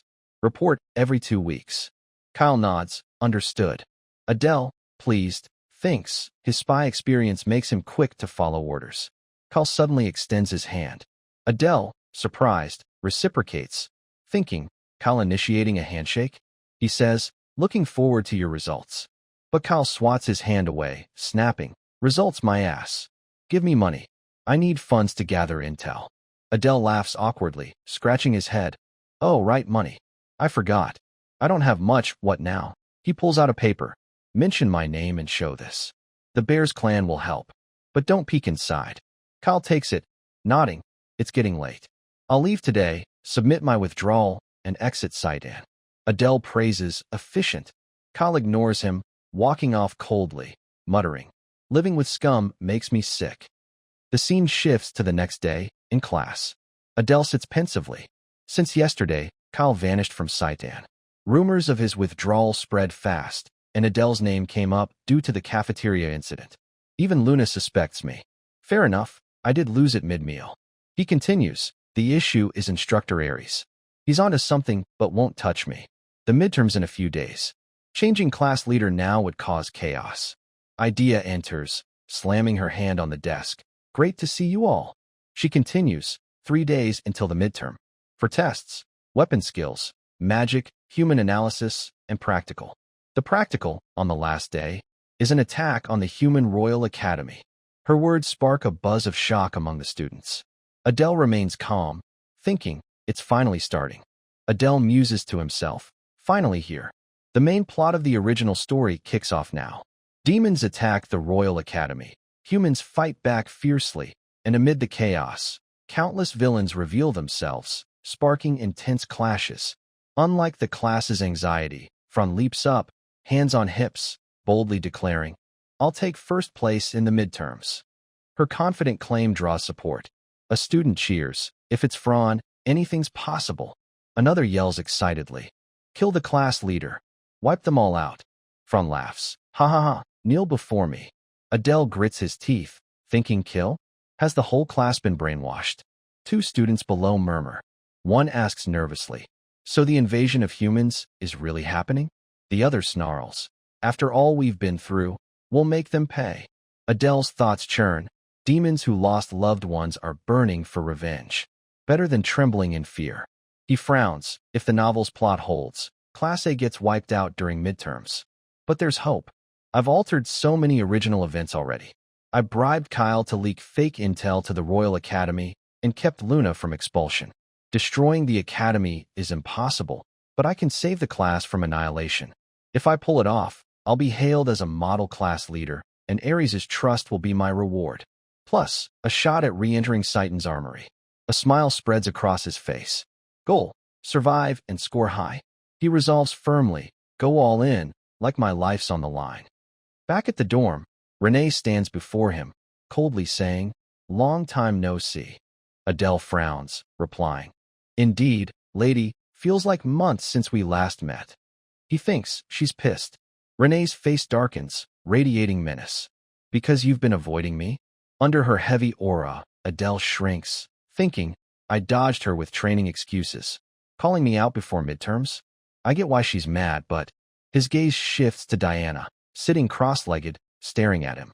He thinks, these two are always together. Diana smiles. "Hi, I'm Diana." Adele, lost in thought, doesn't respond immediately. They say the more you avoid bad karma, the tighter it clings. I'm out of ideas. Seeing his silence, Diana teases, no greeting? That hurts. Snapping back, Adele bows, hand to chest. I'm Adele, honored to meet a noble lady like you. Diana smiles. Nice to meet you too. Renee cuts in sharply. Enough pleasantries. Explain why you've avoided me and now want to spar. Adele steps closer, voice soft. I felt guilty. Renee questions, guilty about what? Adele wipes fake tears, sobbing. As your guard, I failed to protect you. It's haunted me, hoo-hoo. His genuine act makes Renee puff her cheeks, torn between embarrassment and anger, shouting, Stop crying like a puppy. Adele continues, voice trembling. You don't know how I feel, you cold-hearted thing. Renee trembles with rage. Adele thinks, damn, do I have to resort to this? He pulls out a mana potion. To make amends, I brought you a gift, lady. Diana approaches, curious. What's that? A mana potion? Adele nods. Yes, I worked hard to get it. Diana turns to Renee. Post-war, these are rare. Take it and forgive him. Adele thinks, no grudge, just thanks Diana. But Renee brushes Diana's hand aside, aloof. No need for that. Adele realizes she's really mad. He plays the pretty boy card. Truth is, other students bullied me for being half-demon. I kept my distance to avoid troubling you, Lady Renee. He drops to one knee, earnest. If that hurt you, I sincerely apologize. He thinks, I've poured it all out, hope it works. Diana adds, he genuinely cares about you. He's a great guard. Renee pauses, a faint smile forming. She steps closer. I won't take it. Adele, seeing her soften, pulls another potion, grinning. Hee, so you'll accept it? Renee, still aloof, turns away. I said I'm not hurt. Adele speechless. Diana, saving him again, chirps, all good now. Renee glares, don't talk to me. Diana points at her eyes, laughing. Haha, Renee's just too rigid. Fix that, and she'd be perfect. Adele thinks, didn't expect this side of Diana. The group heads to the training room. Renee grips her sword. Let's spar. It's been a while. Adele nods, sure. Diana whispers to Renee. Show him your new skill. Adele overhears, thinking new skill? She learned something while we were apart. A dense dark aura erupts from Renee, her eyes narrowing with killing intent. Watch closely. She grips her sword, mana surging outward, intensifying. Her eyes flash, the air growing heavy. Adele, awed, thinks, such intense killing intent. Her sword turns pitch black, radiating dark aura. Adele, shocked, thinks, her mana's condensing into the blade, turning it black? Is that a dark blade? Only master human knights achieve this, refining mana razor thin. She can do that? Truly a descendant of the 7 deadly sins. Renee holds the blade briefly, then relaxes, the aura dissipating, returning the sword to normal. Adele approaches, still not perfected? Renee nods. Yes, it takes extreme focus. Adele grips his short sword, smiling. Let's test it in a match. Renee nods eagerly. All right. Adele thinks. No idea how strong her dark blade is. I'll try the pact first. He charges, swinging hard. Renee blocks, their weapons clashing, sparks flying. She steps back, eyes flashing, and counters with a horizontal slash. Adele leans back, dodging. He kneels, preparing, thinking. With enhanced vision, I can track her every move. This'll work. Renee summons her dark blade again, her sword turning black, exuding terrifying pressure. Adele's dagger shatters. He thinks, shocked, she deployed it that fast. The outcome's clear. Adele scratches his head. Amazing. That dark blade's power. Renee, confident. Of course. Diana approaches. A noble lady stronger than her guard? Rare. Renee's incredible, right? Renee pauses, silent. Diana teases, blushing? Not very Renee-like. Her expression shifts, eyes glinting with menace. But the more I look, the stranger it feels. Something seems ordinary, yet not. She scans Adele, making him flinch. Smiling cryptically, she says, What's this? I'm curious. Under her terrifying pressure, Adele sweats, shaken. The girl Diana, with her icy gaze, approached Adele, making his entire body shiver slightly. Looking into those sharp eyes, he thought to himself, one of the powers Diana possesses is observation. the ability to notice even the tiniest strand of hair on her opponent's body. To be noticed this intensely by someone destined to become a demon lord was truly overwhelming. How am I supposed to react to this? Countless thoughts flooded Adele's mind, leaving him flustered and unsure of what to do. He continued to think, could she end up being my greatest enemy? It's probably best to keep some distance. Suddenly, a surge of crimson killing intent erupted from his body, causing Diana to flinch momentarily. A subtle, enigmatic smile curved on her lips.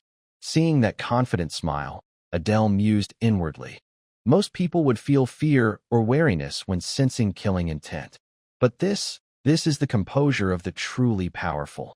Renee stepped forward, breaking the tense atmosphere, and spoke up. Diana, are you curious about something? At this question, Diana moved closer, pointed at Renee, and smiled. Yes, because the swordsmanship Renee just displayed gets stranger the more I look at it. So I'm just a bit curious. Renee gave her a skeptical look, but seemed somewhat convinced. Seeing this, Adele muttered to himself.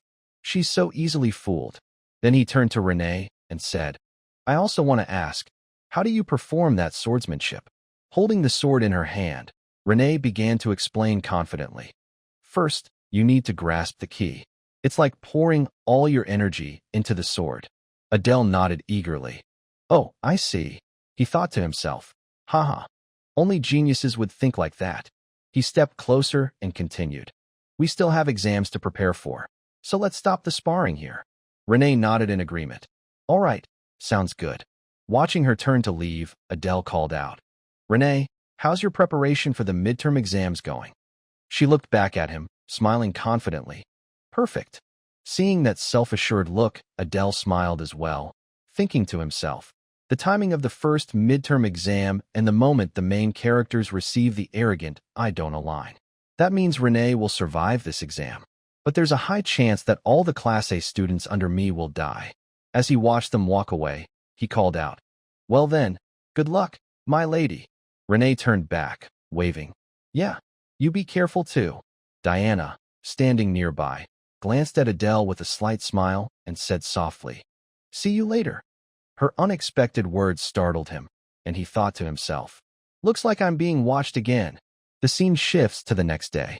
The academy comes into view under a clear blue sky, with rays of sunlight streaming through the windows.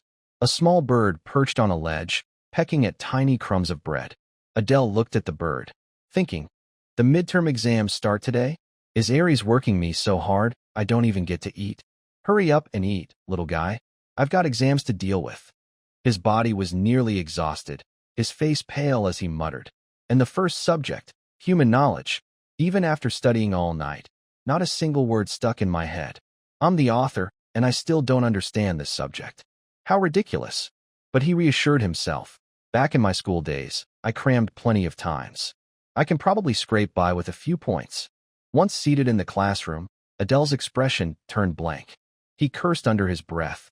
Damn it, the moment I step into the classroom, I forget everything I studied. Luna approached him, clenching her fists and encouraging him. Adele, you've worked so hard. Your face looks like. Before she could finish, Adele interrupted. This is nothing. He asked her. Luna, are you prepared? She smiled. Yeah, I'm a bit hazy, but I don't think I'll fail.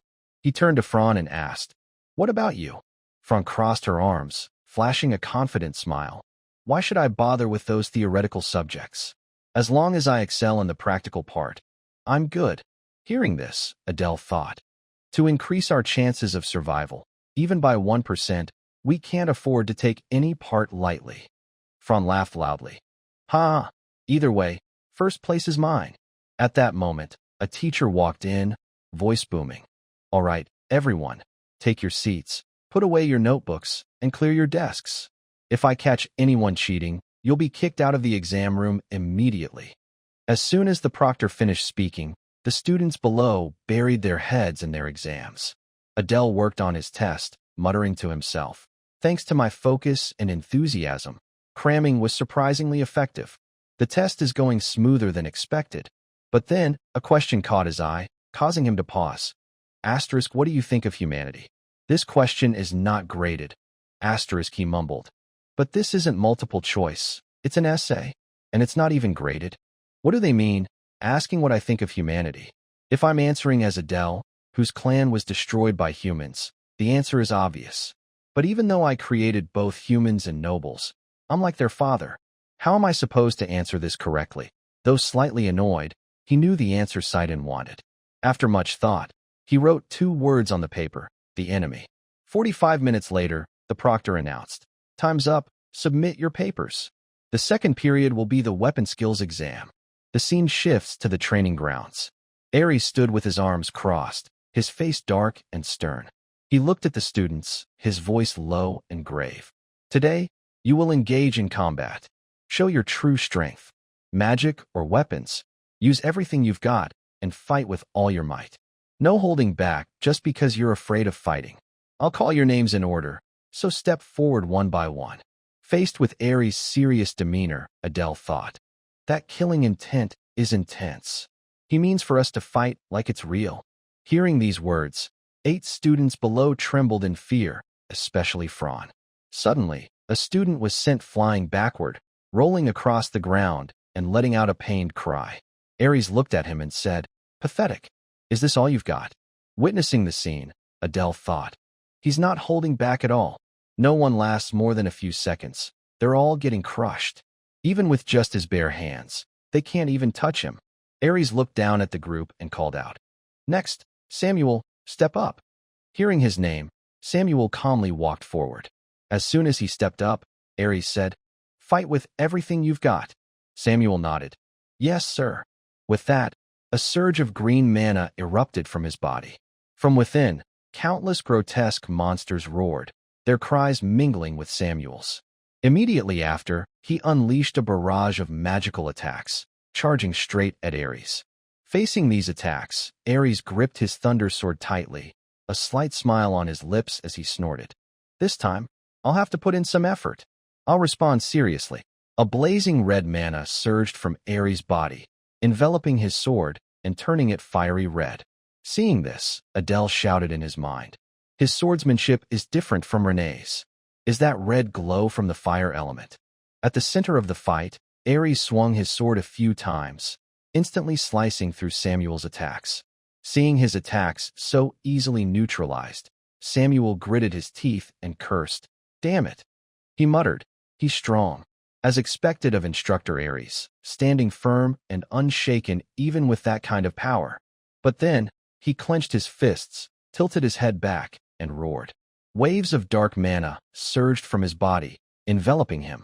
Seeing this, Ares gritted his teeth, his face tensing, and said, "Not bad, returning to your original state." But with a single leap forward, the grotesque monsters Samuel had conjured were instantly shredded by Ares. He charged forward, aiming his sword at Samuel's face, making him flinch. Before Samuel could react, Ares clenched his free fist and delivered a direct punch to his chest. Samuel let out a pained cry, collapsing to his knees, clutching his stomach, his body trembling. Struggling, he gasped, "Ugh." Ares coldly asked, "Do you still want to continue?" Samuel's trembling hands rose to resist, gritting his teeth against the intense pain. From behind him, a maniform demon opened its massive mouth and lunged at Ares. The moment Ares noticed, it bit down hard on his shoulder, sending a few splashes of blood. But the attack seemed to have no effect on him. He grabbed it with one hand, tearing the creature apart instantly, his expression turning icy. "My shoulder's been taking a beating lately, huh? A surprise counterattack? Good decision." Samuel was now panting heavily, and within moments, he collapsed face first onto the ground. Seeing this, Ares turned and commanded, "Get Samuel out of the exam area." He looked at the students, his voice firm. "Next, step up." His fierce gaze locked onto Adele, and he called, "Come up here, Adele." As soon as Adele stepped forward, a thick, crimson killing intent surged from Ares, enveloping the space and making it feel suffocating, striking fear into everyone present. He locked eyes with Adele, his voice low and grave. "Let's begin." Looking at him, Adele muttered to himself, "That killing intent is terrifying. Even if he doesn't kill me, he's probably aiming to take at least an arm or a leg." Ares raised his sword forward, declaring boldly, Give it everything you've got. Adele immediately responded. Please wait a moment. Aries, puzzled, asked with suspicion, what more do you need to prepare? Adele smiled confidently and said, there's something I'd like to see. Aries furrowed his brow. You dare make demands of an exam proctor? What do you want me to show you? Adele made his request, his voice brimming with determination. I want to see you envelop your sword with sword aura, right from the start. Aries coldly explained. Sword aura isn't something you can mimic just by watching. You have to truly comprehend it. Adele raised his hand, resolute. No, if you show me once, I think I can grasp it. At these bold words, Aries gripped his sword tightly with both hands, his voice lowering. You've got some guts. Fine, I'll show you once. Watch closely. As soon as he spoke, a massive surge of mana erupted from his sword, converging on the blade and making it glow with a brilliant red light. Adele, witnessing the spectacle, thought to himself. In an instant, the red mana condensed and enveloped the blade. Truly astonishing. Seeing Adele deep in thought, Aries questioned, do you think you can pull this off? Adele clenched his fist, his eyes full of determination. Thank you for showing me. He flashed a confident smile, thinking, this isn't something you can learn with just your mind. At that moment, a massive surge of purple mana burst from Adele's body, converging onto the blade in his hand. Seeing this, Aries' expression darkened slightly. He gritted his teeth and said coldly, I'll admit, you've got talent. But the sword aura only lasted for 5 seconds before dissipating. Adele flinched, thinking, it's still too much for me. It only lasted 5 seconds. But even so, it was worth a try. Immediately, he enveloped his blade with sword aura again, looked at Aries, and smiled. Let's get started. Facing Adele's determined gaze, Aries responded cheerfully. All right, come at me. Below the arena, Samuel was being treated for his wounds by Luna. He looked up at Adele in the arena, thinking, if he moves like that, the scene shifts back to the arena. Sword auras clashed fiercely, shaking the space around them. Energy radiated everywhere, creating a chaotic spectacle. Adele stepped back, assumed a defensive stance, then charged straight at Aries, attacking relentlessly. Suddenly, a confident smile spread across his face. He thrust his sword directly at Aries, but Aries effortlessly raised his sword to block. The two blades collided, sending sparks flying in all directions. Aries smiled. You're enveloping your sword with aura as you swing? It feels like I'm watching a performance. Adele chuckled. Thanks for the compliment. But immediately after, Aries swung his sword with force, knocking Adele back several steps. While Adele was still airborne, he instantly used his position swap skill. His target this time was Aries' sword. In a flash, he appeared right in front of Aries, his blade, cloaked in sword aura, aimed straight at Aries' face. A powerful thrust came, but with lightning-fast reflexes, Aries leaned back, dodging the attack. Then he swung his leg, delivering a powerful kick that sent Adele flying back several meters. Adele thought. He dropped his sword. Now's the moment. He immediately unleashed his dark fang, triple black blade technique. 3 mana-formed blades appeared around him, exuding thick, killing intent. At his command, the 3 blades shot straight toward Aries. But Aries remained unfazed. He gritted his teeth, thinking, like a scratch. He tensed his body, creating a protective barrier that blocked all 3 of Adele's attacks. Faced with such swift reflexes, Adele thought, that massive body, and yet his reflexes are unbelievable. He even has a body-protecting shield. Not even my black blades could hit him. He's truly a monster. Just as the thought crossed his mind, Aries clenched his fist, raising his other hand to grab Adele's head for an attack. As the fist neared his face, Adele shouted, I surrender. The sudden declaration startled Aries. He questioned, what? Furious, he roared. I told you. No running away. Adele explained calmly. Both my arms, used to block attacks, are injured, and I've completely run out of mana. I can't keep fighting. He gently deflected Aries' fist, thinking, getting injured before the practical exam would only put me at a disadvantage. I don't need to do that. Plus, surrendering like this is also to mess with him. Aries, enraged, placed his hands on his hips, turned around, and shouted, Fine, get back to your seat. Adele smiled. Thank you for understanding. Aries spun back, yelling angrily. Stop talking nonsense. Next person. Faced with Aries' fury, Adele smirked inwardly. I'm too scared to even open my mouth now. As he walked back, the students below buzzed with chatter. The class leader tied with the proctor. No way that just happened. Another added. Even as a half-demon, the class leader is still the class leader. These comments were within Adele's expectations. He smiled to himself. Everything went just as I planned. I drew attention with flashy moves, while Aries looked like he couldn't do much. In the practical exam, I need to be the clear center of the class. If Fran takes the lead like in the original story, Class A will be wiped out. Witnessing the fight, Samuel approached, clenching his fist, and questioned, Why did it turn out like that? Adele turned to him, replying, You recovered fast. What the heck are you talking about? Samuel raised his voice. I'm asking why. Adele adjusted his clothes, calmly explaining. Oh, well, I ran out of mana and strength, so I had to surrender. Samuel interrupted, his voice angry. No, not that. Why are you so strong? His clenched fist trembled with rage. Adele looked at him, smiling. Oh, probably just natural talent. Samuel snapped back. That's it. Adele replied. Do I need another reason? Samuel sneered. Haha, unbelievable. A guy like you being that strong. Adele responded calmly. Don't you come from a privileged clan and possess the gluttony ability? At these slightly provocative words, Samuel's expression darkened. He coldly said, What? Watch your mouth, you piece of trash. One day, I'll knock your teeth out. As he spoke, a thick wave of killing intent emanated from him. Seeing Samuel's darkened gaze, Adele was puzzled but stayed silent. After a tense standoff, Samuel turned and stormed off, snorting. Trash. Watching him leave, Adele thought.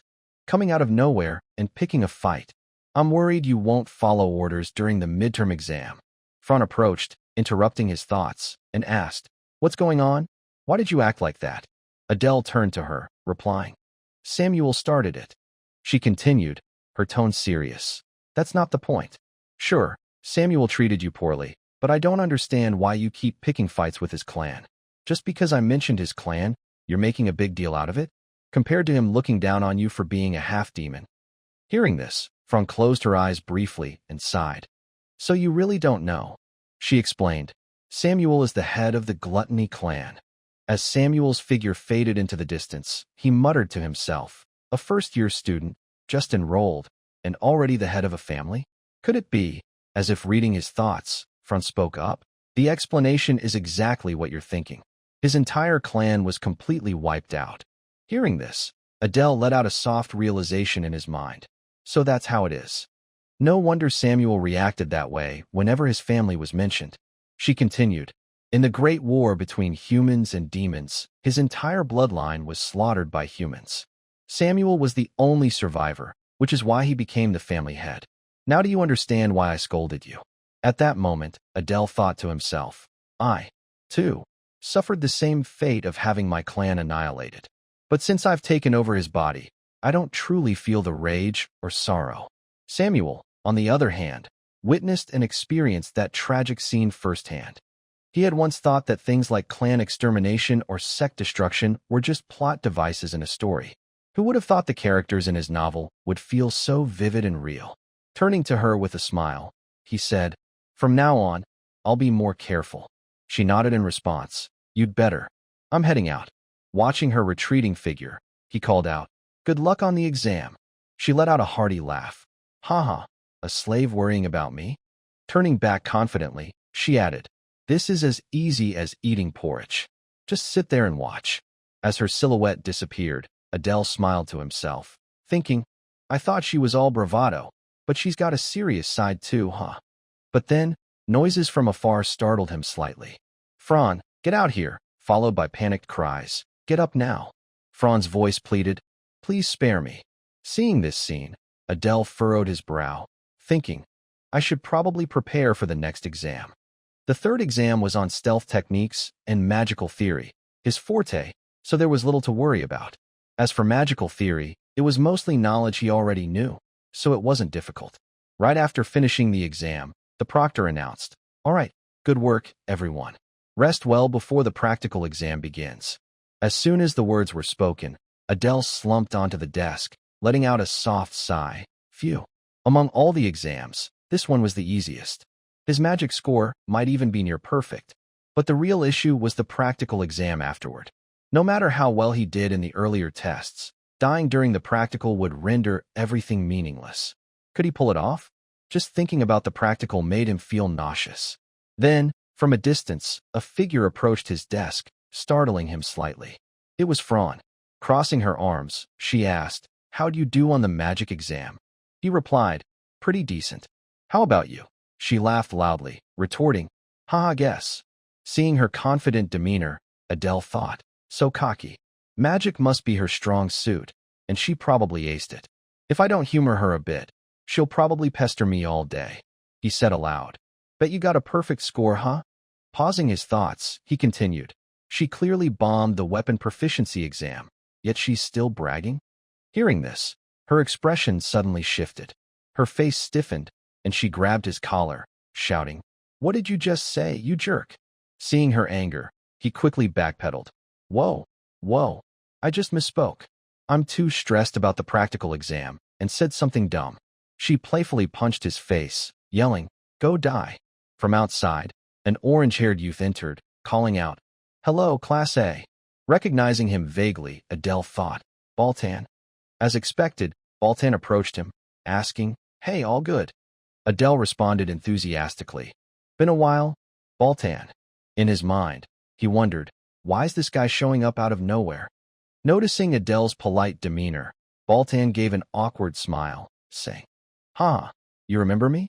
"I'm flattered," but his tone suddenly shifted, his eyes glinting with menace as he said coldly, "Seems like you've gotten a lot stronger." Unfazed by the veiled threat, Adele let dark purple mana radiate from his body, smiling as he replied, "Thanks for the compliment."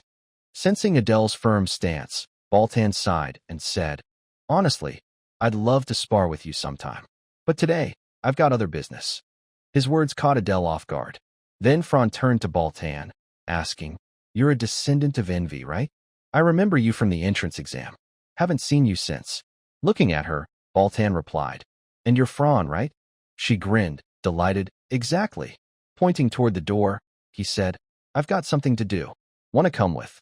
She snapped back, "You dare order me around?" He laughed. "Haha, it's a meeting for class leaders. The headmaster will be there, so you need to attend." Adele thought to himself, "A meeting?" Fran interrupted, "But I'm not the class leader." Baltan raised an eyebrow. "What, you're not?" She smirked. "Nope, though the class leader is my subordinate. This guy's the real class leader." Her eyes shifted to Adele, who sat quietly. Baltan was visibly shocked. Glancing at Adele, he asked, "What?" Then his attitude flipped entirely, and he said excitedly, "You're the class leader? I want to fight you right now. You free." Adele thought, "This guy's nuts." Out loud, he replied, "I've got the class leader meeting to attend, so let's do it later. Lead the way." Annoyed by the blunt rejection, Baltan turned and said, "Fine, let's go. And Fran, you should come too." She smirked. "I'm the class leader's boss, so of course I'm going with him." Baltan, walking ahead, laughed. "Haha, you guys are a riot. All right, let's move." Fran's face lit up, and she eagerly said, "Follow me." Behind her, Adele grimaced, muttering to himself, "What the hell is going on?" Switching scenes to the hallway, Adele stepped forward and asked, "By the way, why's this class leader meeting being called?" Baltan, walking beside him, replied, "Oh, it's for zone assignments. This midterm exam is about invading the human realm. You know that, right?" Adele nodded. "Got it. So the meeting's to decide which areas each class will attack." Baltan turned, praising him. "Sharp as ever. No wonder you're class leader. Even as a half-demon, you're better than some big-headed, great-brained idiots." As he finished, he pushed open a door, and the three entered the room. Inside were Renee, Diana, and other class leaders. Seeing Adele, Renee thought, "Adele, why's he here?" Nearby were Class D's leader, Guer, and Class B's leader, Iron. Baltan was Class E's leader. Adele looked at the person seated at the head, saying, "Everyone's here, headmaster." As the three entered, the headmaster said, "Come in, Class A's leader, Adele." This shocked Renee, who hadn't known Adele was a class leader.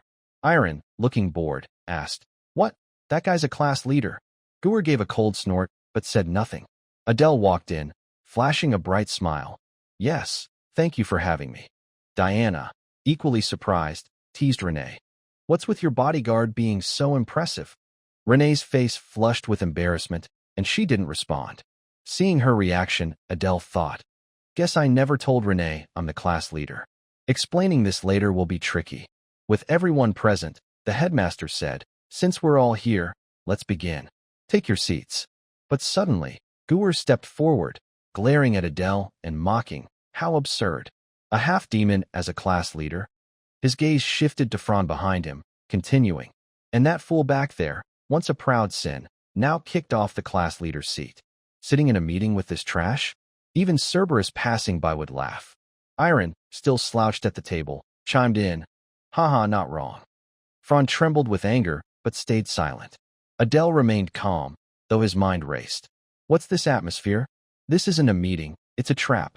Guer looked up, threatening, "You'd better get out of my sight, you filthy mongrel."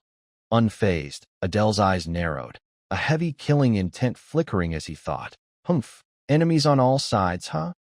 Looking at the scene unfolding, it was clear that Adele was at a disadvantage against Guer's imposing figure. He thought to himself, "I only followed Baltan to this meeting, and now I'm caught up in this mess. Even the headmaster is silently allowing this to happen. Are they deliberately setting this up to test if I'm worthy? If so, I need to show a bit of my strength." Seeing Adele standing there silently, Guer snapped angrily, "Are you deaf?" He stepped forward, grabbing Adele's head, and continued, "Talking won't do you any good." But in an instant, Adele swatted his arm away. His hand gripped the hilt of his blade tightly, and in a flash, he aimed it straight at Guer's throat.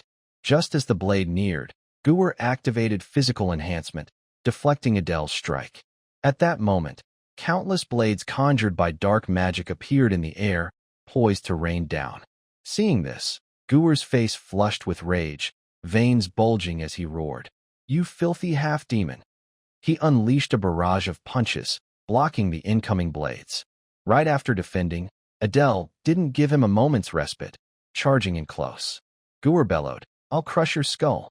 His fists clenched, radiating terrifying physical power, and he struck at Adele.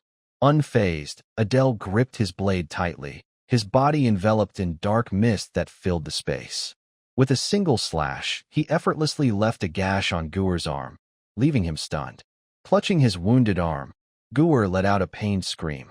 Observing their clash, Renee thought to herself, "Sword aura?" Back in the fight, Adele advanced, grabbing Guer's furious face and holding it firmly, his blade aimed at the top of his head, making Guer tremble with fear. Just as the blade was millimeters from Guer's eye, the headmaster's voice cut through from behind. "Enough. Stop and return to your seats." Her words were like a lifeline for Guer, whose entire body shook from the ordeal. Turning back to Adele, his demeanor shifted 180 degrees.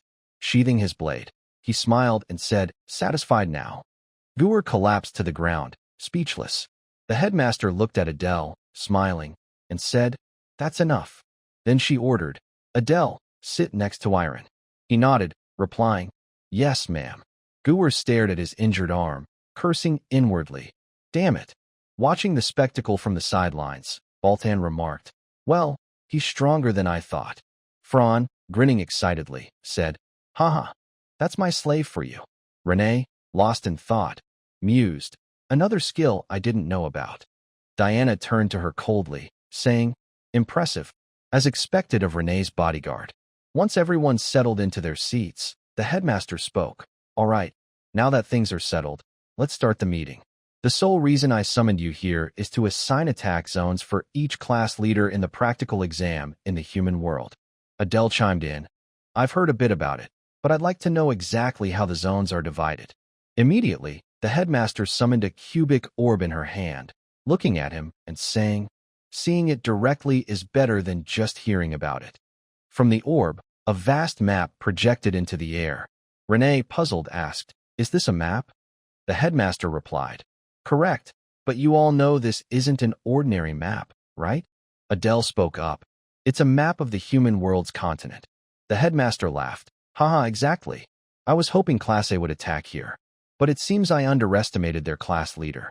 Looking at the marked location, Adele muttered to himself, the Royal Academy? The headmaster continued. So, I've decided to give you an even tougher task. This made Adele's mouth twitch as he thought. Attacking the Royal Academy is already the most dangerous mission in the human world. And they're giving us something harder? What don't I know? The headmaster went on. According to intel from one of our spies, a first-year class in the human world will be conducting a field trip to raid a secret realm. Realizing her intent, Adele thought, I see. They think it's easier to attack a first-year class far from their school. Even if they're the weakest, the problem is, she continued, wouldn't it be better for Class A to attack an urban area instead of the Royal Academy? At this, Franz suddenly stood, clenching her fists excitedly and shouting, Exactly. Why bother with some puny kids? Class A should attack the capital. Adele was speechless, but his thoughts raced. The spy hasn't confirmed the timing. But the protagonist group has already surpassed the descendants of the 7 deadly sins. Their true nature will be revealed in the Interblock tournament after the Royal Academy's midterm. And in the class we're supposed to attack, there's a member of the protagonist group. His hands clenched tightly. If a fight breaks out, except for Baltan and Diana's classes, every other class will be wiped out. Which zone will yield the best outcome? The zone our class should go to is. Franz continued, Class A will. But Adele cut her off. We'll attack one of the first-year classes from the Royal Academy. Her words were met with Franz's furious glare as she shouted, What nonsense is that? We should hit the capital. Guwer, sneering, said, Typical weak half-demon, scared of a bunch of humans and choosing to back off. Facing the mockery, Adele turned, his eyes cold, and replied, Should have taken one of your eyes earlier. Then you wouldn't dare look at me now. Infuriated, Guwer shot up, yelling, You bastard. As things grew chaotic, the headmaster intervened. Stop. She looked at Adele and asked, Why choose an easier zone? I thought you'd aim for the capital. Adele, deep in thought, mused, They might not know, but that's the protagonist class, the most dangerous opponents. Still, I have to take the risk and go there because there's an elixir. Normally, one of the protagonist's companions would take it, but I need to claim it at all costs. Finishing his thoughts, he spoke, It's because of my special ability. The headmaster raised an eyebrow. Special ability? He nodded, Yes. For one, I'm highly skilled in assassination. But there's no reason to stir up trouble in a crowded city. The capital is densely populated, so leading dozens of people for an assassination is clearly risky. Of course, killing all witnesses would solve that. Impressed by his bold thinking, the headmaster smiled. I see. More than I expected. You understand the human world's terrain and your own strengths. In that case, there's no reason to stop you. Class A will be assigned to attack a first-year class from the Royal Academy. Hearing this, Adele said, Thank you, headmaster. Standing up, he added, I'll go inform my classmates. He thought, better leave before she changes her mind. Turning to Franz, he said, Let's go. Surprised by his decision, she hesitated but replied, Okay. After they left, the room fell eerily silent. Iron, arms crossed, mocked, Impressive. He's the Bears family's bodyguard, right? Didn't expect you to pick up someone like that. His words targeted Renee, who flushed and stayed silent. She was lost in thought. That was definitely sword aura. But just recently, he couldn't even manifest it. How did he do it? Her eyes darkened, heavy with unease. Adele's always been good at hiding things. What is this? Why does it sting? Baltan leaned back, sighing. During the combat test, he was just decent, but now he's grown this fast? Makes me want to fight him even more, haha. The headmaster walked to the window, her gaze distant, thinking, Now I understand why Instructor Ares warned us to be cautious of Adele. He defeated a descendant of the 7 deadly sins just to prove his strength. He could have chosen a tougher zone, but acted with extreme caution. His judgment and skill are exceptional. He's too valuable a seedling to eliminate just because of Ares' warning. If guided properly, he could become a true hunting dog like those from the Asen family. But if he can't be tamed, the only option left is the same as with the 6 human families. Walking down the hallway, Adele muttered to himself, Finally, tomorrow's the real practical exam. I need to prepare thoroughly. The scene shifts to the next day in a grand hall, where Adele and the other students, clad in combat attire, stepped inside. Two students behind him spoke up curiously. Is our class going to kill human heroes? One replied, my clan was their target. This is going to be exciting. Another beside him clenched his fist, raising it high with determination. Let those lowly humans taste Class A's power. Seeing everyone's confidence, Adele thought to himself, we've spread false intel that we'd attack the third-year dorms. So the Empire Academy's instructors will swarm there. Only one instructor will accompany the first-year class on their trip. If my guess is right, that instructor is a fifth circle mage. My goal is to hunt and kill that mage. Facing the protagonist's teammates is tough enough, so I need to deal with the instructor first. Then, I must seize the elixir from the secret base. As everyone gathered, Ares looked down and announced, the headmaster will speak now. Everyone quiet.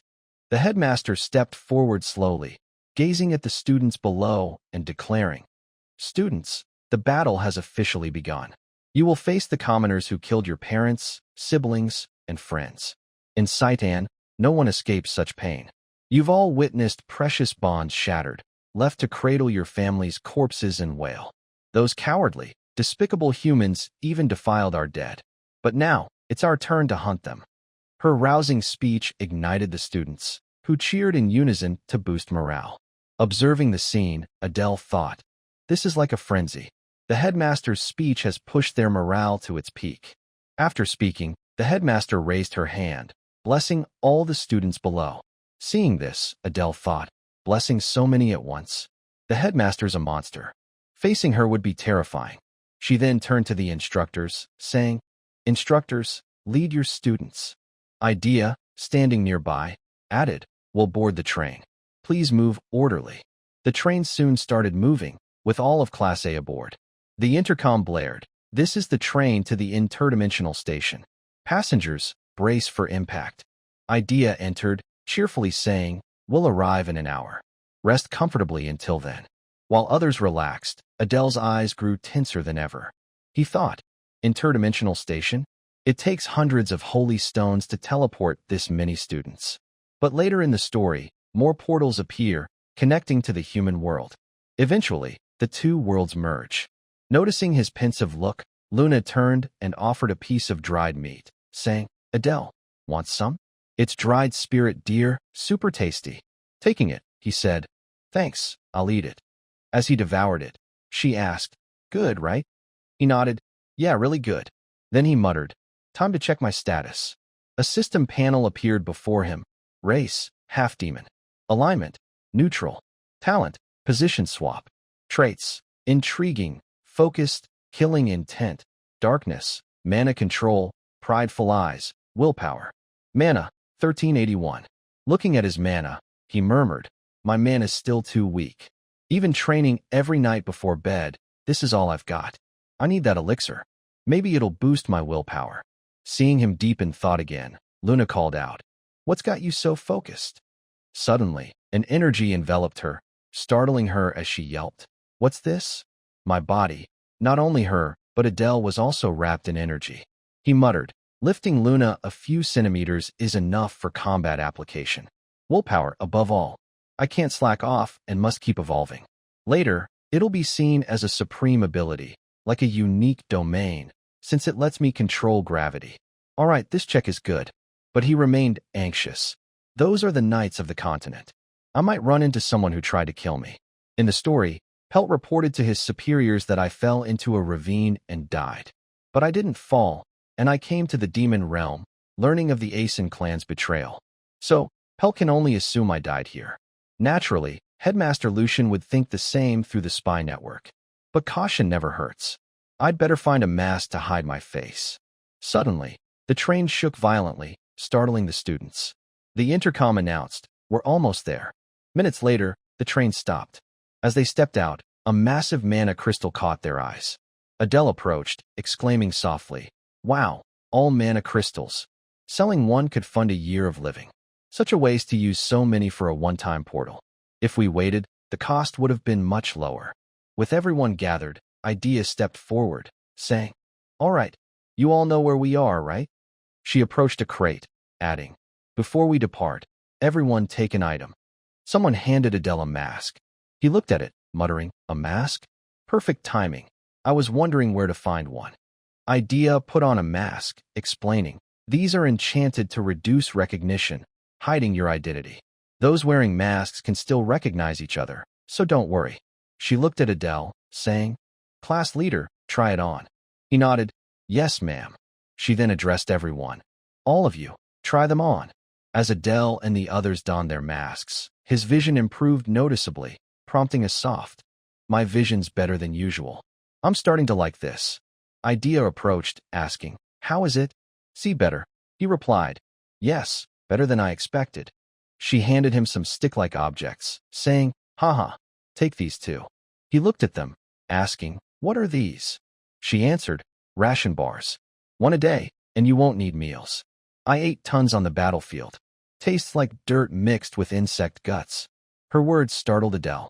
She continued, "Anyway, one a day is enough." "Got it." He nodded, "Yes," but inwardly cursed, "Haha, the taste is awful." After the briefing, Idea continued, "Now, before entering the portal, I'll explain the exam process. First, instructors won't accompany you. This caused a stir among the students. Not coming? That can't be. Who'll lead us?" She calmed them. "This exam is for students only. We've assigned targets suited to your level. If instructors joined, it wouldn't be a test.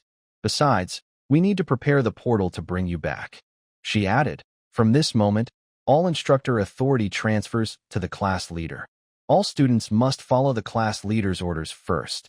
She approached Adele, pinning a flower to his chest, explaining, "This is a pelt flower, sight and symbol, marking you as team leader. And take this map. I heard from the headmaster you can read maps." Turning to leave, she said, "Hope it helps." He nodded, "Thank you." Once everything was set, she announced, "Now, open the portal. Good luck." As her words ended, the pillar studded with mana stones radiated immense energy. Space portals began forming behind it. Looking ahead, mask on, Adele muttered to himself, "Everything's ready." To them, this is a foreign world. To me, it's hell. No matter what, I'll survive and return.